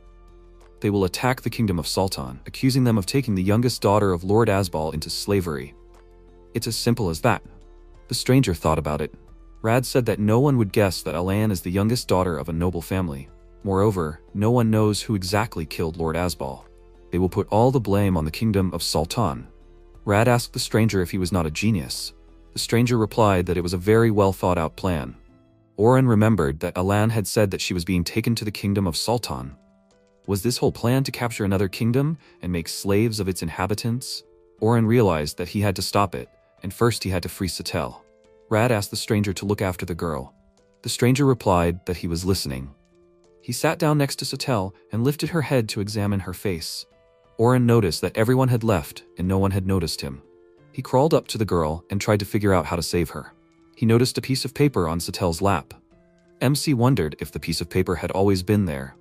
His water assistants helped unfold the folded piece of paper. It turned out to be a letter, but Oren realized that he would not be able to read it. Looking more closely, Oren read that the man did not know who he was, but asked for help and to save her. Oren realized that the guy in the hood who stroked Satella was not an enemy, but a double agent. But more importantly, Oren does not know the local script at all. How could he read the letter? He did not receive a new skill related to reading or writing. Who is this person? A little more and his head will simply explode from a bunch of questions. He needs to focus on the pressing problem. But the memories of his first meeting with Alan did not give him peace. A small water bubble rose to the girl's face and touched her. She regained consciousness. The bubble waved its hand at her and showed a stone. The girl said that it was her mother's stone. Oren was glad that everything worked as Alan said. Oren made the final touch and used the healing skill Holy Oasis. Flowers appeared around and they were shining. The girl was surprised and said, "How beautiful." Oren proudly picked himself up. He knew that she would like it. The girl was holding a lot of glitter in her hands and noticed a snake. She wasn't afraid of him, but said hello. Oren made a smiling face in the air with water. Stella didn't understand why her body was sparkling like that. All her wounds started to disappear. She sat down next to Oren and asked if he was the one who healed her. She thanked MC. Oren decided that she liked him. Oren decided that it was time to leave. The voice of heaven said that he had finally learned to communicate with children. Oren hissed. He asked the voice to shut up and said that he would find a way to turn off the voice forever. Oren crawled to the door and showed Satella with his water hands that they had to go. The girl said that if she left this house, he would scold her again. Oren made a stern bubble, which pointed to the exit. Satella asked again if Mr. Snake was sure. Oren shook his head in response. They both left the house. In Zilin's house, Zilin asked Oren where he was pushing him at this hour. Then he saw a little girl in front of him. Zilin asked what she was doing here. It was late and her parents would be worried. The girl apologized and said that Mr. Snake had brought her here. Zilin asked Mr. Oren. The girl was happy when she found out his name. Oren was happy that he was able to get her out of captivity. Satella looked at Oren in surprise. The heavenly voice said that MC's mana was at 0. Oren realized that he had no strength left at all. The next day, Leighton said that the girl was a victim of the slave trade. Zilin was surprised. He said that then it was clear why Mr. Oren had brought her here. He asked Leighton if there was any information about the slave traders. Leighton replied that the slave traders who kidnapped them and those who held this young lady captive were the same people. Zilin said that he would work harder to find them. Oren thought that Zilin had not slept for 4 days. Was he even human? MC was thinking about how to tell everyone that Prince Rad was involved in the kidnapping. He didn't know what to do. The girl saw Oren and screamed, "The snake," and rushed to hug him. She asked if he was okay. Tendo told the girl never to grab the white snake like that. Satella asked why. Zilin asked the girl to tell them a little about herself. He asked her name. The girl answered that her name was Satella. Zilin was surprised. He remembered that it was the name of the eldest daughter of a nobleman. Zilin asked how she was related to Mr. Oren. The girl answered that the snake was somehow related to her younger sister. Only the two of them knew that their mother had an amulet with a beautiful stone. The snake showed it to her when they first met. She was sure that Alan asked the snake to save her. Zilin asked that Mr. Oren was just fulfilling a promise he made to Satella's younger sister. Leighton said that this was crazy. Capturing the daughters of a nobleman, how could this happen to them? He asked where her little sister was. Satella said that her sister was captured by slavers, but a man in a cloak came and saved her. She didn't know who it was. Oren thought about it. The man in the cloak? He was clearly not a villain, but why was he helping Rad? Tendo apologized to Zilin for interrupting him and asked how things were going with the slavers. Zilin replied that they had found their lair, so everything was going according to plan. Tendo replied that it was time to move. Zilin said that according to the plan, they still had 3 more days to wait. Tendo agreed and said that this was the first time he had sat idle for so long. His fists were itching to grab something. Zilin replied that he understood everything, but they needed to gather their strength and rest. The hardest part was yet to come. Oren thought that this was said by a man who had not slept for 4 days. Dak ran in and loudly called Zilin. Zilin asked what happened. Duck said that the plans had changed. They were starting tomorrow. Leighton asked again, "What?" Oren didn't understand what was going on. Duck saw the girl and asked about Lady Satella being here. Duck said that slavers had raided Lord Asbal's territory in order to kidnap Lady Satella and Lady Elaine. Prince Rad was in charge of this entire operation. Zilin was outraged. Duck explained that Lady Elaine was to be sent to the kingdom of Sultan to start a war, and Lady Satella was needed to prove the relationship, but Lady Satella had suddenly disappeared. Lord Rad thought that someone from the kingdom of Sultan had kidnapped her. He had already given the order to find Lady Satella. Oren knew that it was actually him. Zilin said that then it was clear why the plan had changed so abruptly, but the army had not yet arrived in the capital. Duck replied that everything would be fine. They had already sent a messenger with a letter. The army would arrive tonight. There was another problem. Zilin said, "A communication crystal." A communication crystal is a special magical communication item. It can transmit an image from one crystal to another. They wanted to use it to show the people all the sins of the royal family. To do this, during the rebellion, they had to leave one such crystal on each street. Duck said that there were not enough crystals. Oren thought that this was not a bad plan. This way, the people would be able to go over to Atle's side. MC did not know about the existence of such an item. Zillan said that he would take care of purchasing crystals. Duck said that Mr. Balto was in charge of placing the crystals. Zillan was surprised that Mr. Balto was on their side. Duck replied that Balto was helping to recruit an army of rebels. Zillan was glad that such a smart person like Balto was with them. Oren remembered that Balto was Atla's older brother, the second prince of the kingdom. He was born with poor health but was always kind to Atla. Zillan said that the rebels were the royal guard, both recruits and old men. All of them were unhappy with the current ruler, so it was not difficult to convince them. Zillan said that everything was ready. No one would side with the current king and Prince Rad. They were doomed. All they could do was hope that the people would take their side. Satella called Zillan uncle and asked if they would save Alain. Zillan replied that they could not do that now. First, they needed to establish order in this country and improve relations with the kingdom of Sultan. Satella became sad and said when she would be able to see her sister again. The next morning, communication crystals stood in different places in the city, guarded by soldiers. Balto told Atla that everything was going according to plan. All that was left was to meet his father and Rad face to face. He said that he had installed several crystals in the throne room. Atla thanked Balto. Atla was serious. He was sure that he would definitely overthrow his father from the throne. He clenched his fists in anger. Atla took a deep breath and exhaled heavily. He asked Balto to lie low. He did not know what his father and brother had in mind. There might be a battle. Balto was surprised. He said that everything would be fine and asked his brother not to worry. Atla asked why Balto decided so. Balto hurried his brother. It was time. He wanted to see the fun spectacle in the front rows. Atli smiled and said, since his brother insisted, then go ahead. In the throne room, the king was sitting on the throne. Rad was standing next to him, and Atla and Balto with servants and soldiers were standing in front of them. They exchanged glances. Rad shouted, "What is going on here?" Atli raised his hand and stopped Rad. All the servants knelt down on one knee and lowered their heads. Atli activated the communication crystals. The entire city was broadcasting the events in the throne room. Atli thanked his father and Rad for their time. Rad asked what all this show was about. He didn't understand why Atla had gathered all the servants in the throne room. Atla replied that he had invited the servants, the soldiers, and anyone else he could so that everyone could listen to him. Rad asked what they needed to hear from him. Atla smiled and said that he had gathered everyone for one simple request. He had asked his father and brother to give up the throne. Rad was outraged. The king calmly asked why they should do such a thing. Atla replied, because they are unworthy of the role of ruler of this kingdom. He said that he was not the only one who thought so. The people were still suffering because of their bad decisions. Atla said that he was no longer going to watch all this from the sidelines. The king got angry and called Atla names. He said that his disrespect was beyond all bounds. A loser like him did not deserve to take his place. Atla asked why his father thought he was unfit to rule. Rad replied that Atla was a nobody. No matter what he did, it always turned out terribly. Take the recent military campaign, for example. Many soldiers died because of Atla's decisions. Atla said that the military campaign would never have happened if it weren't for the king's selfish desires. Rad asked what his brother was talking about. Atla said that he knew full well that they were involved in the slave trade. The number of slaves began to decrease rapidly every year, but recently the number of mines, which require slaves, had increased. The king was surprised where Atla got his information from. Atla said that they killed Lord Asbal and blamed the slave traders from Sultan in order to start a war with them. In addition, they violated the military agreement and started hunting the Oni. They forced him to organize a military campaign in order to take as many slaves as possible. And after all this, he dares to call himself a king? The king replied that Atla was no different from them.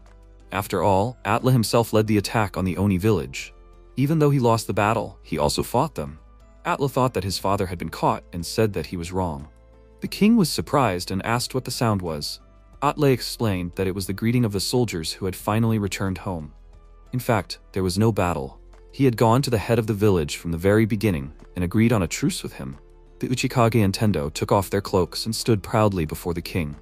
The king and Rad were very surprised when they saw Oni warriors in front of them. The Uchikage said that they were representatives of the Oni village, and they officially declared that there was no war. There were no victims or casualties. They had made an alliance with Lord Atla. and the voices the king heard were the cries of joy of the soldiers who had returned from the battlefield safe and sound. They did not want to fight with humans, and they came here to support Lord Atlul. Atlul turned to his father and Rad. If they were not going to give him the throne, then they would have to take it by force. He ordered the guards to detain the king and Prince Rad. The king was angry and used the fireball skill. He shouted, "How dare the soldiers approach him?" Fireballs flew towards Atlul. He covered Balto with his cloak. Atlul said that he was too relaxed, but nothing happened. Atlul looked up and saw a shield made of water in front of him. The king was lying on the floor and was held by water. The king did not understand what was happening. He screamed for the slime to be removed. Prince Atlul thought that this was very similar to Lord Oren's magic. Oren crawled out from behind Tendo and sat on his shoulders smiling with a water emoticon. Tendo told MC that it was a great job. Tendo proudly said that this snake is the main ally of the Oni. Atlul said, looking at his brother and father, so that they do not think that they will be able to leave here alive. They will regret that they dared to betray him. King Rind and Prince Rad shouted for the soldiers to let them go. Rind was indignant that he was the king of these lands and did not understand how the soldiers dared to hold him by force. Atlul proudly walked up the stairs to the throne. He turned to face everyone and closed his eyes to calm down. The people stood and waited for his speech. Atlul said that he asked for forgiveness from all the people for having to witness such a disgusting scene. He also thanked the soldiers for participating in his plan. Without them, he would not have been able to achieve this. From this day on, he will be the new ruler of these lands. He wants to lead this country to the bright future it deserves. The people have tolerated the tyranny of King Rind and Prince Rad for too long. From tomorrow, the families of the soldiers will be rewarded, and he hopes that together with them, he will be able to change this country. The people rejoiced with joy in the streets of the city. People cried and hugged.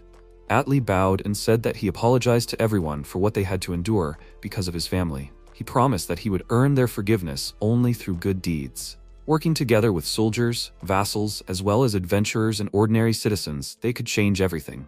Only together, they could lead the kingdom of Garrote to prosperity. Oren was glad that the people supported Prince Atlul. He was sure that everything would be fine with the kingdom of Garrote. Zealand, Dak, and Satella were walking along the road to the castle, and Lord Oren was sitting in her arms. Satella was surprised by the size of the door to the castle. Oren thought that the old man's castle was huge, and this one was even bigger. Zealand shouted that they had arrived. The prince was happy when he saw his friends. He thanked them for their support. Zealand replied that it was all thanks to him. The prince especially thanked Lord Oren. He said that without him, nothing would be left of the prince, only ashes. Oren realized that they were talking about a shield made of water. Oren replied that he was glad to help, thanks to his water hand. Tendo said that Lord Oren came at the right time because they were discussing the war between the kingdoms of Garrote and Sultan. Zealand said that Lady Ellen needed to be rescued from the kingdom of Sultan. Balto was surprised at how much work his brother had. He had just become king, and he was already making plans. Oren thought about the fact that Balto was Prince Atlul's older brother. Balto approached Satella and asked what kind of white snake she had in her arms. Tendo and the Uchikage stood silently. Tendo explained to Prince Balto that it was not just a snake. He asked to show respect and call the white snake Lord Oren. But before he could finish speaking, he knelt down and grabbed his head. A funny water face was hanging in the air nearby. Everyone was confused about what had happened. Atlul said that Balto was meeting Lord Oren for the first time. He introduced Balto to Mr. Oren and said that this was his older brother. Balto said that he was glad to meet him. Oren thought that the older brother looked more like the younger one, because he looked like a child. Atlul explained to Balto that Oren understood human speech. Balto said that he was very interested in this and was glad to meet him. He did not believe that a snake understood human speech. How was that possible? He asked. Maybe MC, some mystical animal from legends? Uchikage took Oren in his arms and asked Balto not to treat him so dismissively. He explained that for the Oni, this animal is sacred. But before he could say this, he knelt down and grabbed his head, because Oren slapped him on the back of the head. Oren begged them both to stop behaving like that. Balto and Satella smiled. Balto said that Atlul's brother made funny friends. Atlul also smiled and suggested continuing the conversation. Everyone sat down on the sofas. Atlul said that the first priority was to save Alen in order to minimize the conflict. However, he could not give the soldiers an order about this publicly. He hoped that everyone understood this. Oren realized that the conversation was about saving Alan and listened carefully to Atlul. At that moment, a heavenly voice said that Oren had gained enough points for a new evolution. He asked the voice, "Can't it wait?" The voice replied that with this evolution, he would be able to turn into a human. Oren was very surprised. So he would look like an ordinary person? The heavenly voice said that MC had reached this stage of evolution. The voice explained that the first condition was body mass. It became the same as that of an average person. The second condition was that he could listen and understand speech. The third condition was that he had met many different people. The fourth condition was that he had studied the customs of human society. The fifth condition was that he had helped people. So MC had fulfilled all 5 conditions to get closer to human form. Oren cursed. Why didn't he know about these 5 conditions before? The voice replied that Oren hadn't asked about that. Oren wondered what was more important. He would finally be able to become a human and communicate normally with people, sleep and eat normally. Oren shouted at the voice to evolve right now. But then he stopped the process. If the snake suddenly became a human, it would be somehow suspicious. In the worst case, they could consider him a threat and send him to prison. And he would also turn into a naked man on the lap of a little girl. Zilan said that Satella said that their house was attacked. But who exactly organized this attack? Will they be able to hide this fact from the public? Atle said that they will not be able to hide it for long. But while there is a chance, they need to conduct an investigation without unnecessary witnesses. Balto said that they should do this before another kingdom gets interested. They can talk about this incident at Atle's inauguration. He is sure that his older brother, father, and slave traders are to blame for everything. They will be believed if they say so. Oren thought that they still need evidence. Zilan said that they need to decide who will help in the search for Lady Elaine. Oren shouted that he wants to. Everyone sat silently and thoughtfully. Satella asked the white snake not to make noise because adults are thinking. Atle asked Dak if he knew anyone. Dak answered that he personally did not see Lady Elaine and does not know anyone who has ever met with the children of Lord Asbal. Oren was the only one who knew what she looked like. He was going to use the water manipulation skill to get attention. A huge water hand hung in the air. Atle asked Oren what he wanted to say. Zilan shouted that it was Mr. Oren who saved Satella. Duck didn't believe that an ordinary snake could save a girl from captivity. Zilan asked Satella if it was true that Oren saved her from the kidnappers. Satella said that the snake saved her and brought her to Mr. Zilan's house. Atle said that he didn't know that it was Oren who did it. He thanked him with all his heart. Oren thought that he didn't want to brag about it, but wanted to say that he could help in the search for Alan. He tried to make Alan out of water. Satella shouted that it was the spitting image of Alan. Duck asked if Mr. Oren knew Mrs. Alan. Balto said that everything was becoming easier. Let Mr. Oren go look for her. He is a snake and will not arouse unnecessary suspicion. He will be able to easily bring the girl out, as he did with Satella. Oren agreed with Balto's words. He was glad that he could finally say that he would help in the search for Alan. He would have liked Tendo and the Uchikage to go with him. But someone would have to go back to the village and report everything that had happened. He wanted the Uchikage to stay with him for this operation. Balto said that they were up to their ears in state affairs and would not be able to help in the search. They had to replace services in the palace, prepare for the inauguration of the new king, rewrite the laws, allocate funds for industrial enterprises, and allocate benefits for citizens and the military. So he was grateful that Mr. Oren had volunteered to personally help them. Oren thought that everyone had a lot of work to do, but he was worried about Zilan, that he would not overwork himself. After all, Zilan had not slept well lately. Zilan did not understand why Oren was staring at him so intently. Oren understood that Zilan should be allowed to sleep at least once. He crawled up to Zilan, climbed onto his shoulder, and combined with the Ignore skill, used the Wave Fist and Shockwave skills. Wave Fist is a skill that combines a shockwave, bone destruction, and internal destruction. The skill combines 3 strong attacks. Depending on the strength of the blow, the enemy can be either killed or simply knocked out. Zilan folded in half and lost consciousness. Atle asked what Mr. Oren was doing. Duck replied that no one should worry. Zilan had not slept for 5 days. It was painful to look at him. Apparently, Mr. Oren wanted to let him sleep before all the fuss. Oren knew that no potion can cure overwork, and while he is gone, who will watch over the sleep of a workaholic? Atle said that Zilan was back to his old ways. Duck loaded his friend onto his shoulder and asked Atle's permission to let Zilan sleep a little in the guest room. Atle agreed. Balto smiled and said, "Not sleeping for 5 whole days, that's dedication. One can only envy. We will have to watch over his sleep." Atle agreed with his brother. Balto said that he would conduct an investigation in the former territory of Lord Asbal. He asked what Tendo and the Uchikage would do. Tendo replied that he would not be of use with his investigative skills, but the Uchikage would look after Lord Oren and help in the search for Lady Elaine. The Uchikage said that he could be counted on. Prince Atle said that before they went to the village, he wanted to prepare a gift for Lord Reiki. Tendo replied that it would be no problem. He was sure that Reiki would be honored by Prince Atle's gesture. After discussing the plan, Atle said that they could walk around the castle. So they explored the castle with Satella under the supervision of the Uchikage. Well, At least he kept an eye on them until Satella ran away from him. They looked at various statues. Satella wanted to go up one floor. She went out onto the open upper balcony of one of the castle towers. Satella said that from here, you can see the very large gate to the castle. Oren thought that the gate was right next to the houses of the residents, and this means that the townspeople can get into the palace at any time. The man who built this castle understood how important it is to be close to his people. Oren would like to visit this castle again, but in human form. The Uchikage grabbed Satella by the shoulders and pulled her away from the edge of the balcony. He said that he finally found her. He asked her not to run away anywhere alone. He asked what would happen if she got lost, or ran into a suspicious person. Satella shouted that she would run somewhere else. Uchikage tried to catch up with her along the corridors of the castle. During dinner at the table, Oren was lying on the table and thinking how tiring it was to spend time with children. Uchikage asked how Mr. Oren was feeling. Oren thought that Uchikage was trying to stop Satella's rampage all the time, and he didn't care. This is what the physical superiority of the Oni means. Oren crawled to a piece of raw meat and thought that, after he became a spike snake, he gained levels less. I wonder why? At first, it seemed to him that the next evolution was still very far away. Back then, the forest snake's maximum level was 55. Now, the spike snake's maximum level is 200. But back then, he gained levels much easier than now. Oren thought that the Uchikage's food looked so delicious. He would definitely eat something like that when he became a human. Oren stopped himself. There was not a soul around except for the Uchikage. This was a chance. He asked the heavenly voice what he needed to do to become a human. The voice answered that 100 MP were needed to transform into a human, and turning back into a snake would cost 100 MP. However, each species had different experience points.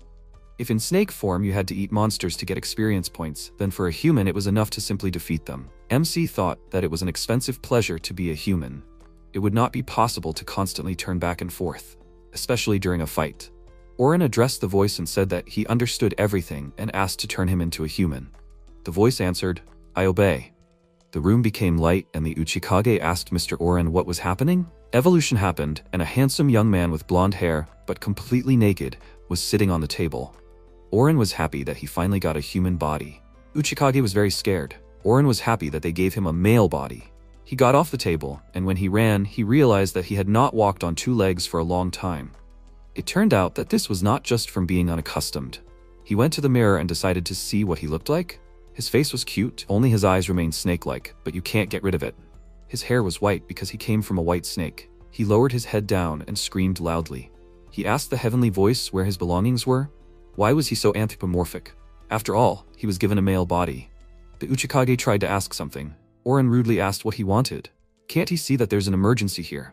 The Uchikage quietly asked what Mr. Oren was. The MC turned around, apologized, and said that he'd completely forgotten, but he could finally turn from a snake into a human. The Uchikage said that everyone would be happy about it.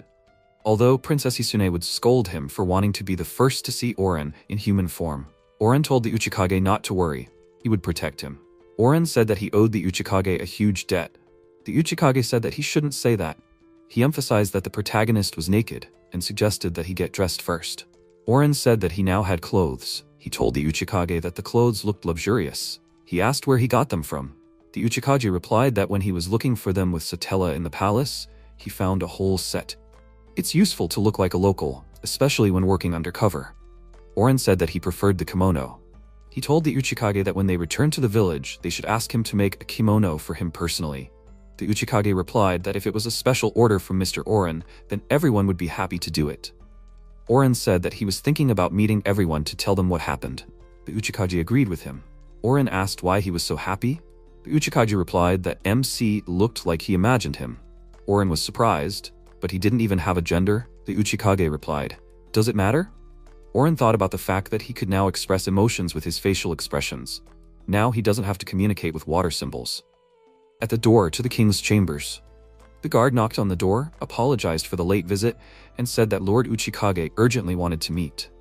The door swung open and King Atli stood on the threshold in his pajamas. He asked what brought Lord Uchikage here at this late hour. He noticed that the lord was not alone. The king invited everyone to his chambers for a conversation. Oren couldn't wait to see the king's reaction to the news. Atli apologized for coming to the meeting like that. The Uchikage said that it was a trifle. Atli said that he was a king who had just become one. He respected the Uchikage very much and should treat him accordingly. Atla asked who this companion was. He apologized and said that he did not dare to doubt the guest because he came with Lord Uchikage. The guest asked the king if he didn't recognize him. He decided to refresh his memory. Atla saw a familiar water cat. "Is this Mr. Oren?" MC said that was the correct answer. The king was surprised that Oren became a human. The protagonist said that he had always been a human. He just didn't know how to communicate. Atla said that he didn't know that white snakes could turn into humans. Oren replied that you could say that he was special. He added that they came to tell him the news and avoid further misunderstandings. Atla said that he would also inform his brother about his new appearance. Oren took a fruit from the bowl, took a bite and said that it was very tasty. He was happy that he could finally eat something tasty. Atla said that Mr. Oren had eaten with everyone before. Oren replied that snakes had no sense of taste. The protagonist told the king to order the most luxurious breakfast in the morning. Atla smiled and said that he would do as you command. The king said that he had imagined it a little differently. Oren thought about it. Atla said that, from what Uchikage and Tendo had told him, he thought he would look like an old warrior. Oren replied that everything they said about him was greatly exaggerated. It's just that in this culture, white snakes are on the level of God, and because of this attitude, he could hardly communicate with anyone, especially with ordinary people. Uchikage said that they didn't even think about his feelings and apologized to Oren. MC said that there was no need to apologize, because now he wouldn't have problems communicating. The king said that since Oren can talk, maybe he could tell how he met Lady Elan. Oren said that before meeting Uchikage, he was captured by slave traders, and that's where he met Elaine. She was the first one who understood him without words. She helped him escape, and he was very grateful to her. He wanted to save her, but Elaine insisted that he take care of himself first. Atla said that if everything is as Oren says, then finding Elaine in the Sultan Kingdom, the situation could turn into a war. Only they can find her. Oren said that he forgot to ask how long it would take to get to the Sultan Kingdom. Atla said that the journey would take about 8 days by horse-drawn carriage. Oren was upset that it was slow. The Uchikage said that Oren was now a human and he needed to explain the distances between settlements. It was a day's ride from the capital to the village of Oni by horse. It was 8 days to the Sultan Kingdom. And it was half a month's journey to the next closest country. Oren said that in his past life there were airplanes, high-speed trains, but here there was only cavalry. He said that he hadn't thought about it at all. Oren asked the Uchikage if they had money for the journey. The Uchikage replied that he didn't think he would even think about it. Oren replied that the journey was long, plus they had a child with them, which meant big expenses. The king smiled and said that it was very sweet. He said that for their help, he would fully provide them with everything they needed on the way. There was no need to worry about it. Oren was surprised. What did he do? Atla said that firstly, he saved his and his brother's lives when their father attacked. Secondly, Zealand said that the protagonist personally brought Satel to the mansion. Oren said that poor Zealand, unlike him, did not have the ability to recover. Therefore, Oren did not need sleep. Tenda told him something about this, but MC did not remember. Atla said that Oren got incredible abilities from Mr. Oren, but the protagonist could not worry. This information would not leave the royal chambers. He would not allow anyone to use it. Oren thanked the king and said that in exchange for this secret, he would heal everyone the king asked for. Atla asked what skill Oren had. Healing? Mass healing? Oren answered, great healing. Atla and Uchikage were very surprised. Oren said that the boys were more surprised than Princess Hisun and Tendo. Atla asked Oren not to tell anyone about this gift. He explained that if they found out about it, the kingdom would tremble. Now Oren was surprised. Oren asked what he was talking about. Atla said that Balto had told him something. The protagonist asked him to stop and asked if this was a serious conversation. Oren used an endless stream of water and a water ball appeared above his finger, which grew in size and a man appeared. Balatam fell to the floor and began to cough up water. Oren was surprised and said, this is the guy who left a message for him in the house where Satella was kept. Atla was surprised and exclaimed, this is Baladim. The protagonist asked him if they knew each other. He answered him that as far as he remembered, he served Lord Asbal, but what is he doing here? The protagonist said that when he was looking for Satella, he was on his way to meet Radha in the city. He thought she was on his side, but he left a note, and Satella was all alone at home without protection. Would he share his story? Baladim said that he had a premonition that someone was watching them, but it was as if he knew that no harm would come. If luck had been on his side, he would have hidden from Lord Rad. But he had to obey him in order to save the lady. He did not think that he would meet her savior and asked permission to introduce himself. He shook the protagonist's hand and he said that only thanks to him he was able to save Satel, so he was glad to meet him. Baladim trembled and muttered that he was strong. He had the ability to determine a person's strength from a single handshake. Oren asked Is this probably how you can determine a person's mood by their gait? Atle asked. So he was taken after the attack on Lord Asbal's lands? Baladim agreed and said that Lord Asbal owned a small plot of land. This territory was mainly inhabited by merchants and artisans, but everyone loved and respected the lord. Surely there must be a reason why he was killed. So he began working for Rad, but he never figured out who was attacking Lord Asbal's territory. There were slave traders involved in this story, but they didn't have an army that could take over entire settlements. He interrogated the slave traders who were involved in the attack, and they said that someone had come to help them, but he didn't know who these people were. He dared to assume that this was another dark organization that would attack one territory during the day, no matter how small or large it might be. Oren thought about it, because this had happened to another demon village too. It had seemed strange to him from the very beginning that an army of 1,000 people would attack one village. Baladim clenched his fist angrily and said that when he found out that the main culprit was Rad, he was very angry. He wanted to use the Lord's daughters for his dirty machinations. That's why he wanted to free at least Satel, that he couldn't save the Lord. Atle sympathetically said that he really had a hard time, but he also wanted to save Alon. He was sure that he could help them with this. After all, he had worked with his brother for some time and should know all the slavers by sight. Unfortunately, they did not catch everyone, but with him, justice can finally prevail. Neither Rad, nor his father, nor the captured slave traders are ready to hand over their own, and only he can do it. The protagonist thought that Baladim wants to save Alang. He is sure of it, but he was afraid to act alone, since the stakes are too high. Baladim took off his hood and said that they have similar goals, and he is ready to do whatever he orders. Atle exclaimed that he relies on him and wished him luck. Balto looked into his office and apologized for the suddenness. He said that they need to go to the dungeon. And what kind of meeting are they having? Atle was happy and wanted to say something, but he interrupted him and asked him to discuss it later. He asked him, "What's the rush?" Balto answered that he wanted him to go with him to his father's interrogation. Atle asked in confusion, "Interrogation?"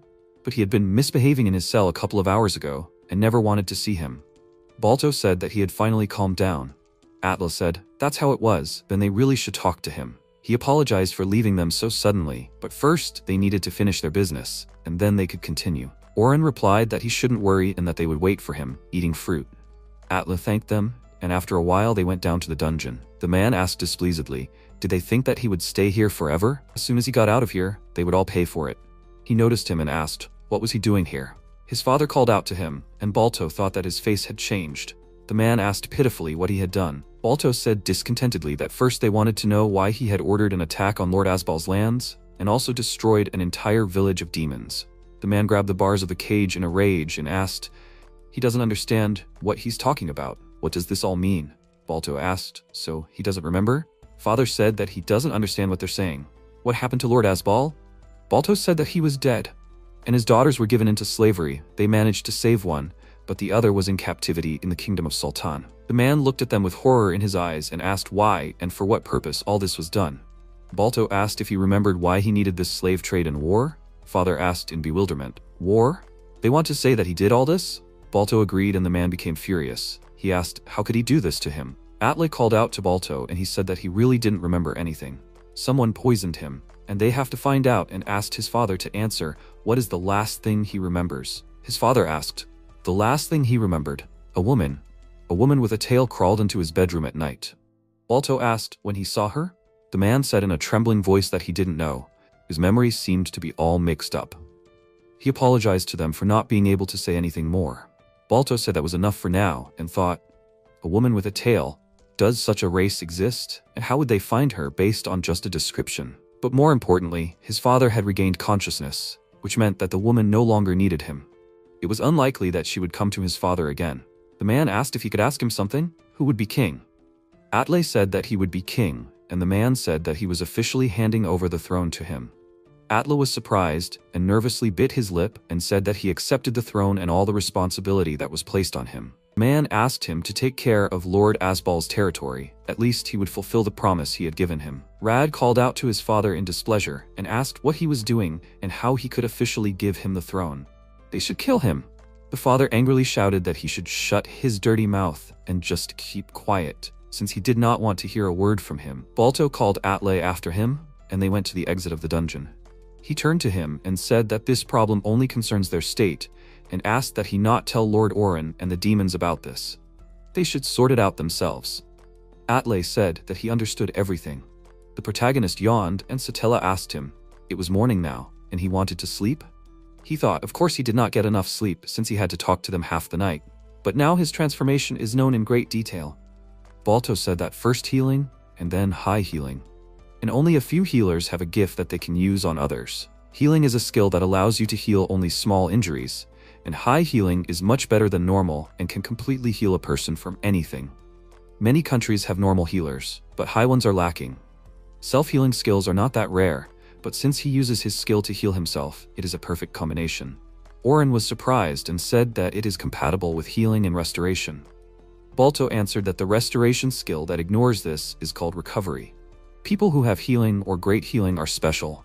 If a healer is on his side, then even during a fight, they can save him. He is a person that all adventurer teams want, but almost no one has him. If only he had something like great healing. The protagonist raised his hand and awkwardly said that he had it. Balto looked at him with displeasure and asked, "Is he stupid? Doesn't he understand? If he is a healer, then he is in demand all over the world." And he just said it. After all countries want to have a healer with the skill of great healing. And adventurers will also hunt him, and no matter how many allies he has, they will not be able to win. He should not tell everyone that he has the skill of restoration. Oren looked at him with fear. Meanwhile, Oren thought that he should be careful, since Balto was so angry. He got down from the table, and the whole room was illuminated by a bright light from his transformation. Satella was surprised when she saw him in a human body and happily jumped on him. She exclaimed, "The white snake is now a human, that's so cool." The protagonist sighed with relief and said, "Of course, he is a great snake after all," and asked to call him by his first name.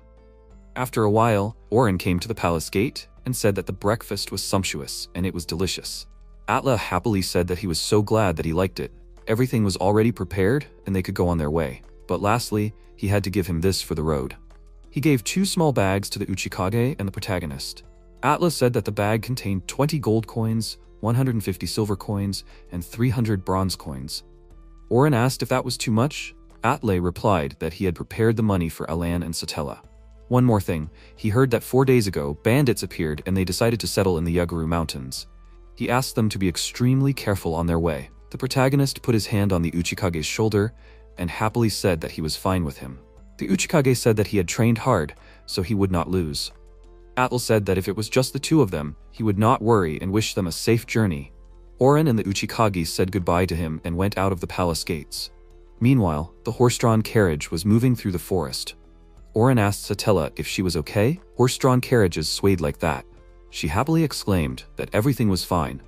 The protagonist thought about how he had already ridden something like this once when he was in the form of a snake. He would never have thought that he would also ride as a human. He still doesn't know about the currency of this world. He turned to the Uchikage and asked how much gold was worth. Before that, he was a snake and did not know the market price. He answered that there were 7 coins in descending order: copper, white copper bronze, cupronickel, silver, gold, and white gold coins. Oren thanked him and said that he finally understood something. The Uchikage said that it was strange to him that he was recently a snake and was able to understand the meaning of money so quickly and take on human form. The protagonist replied that he was constantly evolving and improving his skills, which is why he was able to become a human. The Uchikage added that evolution seems to be something unique to monsters. Are there other monsters like him? Oren remembered Raisin and agreed. This guy is quite stupid, but his defensive abilities are incredible. Perhaps his strength can be measured in 4 digits. They probably have something like that.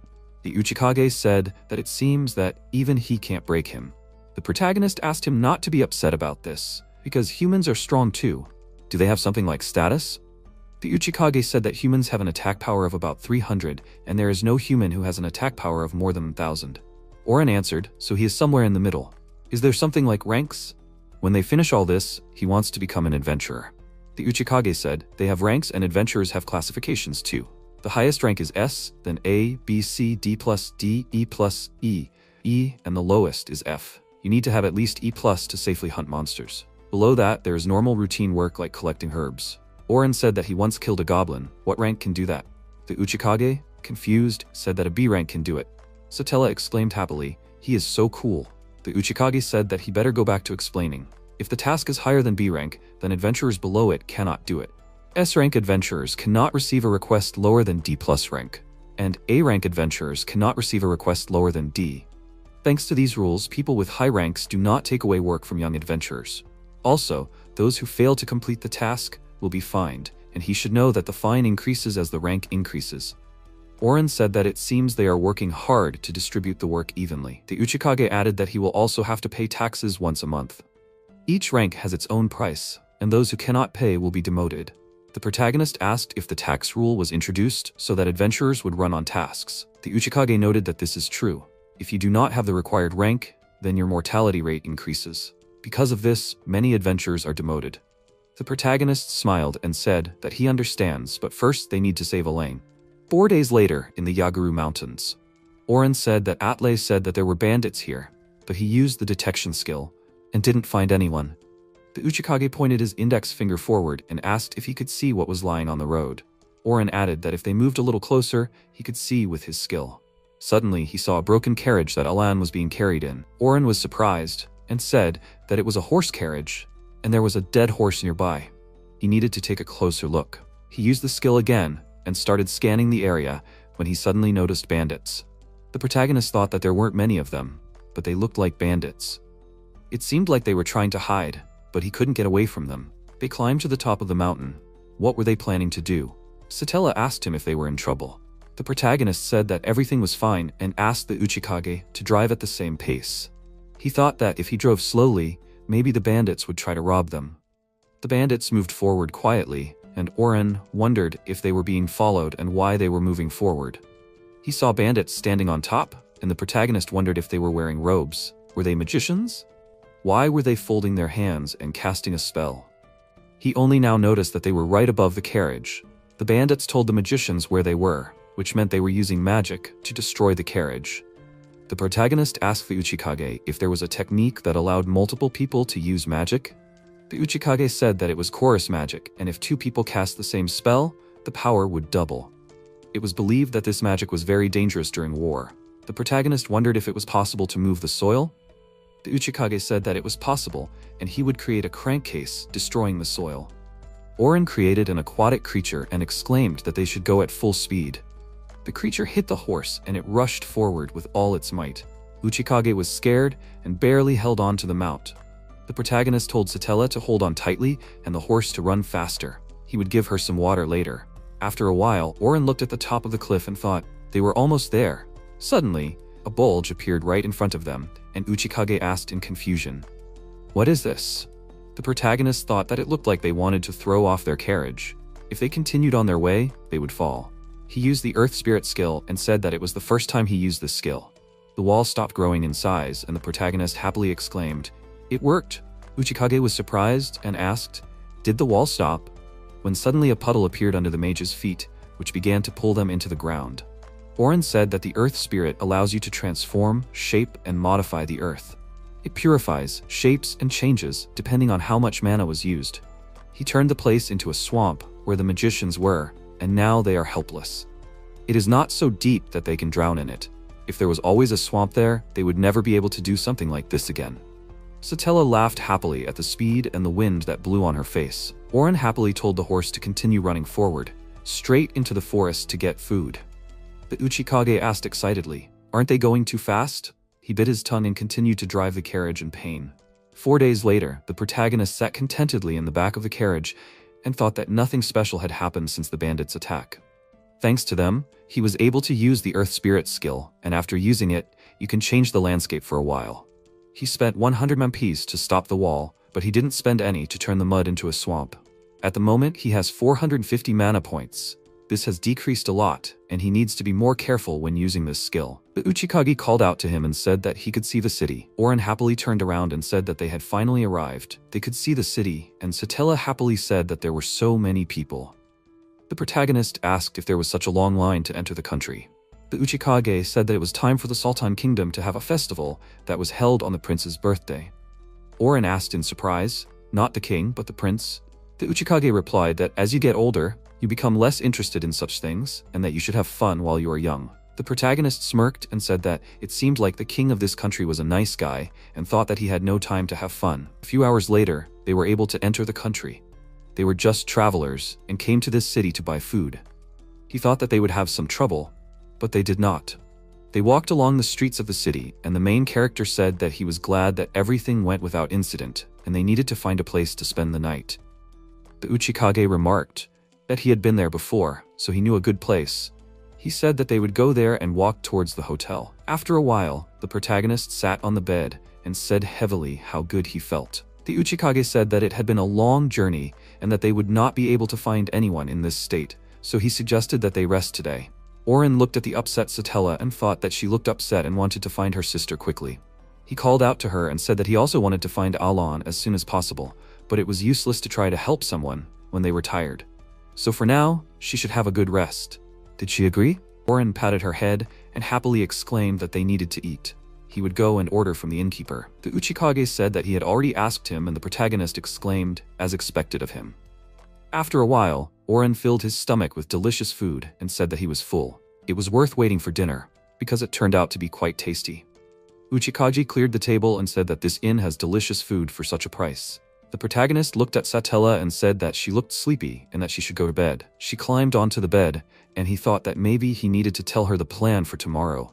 She fell asleep so quickly, and the protagonist thought that he also wanted to sleep. He couldn't let Satella sleep alone, and he didn't know how safe the city was, so he should be very careful. He lay down next to Satella and quickly fell asleep. Meanwhile, in the morning, he got up first and noticed her on his feet. Oren smiled and said that the positions children take while sleeping are incredible. He approached Uchikage and thought that he was still sleeping, and in this position he was always ready. Thanks to him looking after them, they can sleep peacefully, and he transferred some energy to his ally. The protagonist pulled his hair into a ponytail and said then he would go looking for it first. After a while, the protagonist stopped in the middle of the city and asked discontentedly, what should he do? He thought about how he had been aimlessly walking around the city for an hour, and it would be easier if the Uchikage was with him. He stopped in front of a store and said that he would go into this one. Oren opened the door to the store and was met by Ilusa, who welcomed him to the magic item store. He looked around and thought, so this is a magic shop, and he is in anticipation. How are there items here? Ilusa looked at him happily and asked, so this is his first time seeing magic items? Then he must tell him everything. This store has items for battle, defense, as well as for pets and monsters. This is a magic bag, although it looks small, but you can store a huge number of things in it. This is a good deal, only 1 gold coin and 5 silver coins. The protagonist exclaimed in delight. He was buying it. Ilusa put a bag and a book on the table, saying that it was a magic bag and a book on entry-level water magic. Oren thought that there was a high probability that it was a simple copy, but he was so interested in these magic things. Although she was young, she was already good at business, so she could easily offer him the goods he needed. He looked at her questioningly and asked how she knew that his specialty was water. Ilusa chuckled and said that it was her talent and that she could read the atmosphere. The protagonist took the bag in his hands and asked if she could check the goods. A wallet and a book, this small magic tool bag? Will it really fit? He stuck his hand in it and asked in surprise. Even if he stuck his whole hand in, he would not be able to reach the bottom? The protagonist told her to hold 2 gold coins. Ilusa said that this bag would cost 1 gold coin. Oren smiled and said that everything was fine. She awkwardly asked, what kind of money is this? She can understand copper or silver, but why gold? The protagonist smiled and said, because she was very kind to him when he first visited her. He thanked her, and Ilusa hesitated, after which she said that he was an interesting person. She introduced herself as the owner of this store, asking him if they could meet again. Oren introduced himself and shook her hand in return. Ilusa happily said that he bought the goods so calmly, without complaints and bargaining. No one had bought from her for a long time for the stated price. But she still can't do this, and maybe he wanted to buy something else. Oren pointed to the book and asked what spell of this element he could learn. He already had many skills, and so he would like a spell that would not cause damage, if possible. Ilusa asked in bewilderment, did he really study magic poorly? Doesn't he know that mastery and magic are different things? Oren was surprised and added that he didn't know about it. Ilusa asked, in that case, does he know about the water bullet skill? The protagonist smiled and agreed, although he immediately synthesized it and never used it. She said that water bullets are a skill that allows you to create water balls and shoot them. The more magic power he puts into the spell, the more powerful it becomes. And with the help of mastery, you can change your spells a little. By giving an ordinary water ball a sharp shape that will resemble a tip, you can increase the attack of the water bullet. Oren thought about it and asked, in other words, mastery is the basis, and magic is the application? Ilusa agreed with him and said that in order to learn how to use magic, a lot of time is required for training. It is very difficult, and many magicians will not have enough time for this in their entire life.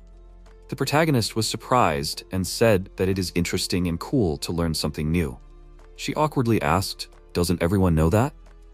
The protagonist asked her to tell him if she knew where the slave traders were. He needed to find someone.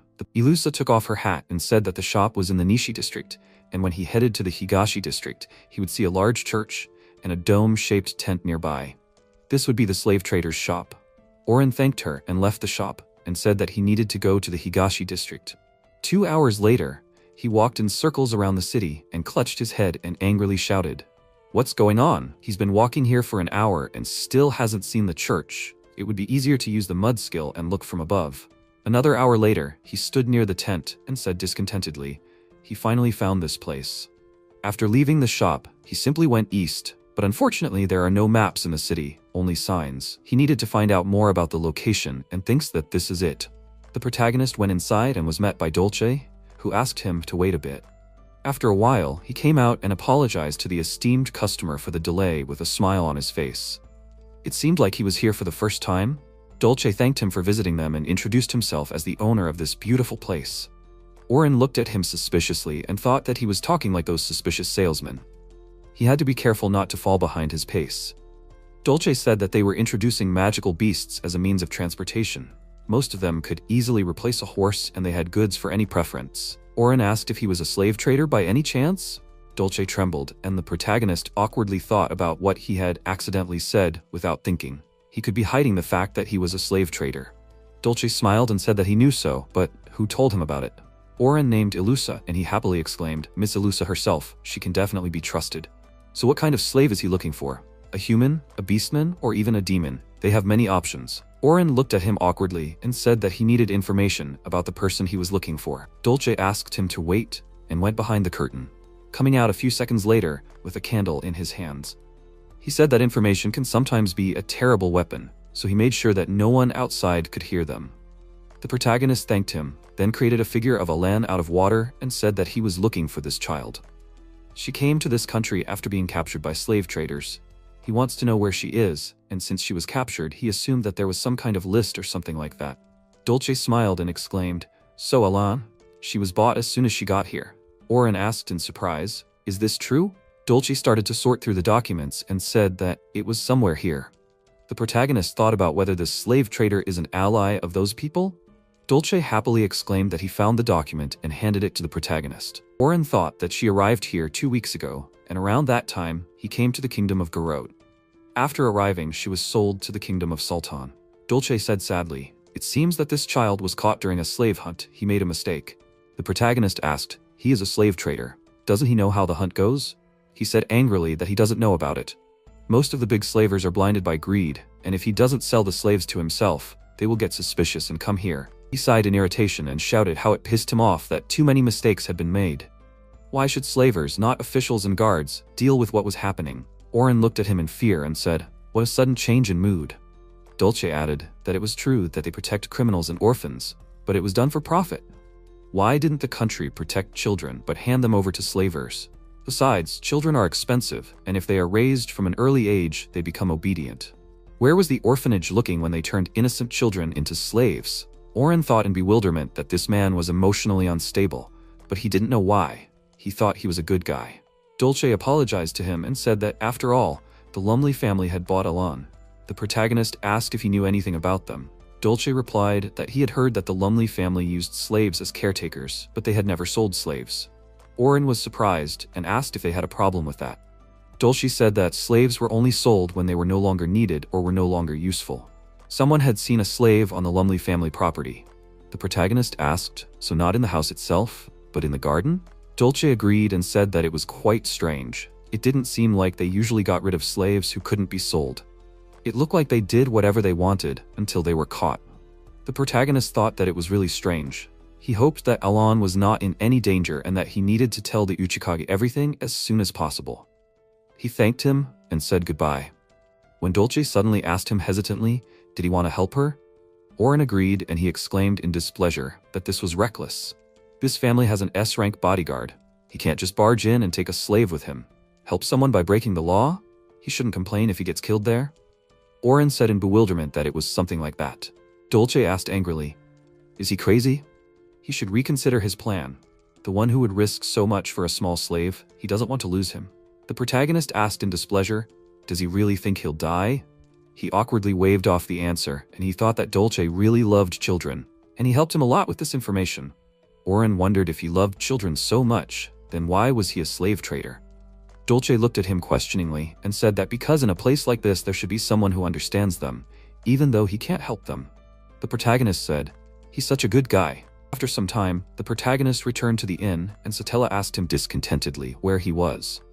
Oren awkwardly apologized to her and said that he decided to gather some information. He knows where Alan is. Satella happily asked, is this true? Protagonist added that she was bought by the Lumley family and it looks like they have an S-rank bodyguard. The Uchikage thought about it and said that he knows who it is because he is very famous in this city. Oren asked who it is. The Uchikage said his name, Requa Soulmalt, an S-rank adventurer who specializes in fire magic. He is so strong that he can burn down an entire forest. But why such a strong adventurer became a bodyguard, there is too little information to see the full picture. The protagonist said that this looks very suspicious. The Uchikage added that his story about how he got an S-rank is quite famous. A few years ago, when Requa was an A-rank, he deciphered ancient letters. By using them as a basis and adding them to the spell, he was able to create magic circles 3 times stronger than the previous ones. He patented his achievement and thus received an S-rank. In other words, he is a pretty powerful mage. The protagonist inquired, and quite an unpleasant opponent? Uchikage said that even he does not want to fight him. Maybe in close combat there will be an advantage, but he is sure that he is ready for such an outcome. Oren said that he needs to save her quietly, so he will go to their estate right now, check Alain's location with the skill and knight, climb to them. Uchikage noted that it is better to collect more information and then go there. Satella called out to the protagonist and asked, what about her? The protagonist smiled and said that he went to get Alain, and she will wait for them here. Satella sadly lowered her head down and he said that today she will meet Alain, while he scouts out the situation, and the Uchikage will be with her. After a while, the protagonist found himself near the estate and said in surprise, and this is quite close. He thought that the gargoyle at the main gate was completely tasteless. Oren hid behind the gate and used Kasumi's manipulation skill, which helped him examine the entire estate. Oren thought that it looked like there were only servants in the estate and no trace of slaves. There must be a secret passage somewhere, actually an underground room. How good that smoke can get to any place. The protagonist's energy went down to the basement and he saw that it looked like a prison inside. The protagonist thought about how terrible it was because there were many torture instruments here, and none of them moved. There were about 50 people here? The situation was worse than they expected. This family buys slaves for experiments on people, and the first one who comes to mind is Requa. He heard that he deciphered ancient letters and thought that this was his specialty too. He probably does it for research, or he likes to follow orders. Maybe he is more dangerous than he thinks? If everything happens in such a room, then most likely he is a dangerous person and will kill his opponent very quickly. He explored the rooms and said that he sees 2 prisons where children are kept. There are 5 of them, and they are about the same age as Alain. He hopes that Alan is here and the last room is left. The smoke dispersed throughout the office, and Oren thought that maybe this is Requa. Is this guy always in this room? There is only one corridor and an exit underground. He could easily get out alone, but it will be difficult to escape with Alan. He began to make a plan in his head to disrupt and distract Requa. The night visitor is too suspicious. Wait until he goes to sleep. He has no idea how long he will have to wait. The space is small for a fight, and other slaves will suffer.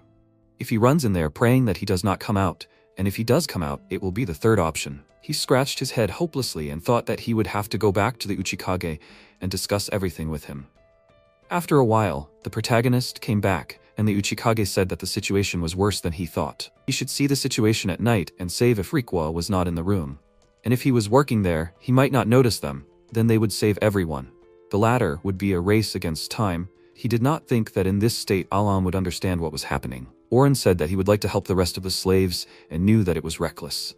The Uchikage smiled and suggested that he save as many children as possible. The protagonist smiled and thanked him. Meanwhile, they were near the Limley family estate. Oren analyzed the situation and said that Requa did not seem to be there.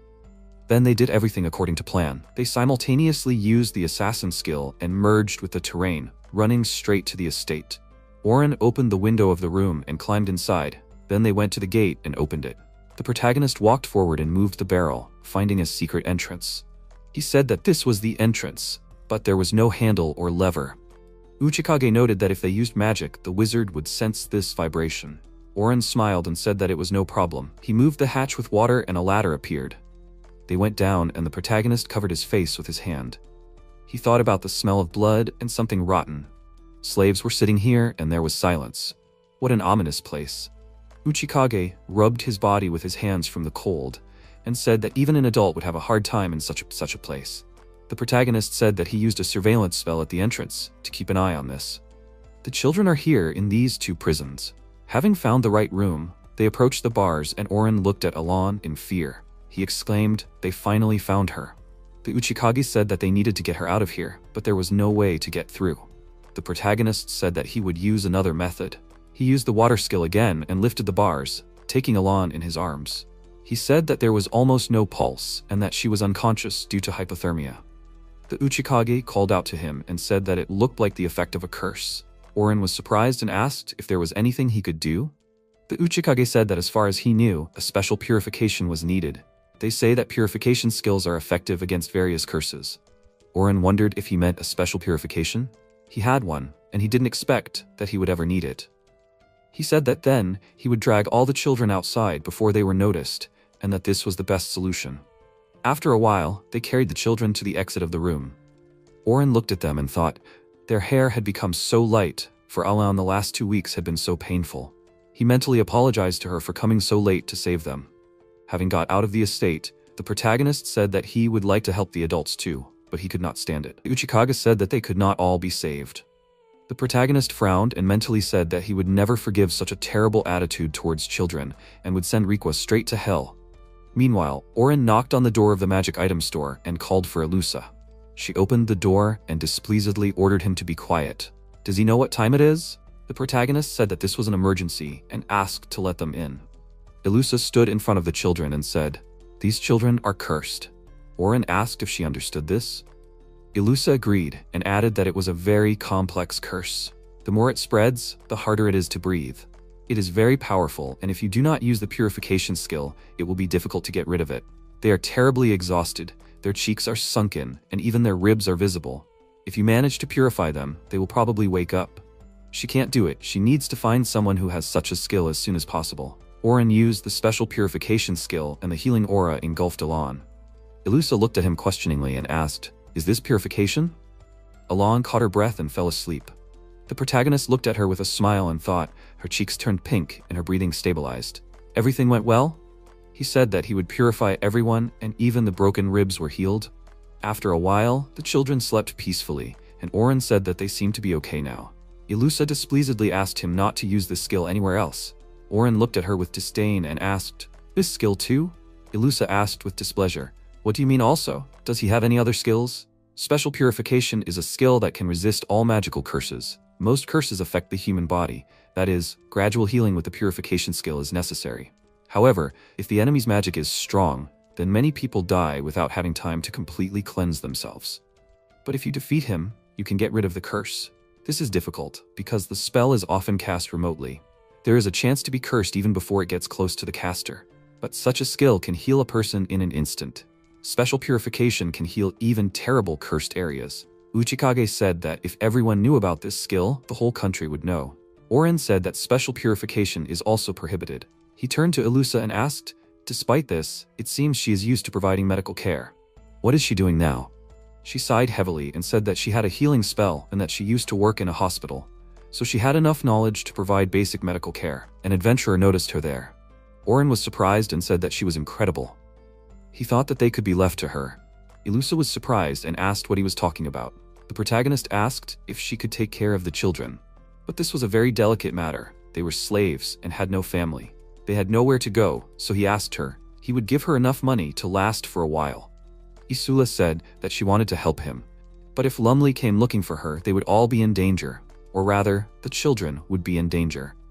Oren added that there were strange rumors going around the city. If they moved around thoughtlessly, they would be the first to catch them.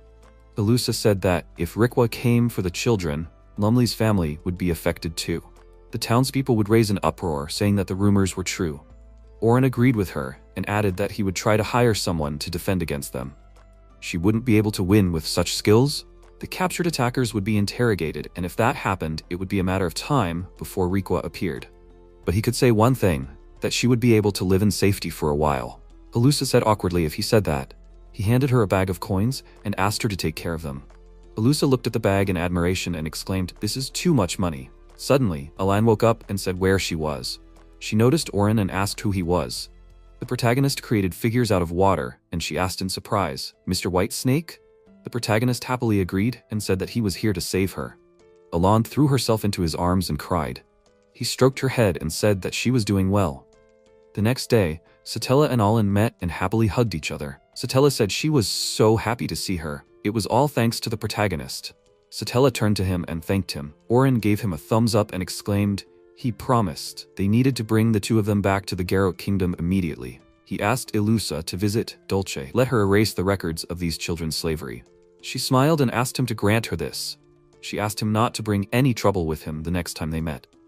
They said goodbye to her and got into a horse-drawn carriage, heading to the Garrote Kingdom. The Uchikage smiled and said they were so restless and asked not to tip over the carriage. When suddenly he noticed a man in front of him, and the protagonist asked what happened. The Uchikage asked why he didn't notice him. He ordered everyone to fasten their seatbelts, and sharp claws appeared from his hands. Requa cast a spell and a magic seal appeared in front of him, from which a cloud of magic was formed. He threw it at them, but the Uchikage was able to counter his attack, cutting the magic ball in half. Oren excitedly ran up to him and asked if he was okay. He noticed Requa and said his name angrily. Requa smirked and said that the puppy knew his name. Oren said that it was easy to remember the names of those who commit inhumane acts. Requa asked, "Inhumane, what is he talking about?" The protagonist asked him not to play dumb and thought, so it was him. How long has he been waiting for them here? He was wary of Kasumi's manipulation, but the Uchikage did not notice him either. Requa mockingly said that he should not be angry, because he was here to pick up and deliver the test subjects. It seemed that one of them was able to use purification, even against his curse. Suddenly, magical marks appeared on the ground in the middle of the forest. Requa said that he did it in a hurry, but he was glad that he installed the warp device. The Uchikage said that with this, no one would see them, and if they defeated him here, rumors about him would not spread too far. Oren said that it was a good option, but before they defeated him, he would definitely hear what he did to Alang. The Uchikage said that his magic was quite powerful, and his attacks did not cause any damage to him. Oren asked if he could handle him. He said that he could handle it. If his goal was to get the slaves back, then he did not harm them, but everything was fine and he could protect them. The Uchikage used the Shadow Veil skill, and his shadow sat next to the terrified Elaine and Satella. Elaine asked if he was protecting them. The Uchikage said that they calmed down now. Oren said that they should deal with him and go home. Requa asked if he wanted to fight him, then let him be his opponent because this demon would make an excellent guinea pig. Uchikage asked if he was finished and who was he going to experiment on. Requa formed many magic balls around his body and asked if he was sure about that. Then he directed an attack straight at them. Oren used a water barrier, and it reflected the attack. Requa asked if he saw it or if it seemed to him. Suddenly, Uchikage appeared next to him and began to strike blow after blow, not allowing the enemy to concentrate. The protagonist happily thought that Uchikage was so fast that he could not keep up with him, but he would beat him to death. He appeared next to him and said that blades did not pass through the barrier, so he moved on to strikes, but it seemed that he did not succeed. Requa got up from the ground and said that it was good. Uchikage remarked on how he assumed that this was a protective barrier. Oren asked what it was, and could he explain? Uchikage looked around and added, if there was more time. He thought about how this was the first time he heard about a barrier, but it was a spell? In that case, once the battle was over, it would dissipate. But he wondered, is the barrier activated automatically? Perhaps he had not taken everything into account and would try to find out something. Oren created a large number of copies, and Requa was surprised. What was this? The protagonist attacked him with his skill, but Requa couldn't keep up with him and exclaimed, there are so many, but the accuracy is too low. This is not a very impressive performance, and the technique is not enough. Something like this will not work on him. Suddenly, Oren's attack cut off his legs with magical threads, and Requa began to scream in pain.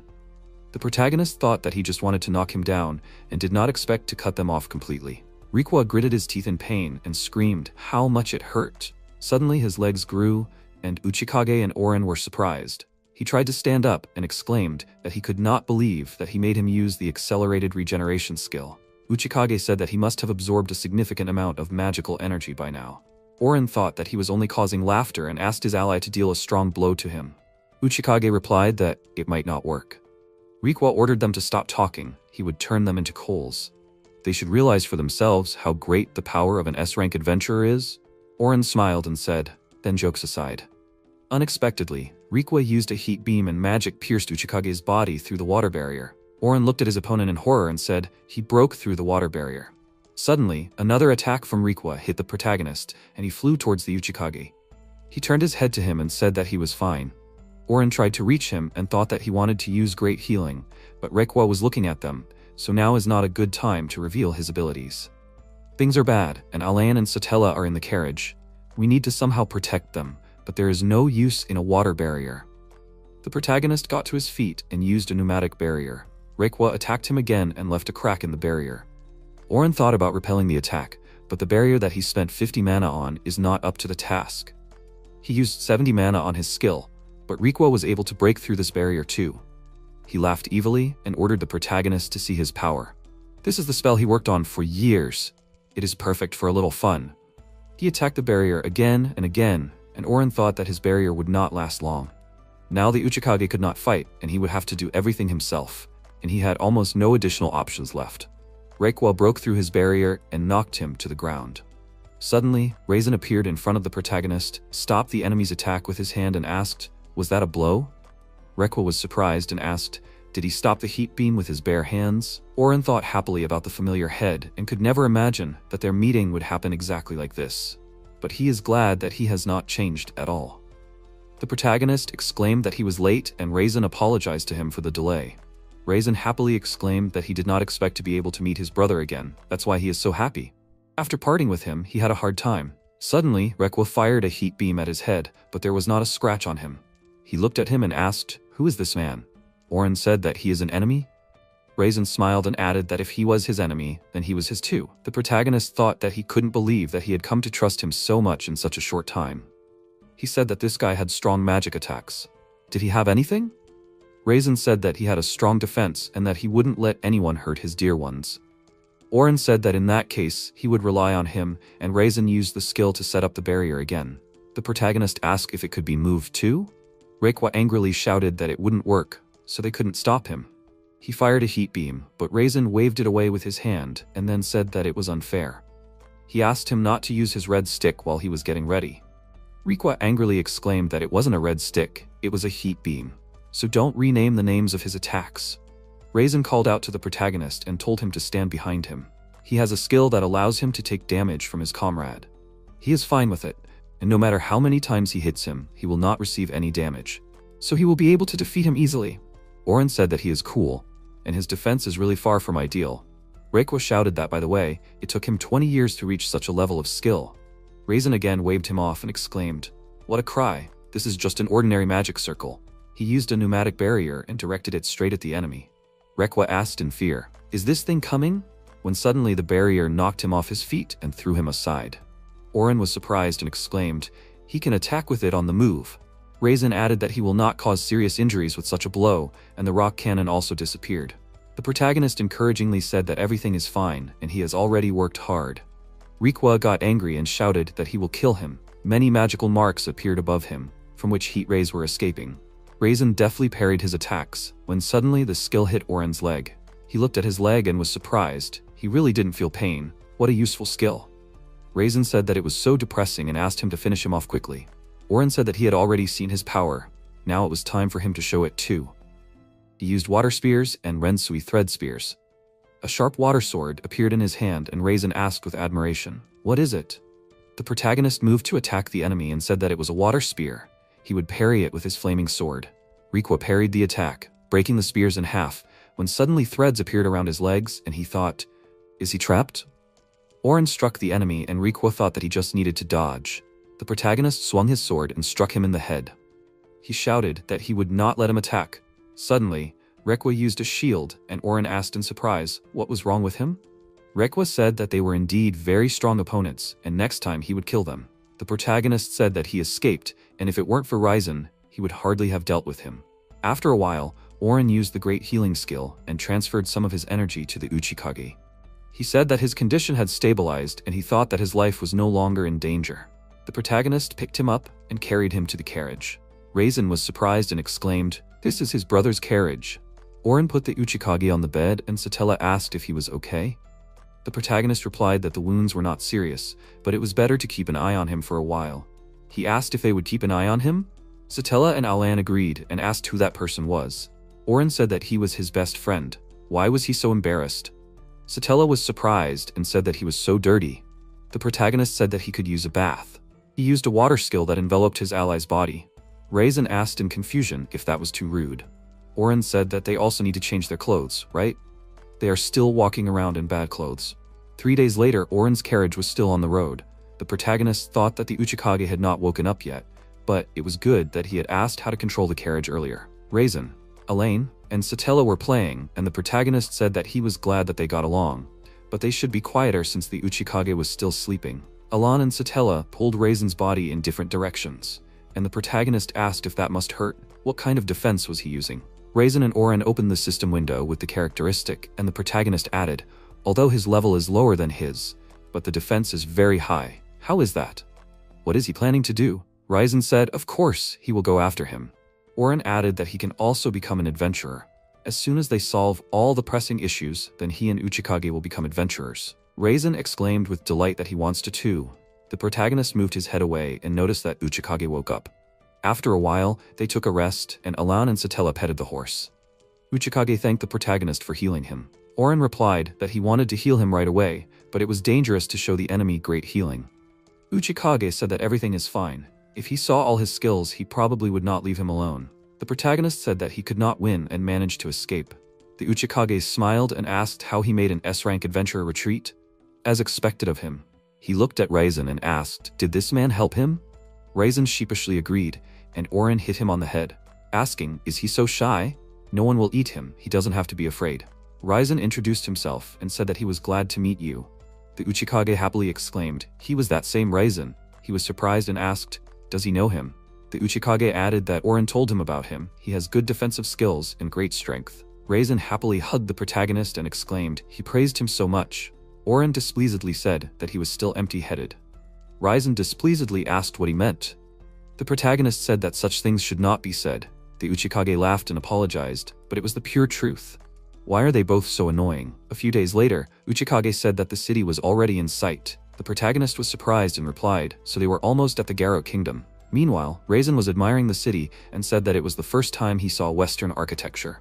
Oren exclaimed with displeasure that it was a castle and asked him not to shout because people were already looking at them with suspicion. Meanwhile, in the prince's office, Balto happily said, great job. Atlas smiled and said that he was happy that they returned safely.